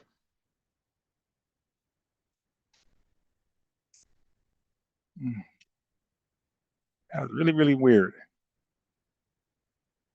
But yeah, so damn, I can't even do it. My laptop is down, so I can't even chop up those dope conversations I was having with the Tariq Nasheed troll. He called himself Black Akata, something like that. He's like a major Tariq Nasheed troll. But I had to do Tamed. He came over here trying that chimp out stuff, trolling. Man, and I was like, bro, are you smart?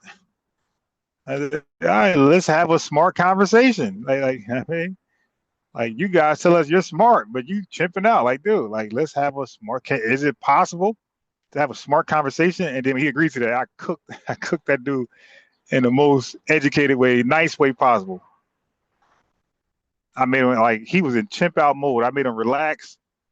I counted adrenaline, and I just commenced the beat down, the Bruce Leroy beat down. I gave that dude.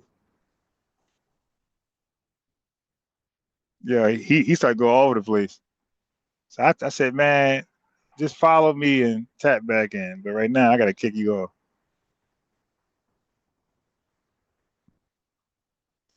I was like, yeah, right now, I don't have the patience for people like you right now.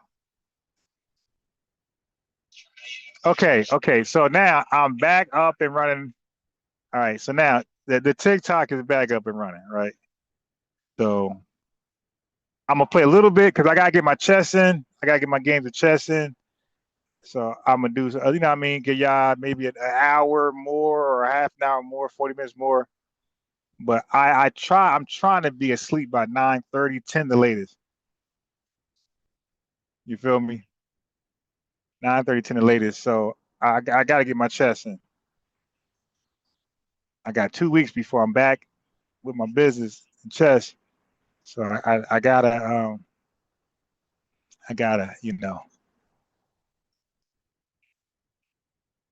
I gotta get ready. All right. So once I get settled in, I'm going to show you the TikTok. Oh, I call it TikToxic. I'm gonna show you the TikToxic conversations. It's like, yo, what is this, man? Like, I mean, people forget who we're doing it for. We're doing it for the youth. Like, we're trying to be well, I'm trying to be documented in history where people can like refer to a video of mine and be like, yo, who was on by his Ron? Yo, that dude was deep as hell, yo. Like some kid 80 years from now, some FBA kid 80 years from now. Like, that dude on by his Ron, they ain't deep as hell, bro. He was on it. Yeah, ain't nobody really rock with him. Wow, that's crazy, yo. He was before his time. That dude used to cook. That's what I want for myself. I want an FBA response like that. Like, dang, ain't nobody check him out. Damn, yo, they're just watching this crazy content. And they let that dude just go to the wayside. Hey, wow. Our elders were chimping out. You feel me? I think I want some coffee, yo.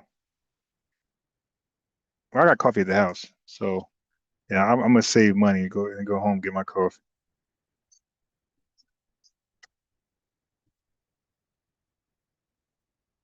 Damn.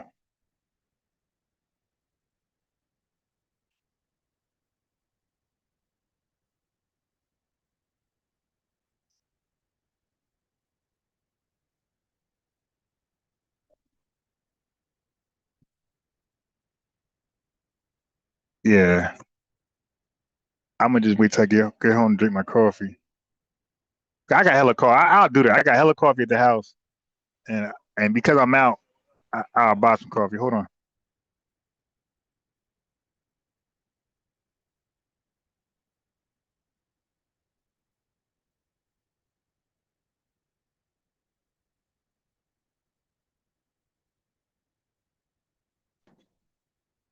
Yeah. All right, thank you. All right.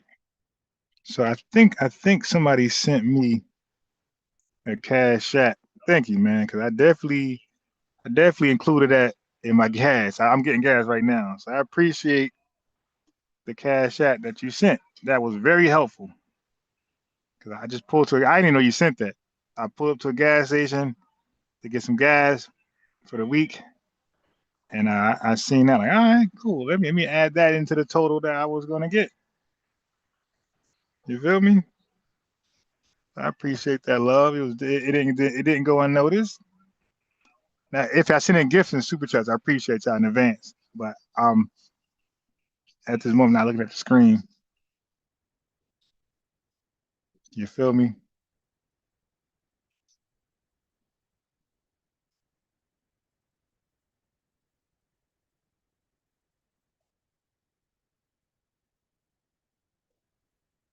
All right.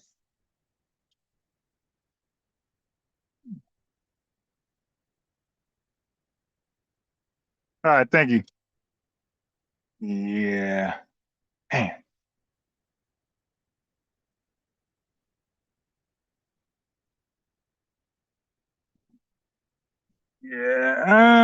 Yeah, that gas ain't really. I ain't look at the price. That gas was kind of expensive over here. Why is it so much over here? It's like forcing over here, and somewhere else it was like $1 less. Yeah, I'm wilding. I gotta start paying attention to the gas prices. All right.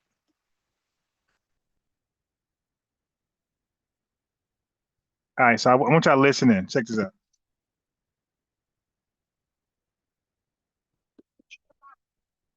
One parent that's immigrant.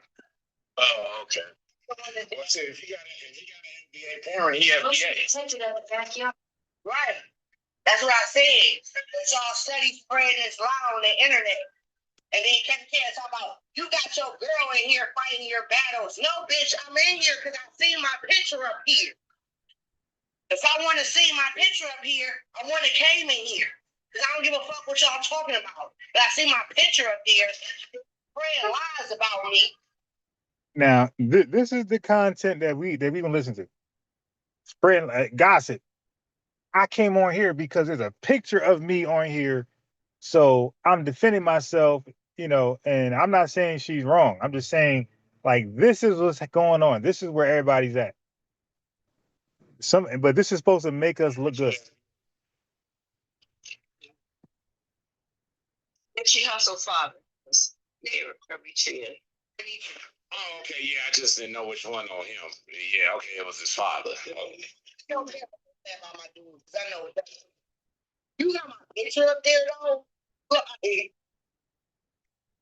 it really that deep? You went and you done on a Facebook page that I don't even use. That might even be a fake page or whatever, like. Yeah, this is the thing. Somebody came to him. This is what he said. Somebody came to him. So they're allowing, that's crazy. They're allowing somebody to come on a panel and use somebody else's picture as like mockery, and they're okay with that. And she's complaining, she's raising concern, and they're ignoring that like she never said it, and they're just continuing on with the show. Hey, bro, I'm not ever gonna let one of my family panelists put somebody else's picture on the damn YouTube live or TikTok live to defame and slander somebody. Man, I get that off, man. Like I said, I don't deal with trolls in real life, so I'm not gonna deal with trolls on the Insta. Like, dude, don't put that. If you want to do that, you do that in your own time. Don't put that woman picture, in mockery on my damn. Don't have me associated with that mockery.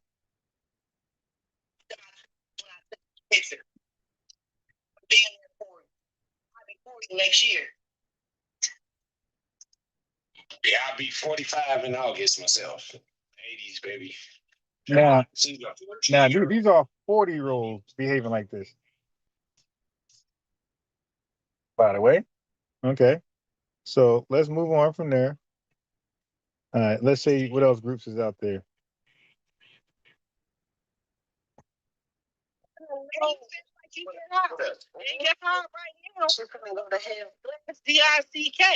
Now look at this comment. Look at this conversation on that glass DICK.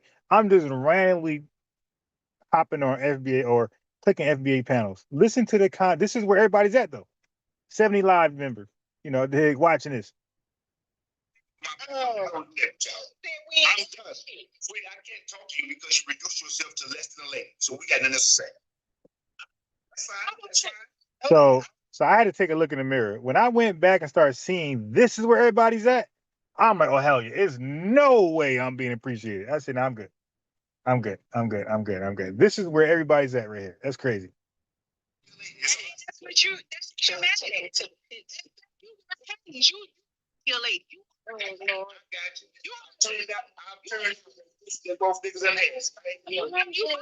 Okay, so now let's go to a different room. This is what we succumb to. Okay, let's try a different room.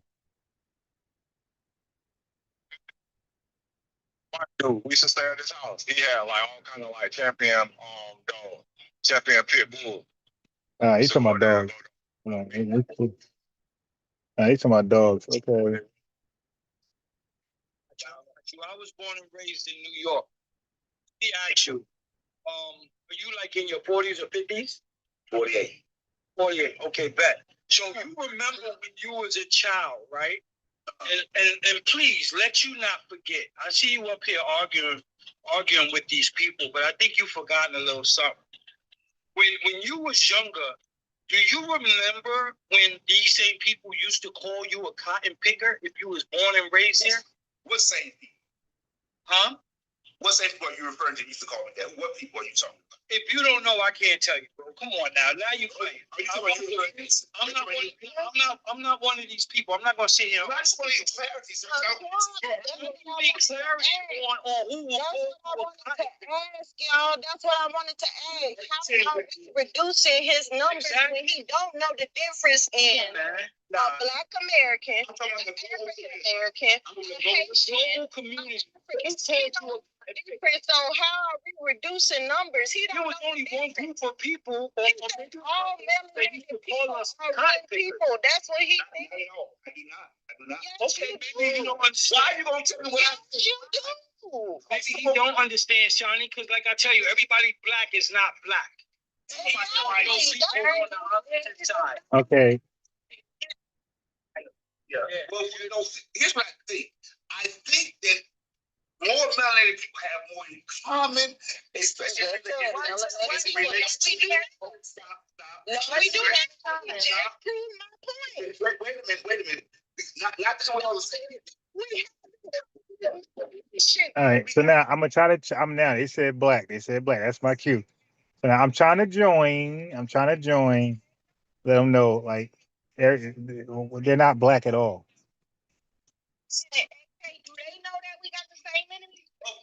Oh my God, the same enemy. Well, what's the enemy? Yeah, these are some crazy. Yeah, this is who everybody's. People have their own agendas, and they bring it to these FBA spaces as though it's not an agenda. This is the FBA new talking point. She said we got the same enemy, ma'am. Who the hell is my enemy? Oh, let me guess. All white people. No, you got your mind. My enemy is anybody that's stopping us from delineating, stopping us from receiving that reparation bag. That's my enemy. My enemy is not a permanent skin color or permanent foreigner. It's anybody in my way of being great. Okay, now she's pretending that no, the white people is our enemy. No, ma'am, no, ma'am. And again, that's not the talking point. That's not a major FBA talking point. They're adding that there. But these are the same people. That's why when it's a racialized event, they're automatically black, no matter what the evidence is, because they believe white people are the enemy. So therefore, it's black versus white all the time. It's always up. Okay, no. That's the same thing. Take that shit off. You're not African. Yeah. So why was my family wrong? So how can they tell me? So it wasn't that my family told me not to go to separate from African. We didn't have much involvement. I always lived in a very separated environment. It was all black. But in Chicago, we all got a lot of things in common. What the fuck? So I grew up black. You just said that. That's it. And when I see them, I'm black and proud, right? Okay, James Brown wasn't even talking about Africans. He was talking about us. I can't see a lot of us face. John, you don't even know when the term African American was. He don't even know that. You keep using it like he don't even know that. And he's a historian. He's a historian. He don't even know that. I forgot more than what you know. We can go day by day. You don't want to do that. I don't know. You didn't answer. It was straight in your life. It was straight crickets when I asked you that question. Straight crickets. Am I lying? Am I lying? That's a lie. What okay. It's asinine. It's not asinine. Nothing. I had an epiphany, right? That is something to answer now. Shit. You know the answer? It's an asinine question. Historian. Yeah, so I just asked him to invite me up. Here.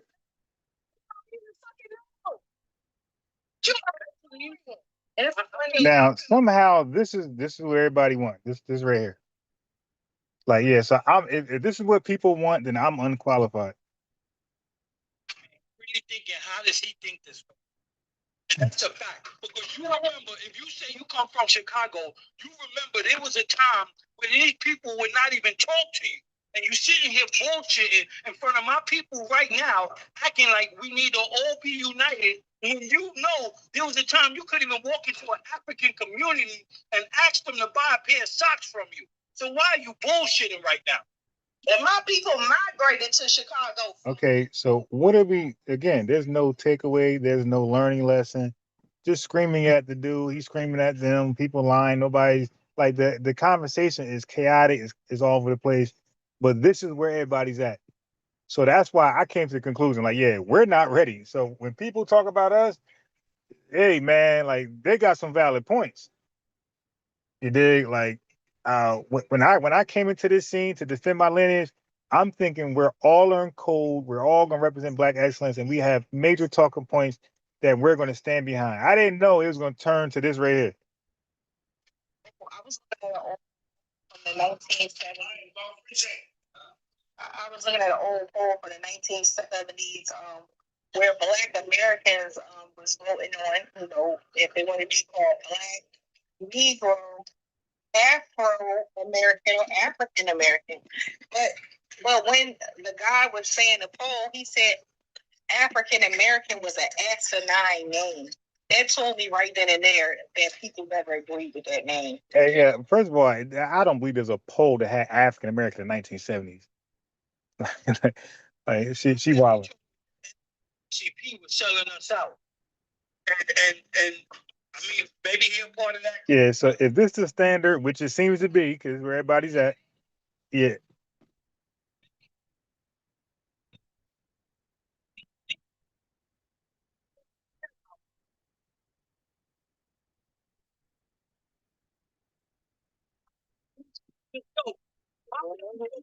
Time ago, everybody who's Black is not Black. Watch out for these niggas out here. Yeah, right. You right about that. Exactly, because these niggas will act like they Black and they will slave you just as worse as anybody else. Yeah, how does somebody? Yeah, how does somebody? It's true, but that's the only part he held on to. Yeah, how does somebody? Hold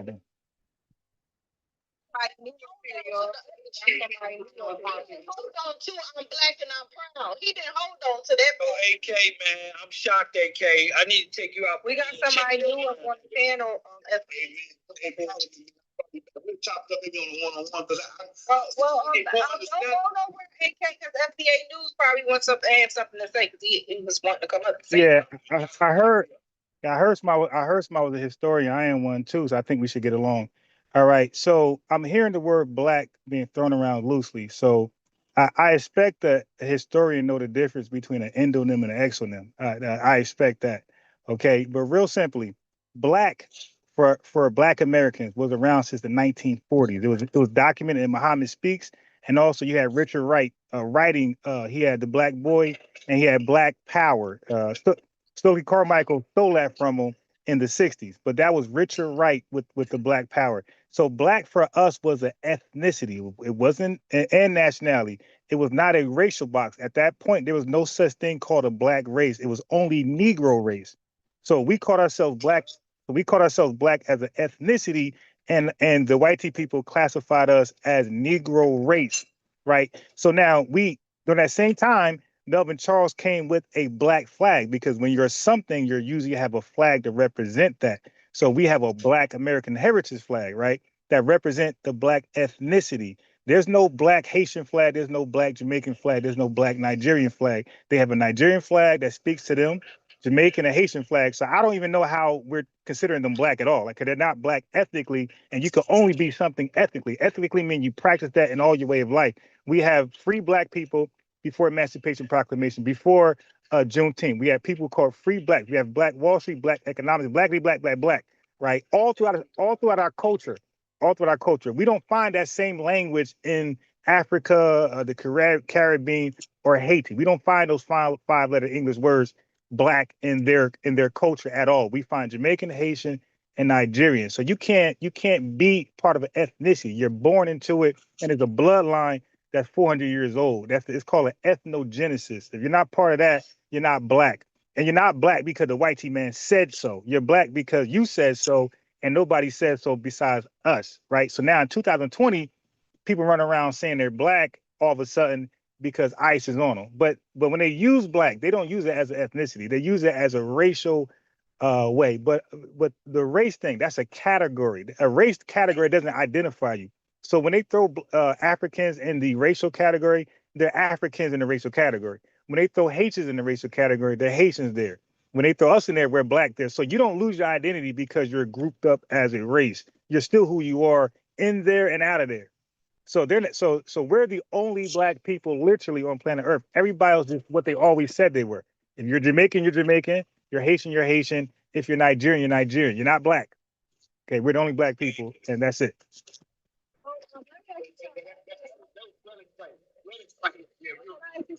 Yes. Then these other groups of people, then these other groups of people find being called black, being like they were being disrespected, like it was like a slur. Yeah, so Dr. King talked about that in I think his 1967 speech where he said black has always had negative connotations. This is why nobody said they were black before us.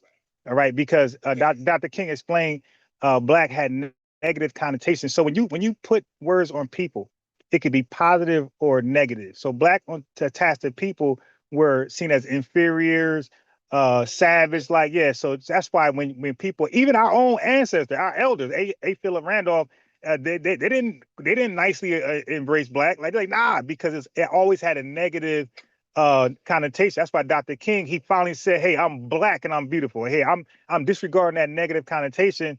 And we're now redefining it and putting a positive connotation on it. He said, I'm black and I'm beautiful. James Brown obviously said black and proud. And then we went blackity black all the way.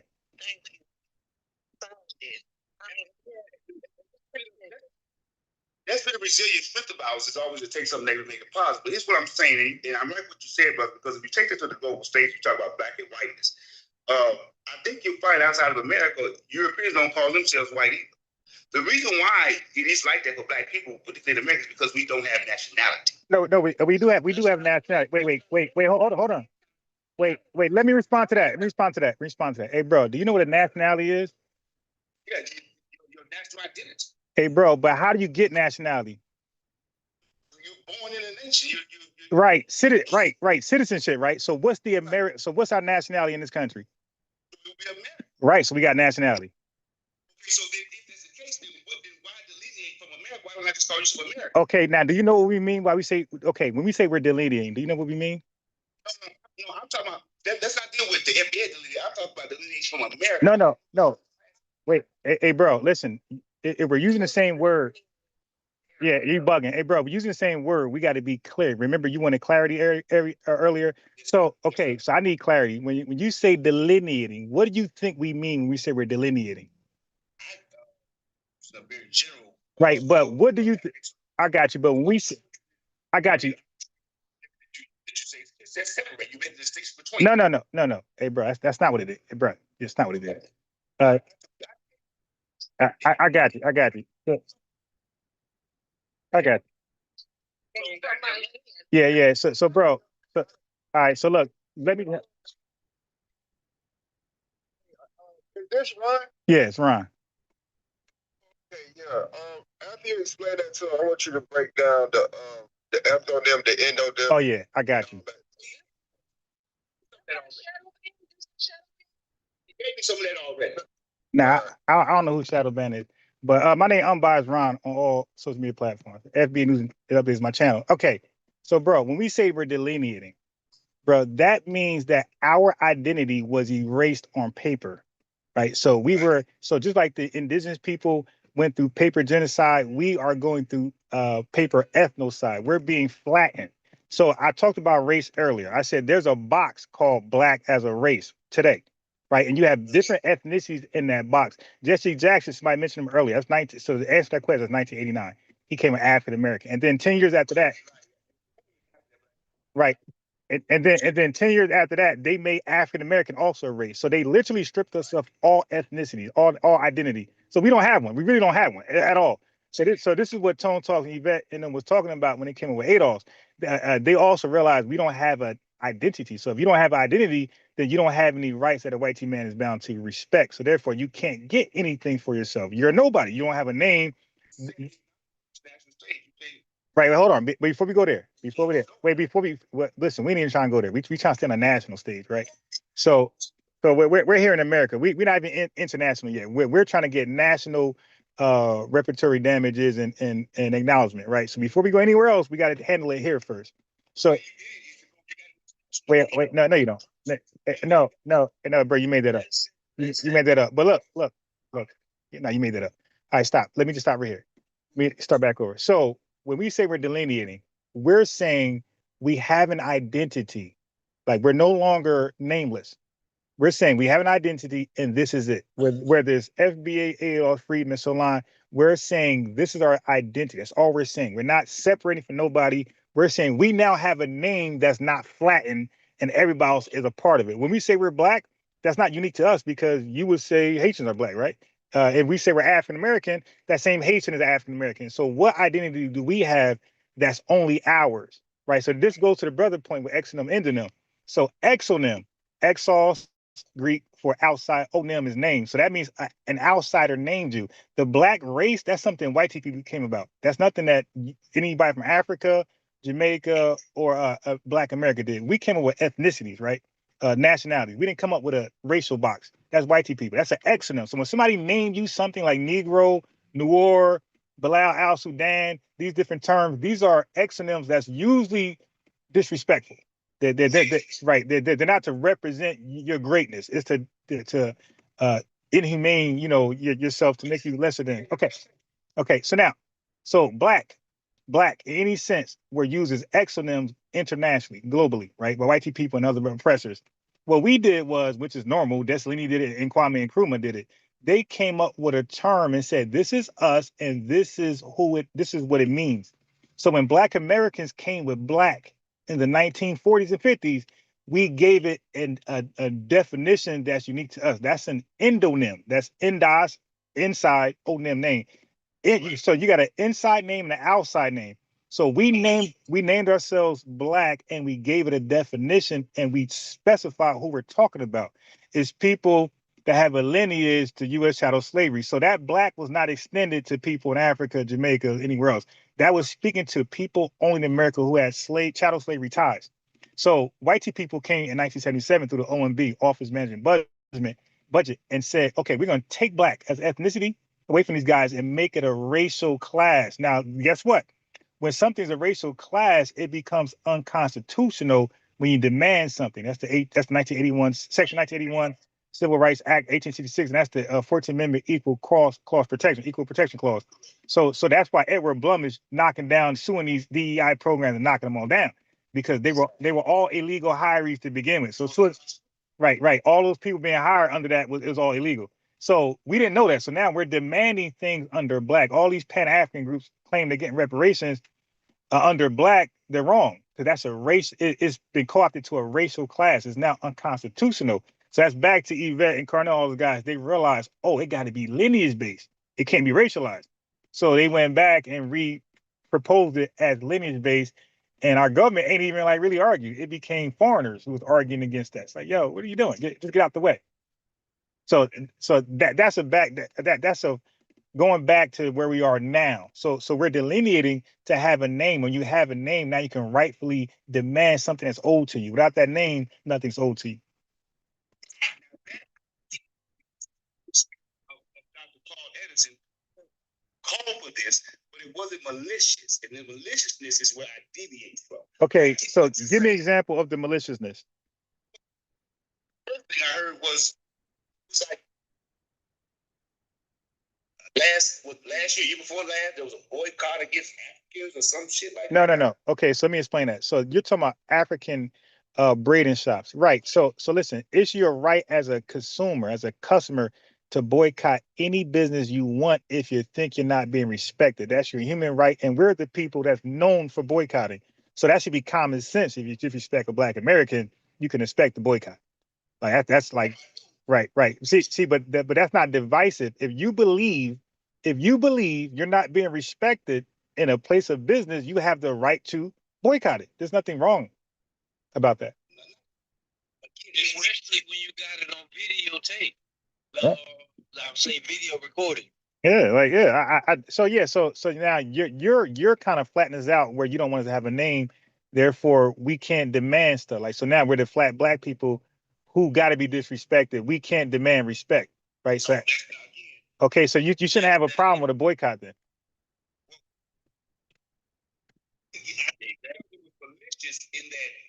No. Hey, bro. Listen, bro. When you boycott, you're normally upset. Can we agree?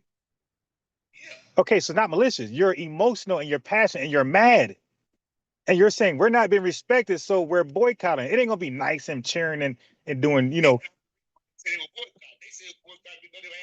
No, they said it no, hey bro, it happened to be Africans doing the disrespect.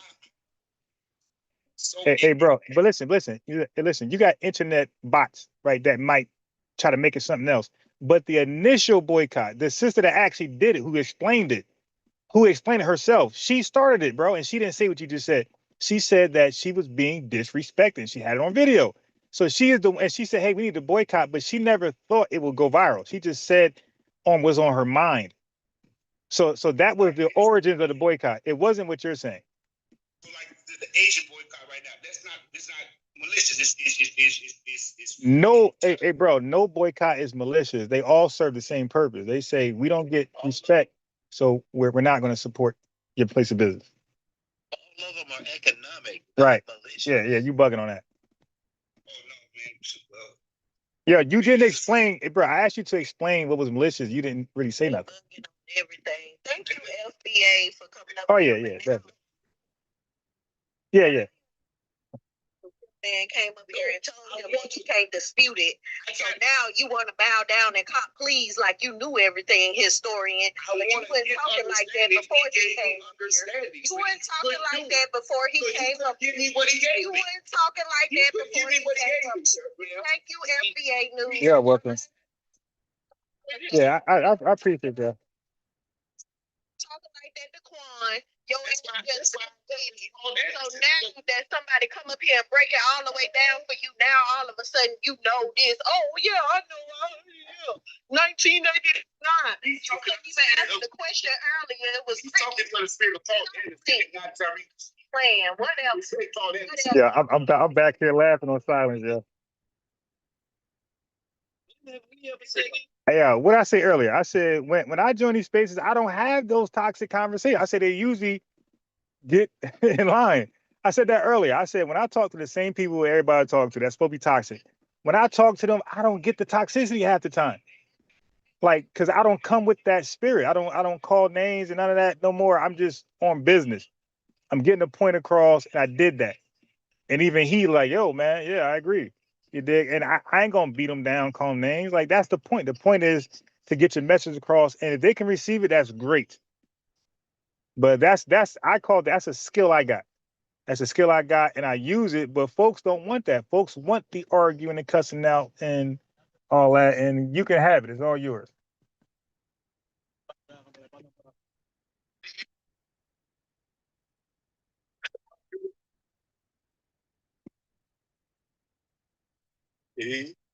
Now we hear you clear. We hear you. Yeah, I want you to hit the prompt. That was an easy body. So. Yo, I can't even see that prompt. What does it say? I need my glasses. Yeah. If Haitians built America, why didn't they build Haiti? Yeah. Okay, so with anything in life, like there's a pattern, right? So if you did something great, it don't just come out of nowhere. Like the greatness is seen at your ethnogenesis, right? So you can't establish Haiti and don't make that great ever. I just said earlier that their claim to fame is 1804. 224 years later, you dig nothing. So yeah, Brad, that's not the pattern of people who can build societies and nations. Now that's a pattern of people who don't do anything. They sit on their butt and they look at the greatness that we do. So with us, we can name. I can start from Paul Cuff, Martin Delaney Robinson, Frederick Douglass. I can name about 50 people on the top that are great in internationally. And I would give anybody to name You can combine all the islands of Jamaica, the islands. You can or the Caribbean. You can include Haiti and Africa. Name 10 people who did something great. You can't.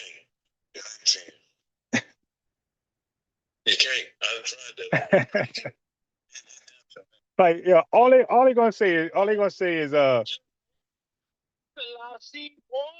yeah, they're gonna say, look, I'm gonna give you, okay, so yeah, Nelson, Kwame Nkrumah, and maybe Ibrahim Traoré. That's about it. Oh yeah, and Patrice Lumumba. That's it. Yeah, that's it. That's it. Stop right there.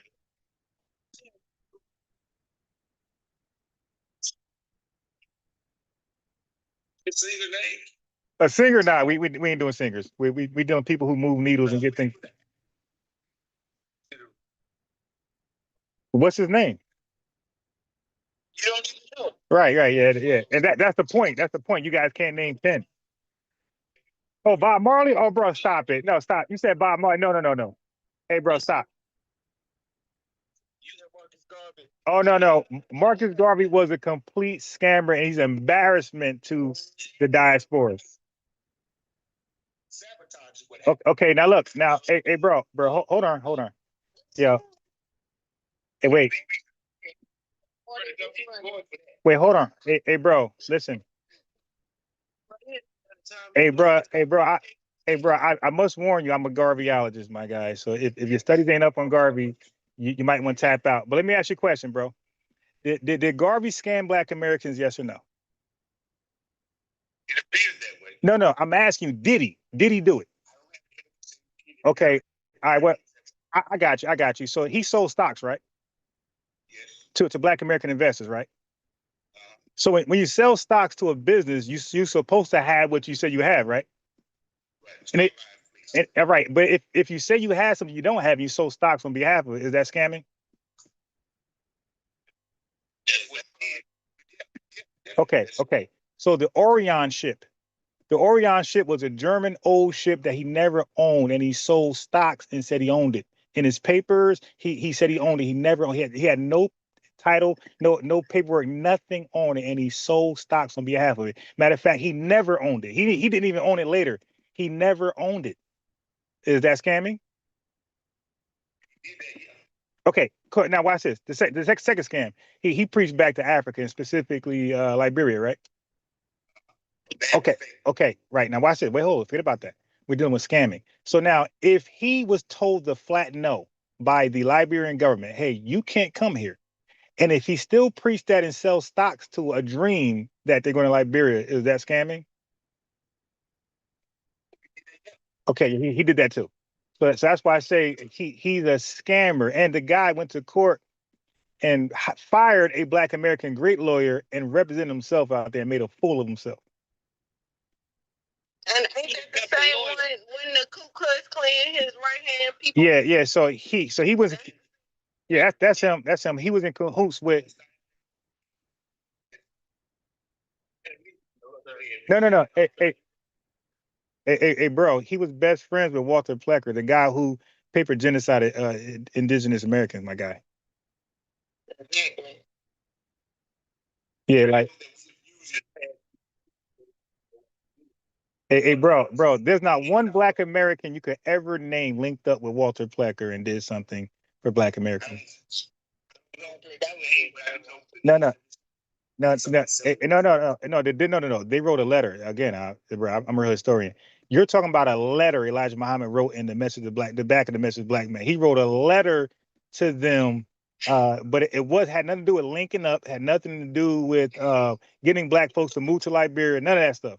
Right. So that letter was not the same what Garvey did. Said I'm a real historian. Yeah.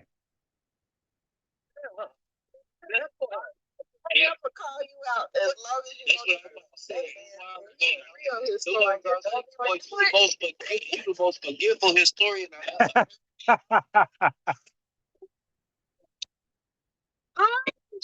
have. Hey, bro, that's a fact. Yeah, I gave you a reference. I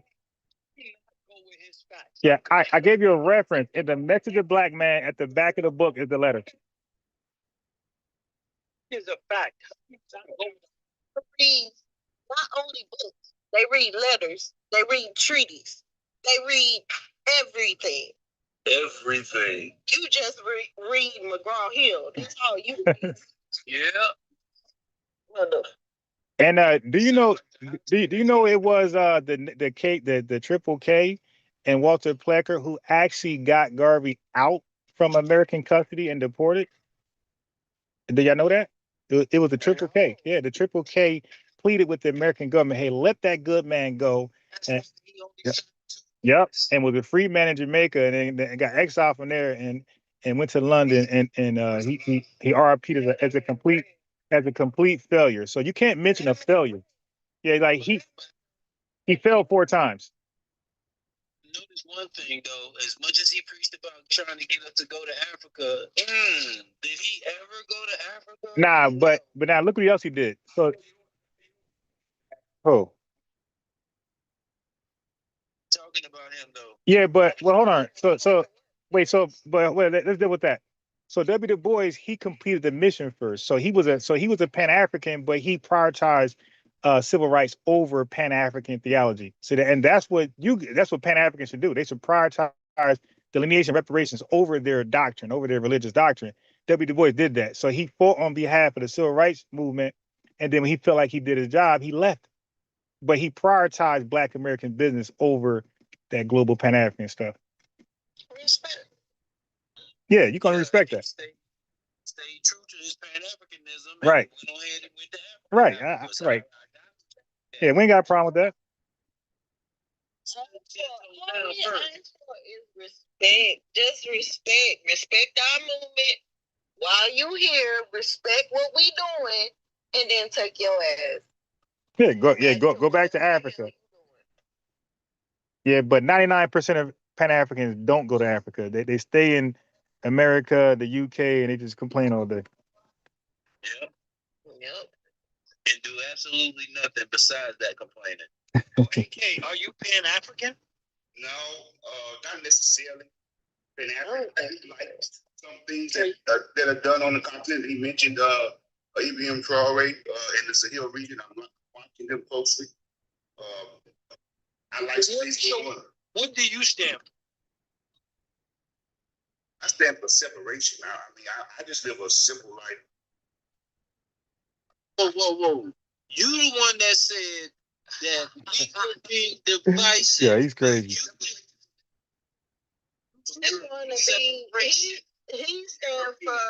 He stand for segregation.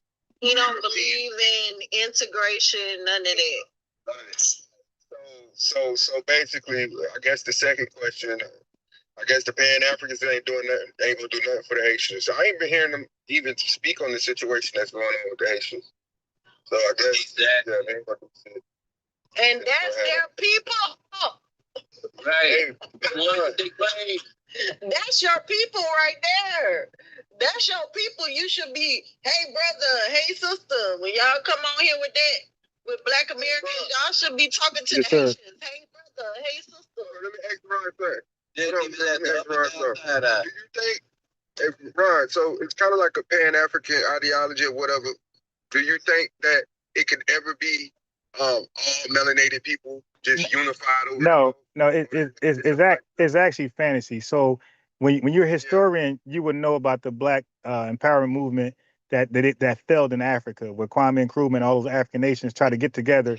That flopped in 3 years. And do you know about the islands, West Indies Federation? They tried that over there. They tried a Pan-Caribbean thing that flopped in 4 years, and they all went solo and they all claimed independence. Matter of fact, that's why they claimed independence, because the unity thing flopped.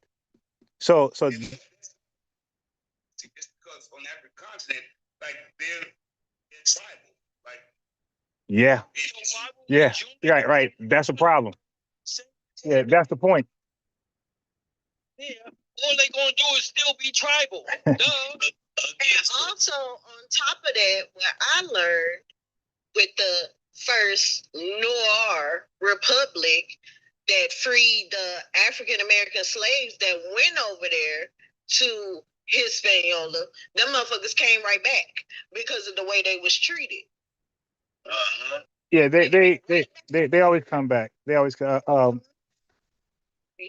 They rather be over here in the midst of slavery because they was treated that bad over there on that island. Since they want to talk about, oh, we freed y'all and bought y'all. Fuck that, Shawnee. We rather go back over there. Yeah, when they see all those Haitians chimping out to the French, they're like, we out, you know, yeah, we out. Like, because you understand, like, Black Americans, we got a different world perspective on white people than from other melanated people. Like, we were the only minority group that was around the clock oppressed, like all day of our life. Like, we don't know a lifestyle without oppression. These guys are pretty much by themselves. So, like, they never like experienced 100 years of lynching or Jim Crow or what he's talking about, segregation of white people over here and melanated over there. Like, they never experienced that. So, like, so they look. So when their experiences with white people is the opposite of ours. Like, they see them as saviors, people who bring them TPS, right? Temporary statuses. Like, they look at them, they bring rice, they bring doctors. Bill Gates go over there. Like, they see them as like heroes and angelic beings. Like, we don't. That's not our reality. Like, we see them as the actual embodiment of evil. So we could never like get along on that. So he said separation. He said that. He said he believes in separation from the European. But bro, Africa and the Caribbean, they don't want separation. They're trying to be with the European. They all are migrating to it's a Western European countries to live permanently. They don't want to go back home. So they are against you.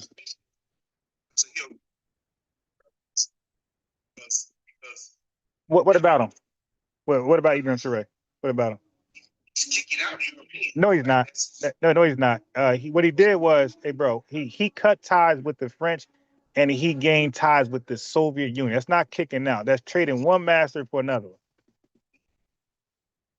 Okay, so explain why he linked up with white people, the Russian. No, I'm not talking about China. I'm talking white people. Because you said separate from Europeans. So why is your man linking up with the white people like Garvey?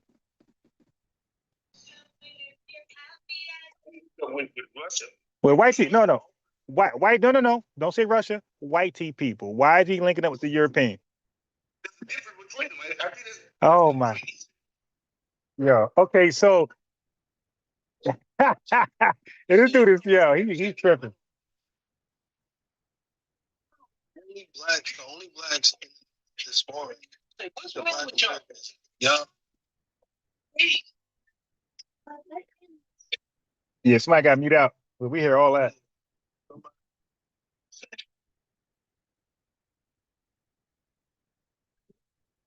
And go ahead. I think they muted up.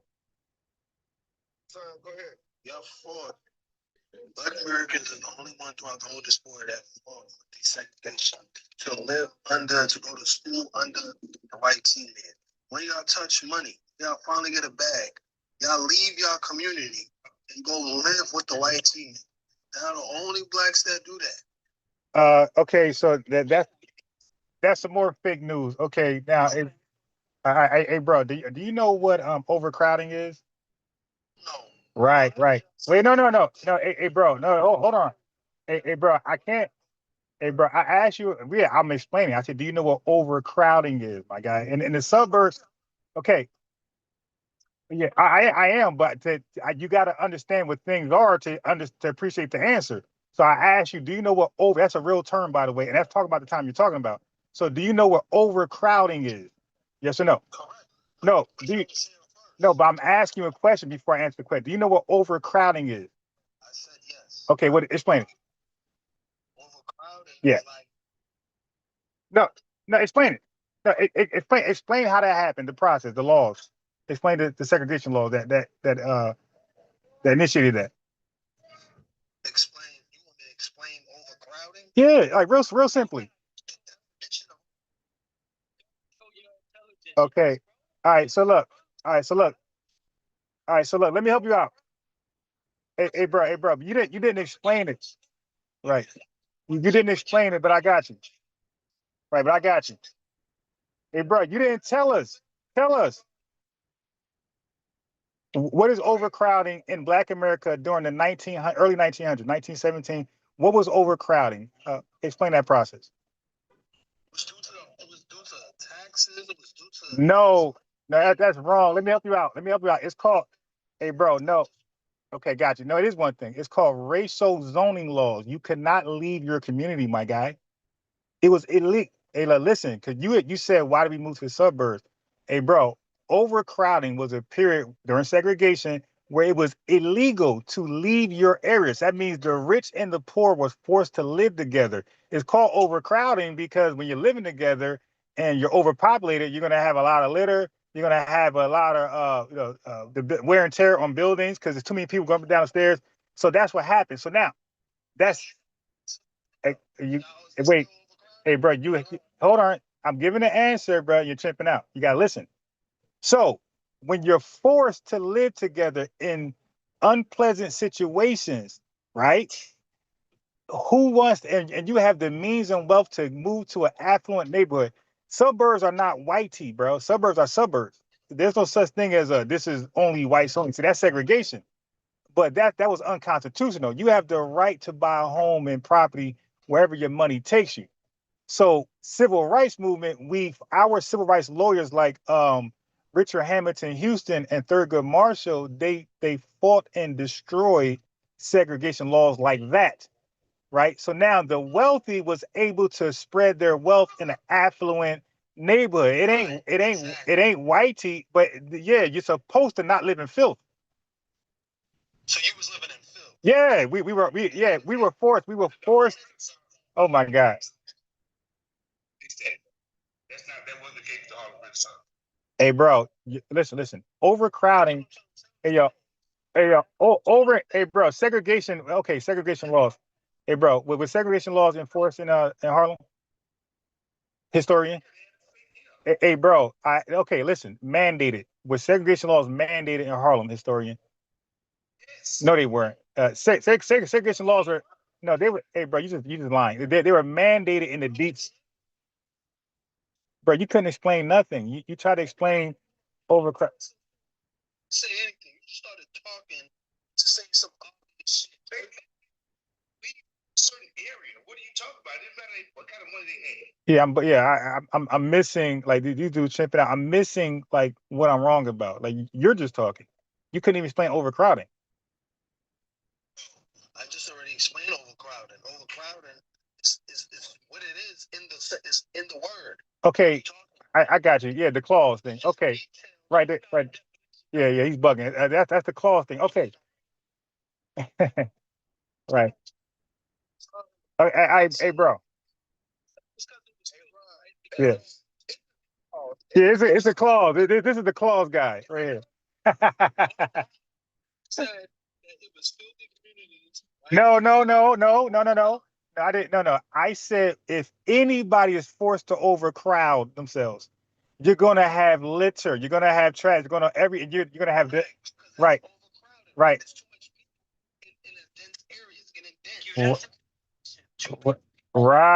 There you go. Now you answered the question finally.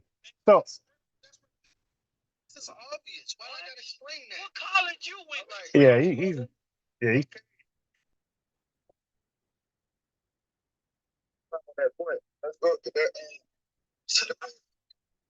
Yeah, now I'm actually like the question was bad faith. There was really no answer to that because he couldn't even understand what overcrowding even was. Because I already gave the answer, my guy. And when your turn when you had the time to answer that question, you did. Say all that in detail. Okay. So let's. It's giving you knowledge right now, and you're not appreciating a damn thing. Talking about you right now. First of all, the brother down below, he already said in Harlem that wasn't even a thing. So there's a disparity of what he's talking about and what the other brother's talking about. So, what are we talking about? No. Okay. Right. So there's something called mandated laws and there's unmandated laws. Like for example, Jim Crow wasn't really enforced. It wasn't mandated in the New Jersey, New York, and you can just Google that. It was not enforced. So therefore, like in this mandated means when you drink from a water fountain that says whites only, the police officers had to lock you up. That's called mandates. It was mandatory to go to jail. Down in the north, you could drink from a water fountain that says whites only, and it wasn't mandated that you go to jail. So I was saying the segregation Jim Crow laws, they were loose up north. They wasn't that stern like they were in Mississippi, Alabama, and the Carolinas, bro. If you don't know that, you just don't know segregation. We're talking about federal law that's being pushed all around. That's one. What federal law? What federal law you talking about?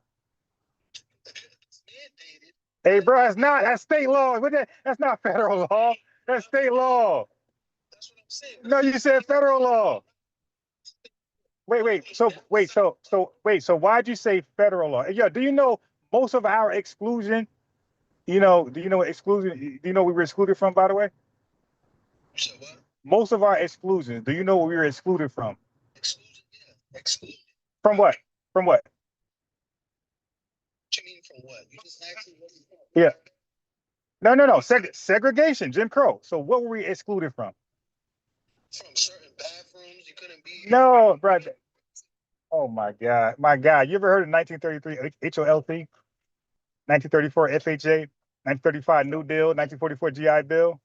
I'm talking about those exclusions where they exclude us from wealth, my guy, not from a bathroom. Wealth. No, but I'm saying, but you just even said that we couldn't even drink from certain water fountains. You said that was mandated down south. Yeah, down south, right. Example to tell you about mandated. Right. Yeah, yeah. No. You thought mandated things meant that it was federal when it's state. So just listen. No. Dude. See, this is what happens when people become like. I feel like you're right now, and he's like, "Yo, get your hands up." Yeah. Like, dude, you messed up. You hopped on the panel at the wrong time. All right. So, but to go back to your point, okay, which is bad faith. He said that we moved to whitey places. No, these are our places too. This is our country too. We can move where we want, and there's whitey people there that got rights to that land. So do we. Why do you think that whitey people have access to parts of America that we don't have access to? Like, that's crazy logic. We can move. This is our country too. We can move wherever we want to, and that's what the civil rights movement is about. It was about desegregation and illegal discrimination. Okay, right. There's towns that will have predominantly blacks. There's towns that have predominantly white. Bro, that was a predominantly white town is called segregation, my guy. It's predominantly white because blacks were not allowed in, right? No, because we were overcrowded. They forced us there. You're not getting that? Yeah, we were marked. They forced us to do. Right, we still Christian.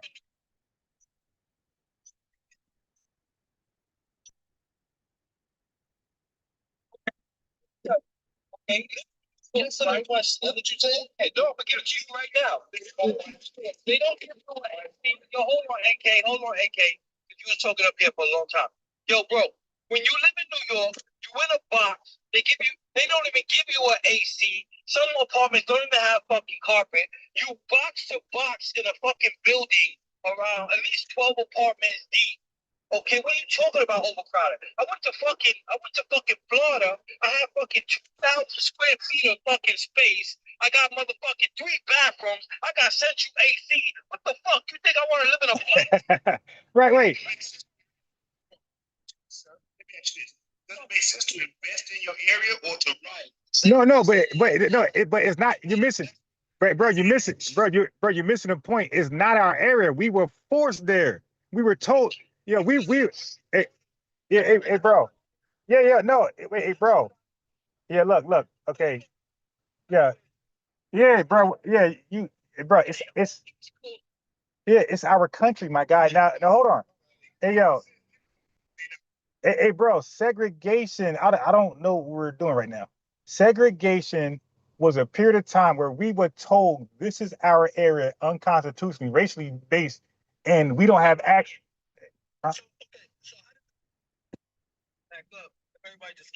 No. Hey, bro, it wasn't ours to be.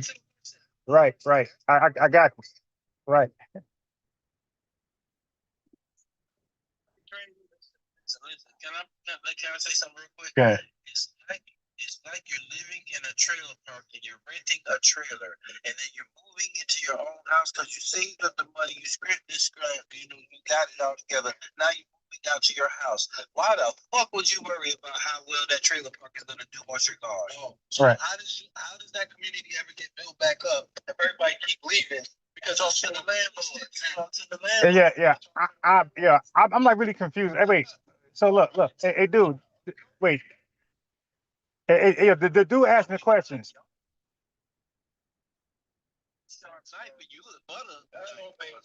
Yeah.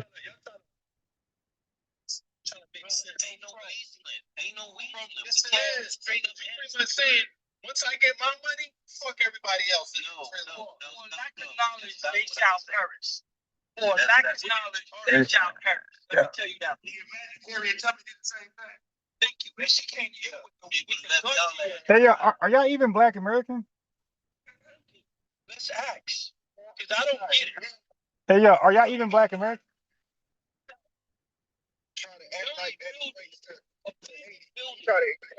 Wait, yeah. Are you? Because are you Black American? Yeah, are you even Black American? Real answer, but Nah, yeah, that's really important.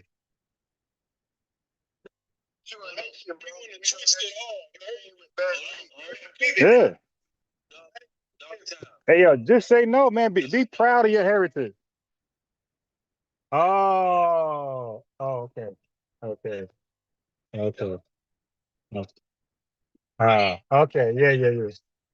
All right. Yeah. All right. Nah. Hey, wait. Let's talk about the topic now. Yeah. Right. Yeah. Okay, now let's get to the topic really now. Now we know you're Haitian. Hey, bro, your history. Hey, bro, your history, my guy. No. It's a fail. Your greatest. Hey, bro, your greatest moment was 1804. You had did nothing significant since, bro. Name something you did. Millionaire business districts, my guy. Mil-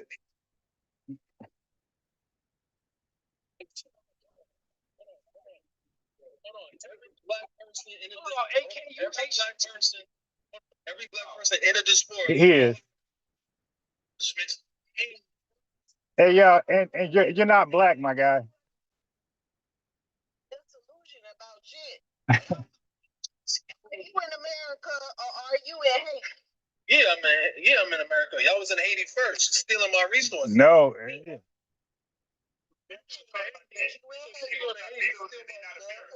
Okay.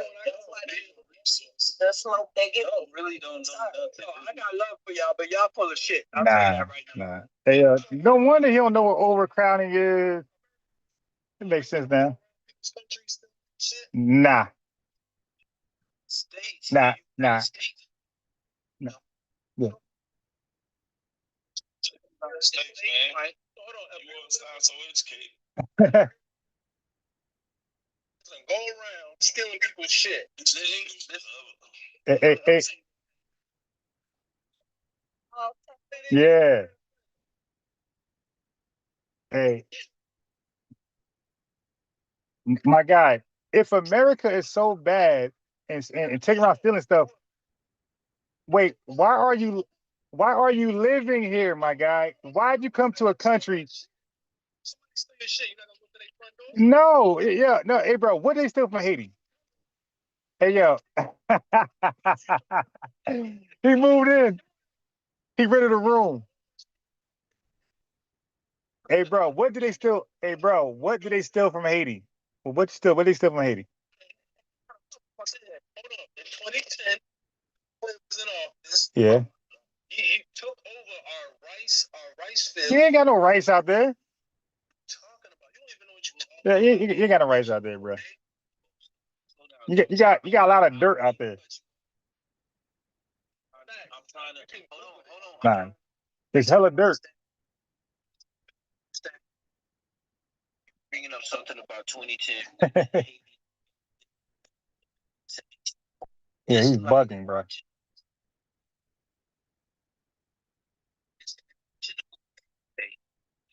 Picked up Debo.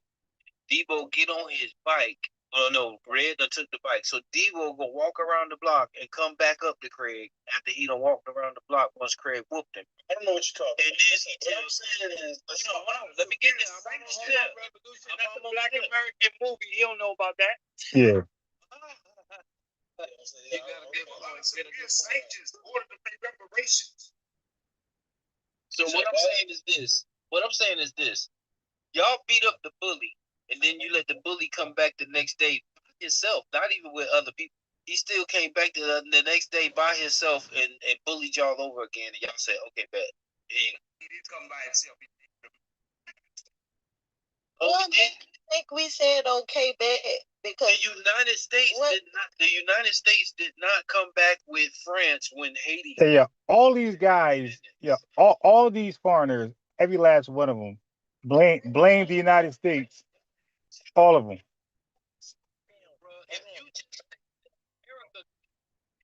Yeah, he's bugging. 20 years later, United States did not come back with French when they came back and told Haiti they pay up. Yes, they did. Yeah. That's a known fact. Everybody knows. He don't know about that because he's here in America. 20 years after they gained their independence, America. He was born here. He don't know. Yeah, they went back none of that. They don't do their history when they Not at all. They actually try to forget their history. Right. They don't know nothing about all that. They don't know how many times they've been fucked in that. I've seen it before, bro. Hold on. Well, shit is on the spot. America goes to people's countries stealing their resources. We just seen them happen in Venezuela. They didn't just steal Venezuela's oil. Hey, bro, they was no. Hey, bro, they were selling illegal. Yeah, they were selling illegal oil. They were selling black marketed oil. Yeah. Yes, I did.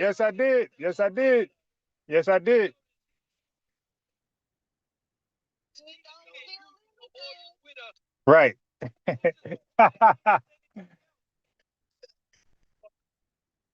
Yeah, bro, I don't have a colonizer. Y'all got colonizers. We didn't have colonizers. Y'all did. Telling me I'm trying to tell you. You know for a fact that what? Know for a fact that in Venezuela, those oil fields was in disrepair for one, and that oil was leaking from them to this point that it was starting to contaminate the Gulf of Mexico. Yeah, my fault. I went to trolling. I ain't gonna lie. I went to trolling because once the conversation moves from education to just when this guy came in, he came with feelings and you know, and that's why I said, let me ask this guy, are you even Black American? There's no way you are. You don't know what overcrowding is and everything like so. Then everybody asked him, and it turned out he's Haitian. And so this is a guy. At this point, it becomes a mudslinging contest. And yeah, I had fun for a second, but I'm really like done with the conversation because with this guy, you're not gonna have an honest conversation. Like everything is America's fault. Yeah, he just gonna say whatever you want to say at this point. He's officially chimped out.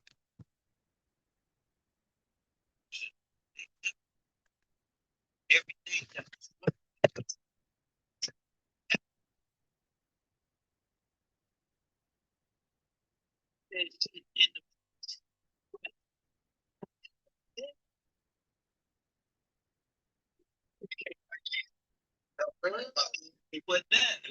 Just the one thing he's talking speak. No, I'm talking about Trump. You say like Trump helping people out. You say that Trump helping. No. Make no mistakes about it. I'm like, fuck Trump only because of the fact that I don't trust none of them motherfuckers. All of them have an agenda that doesn't include. Yeah, at this point, the conversation's turned to America, you know, whitey man is evil, the devil, so America just wrong all the time. And yeah, nah, I'm good. Like that's not a scholarly conversation at that point. Yeah, when we're just like saying America's wrong. Every time they go to war, they're wrong. When they do this, they're wrong. They never, yeah. Like that's a Pan-African stance, and yeah, nah, it's not that. Like if you was to just put that in any AI engine, like they'll cook them. Like it's not. Yeah, but no, America. Every time America's involved in something, they're always wrong. Like okay, stop. They don't remember about stealing resources. Name something. This dude named Bill Clinton, setting up Bill Clinton. By the way, this is a private business that Bill Clinton got going on, and whatever he said, this guy said rice.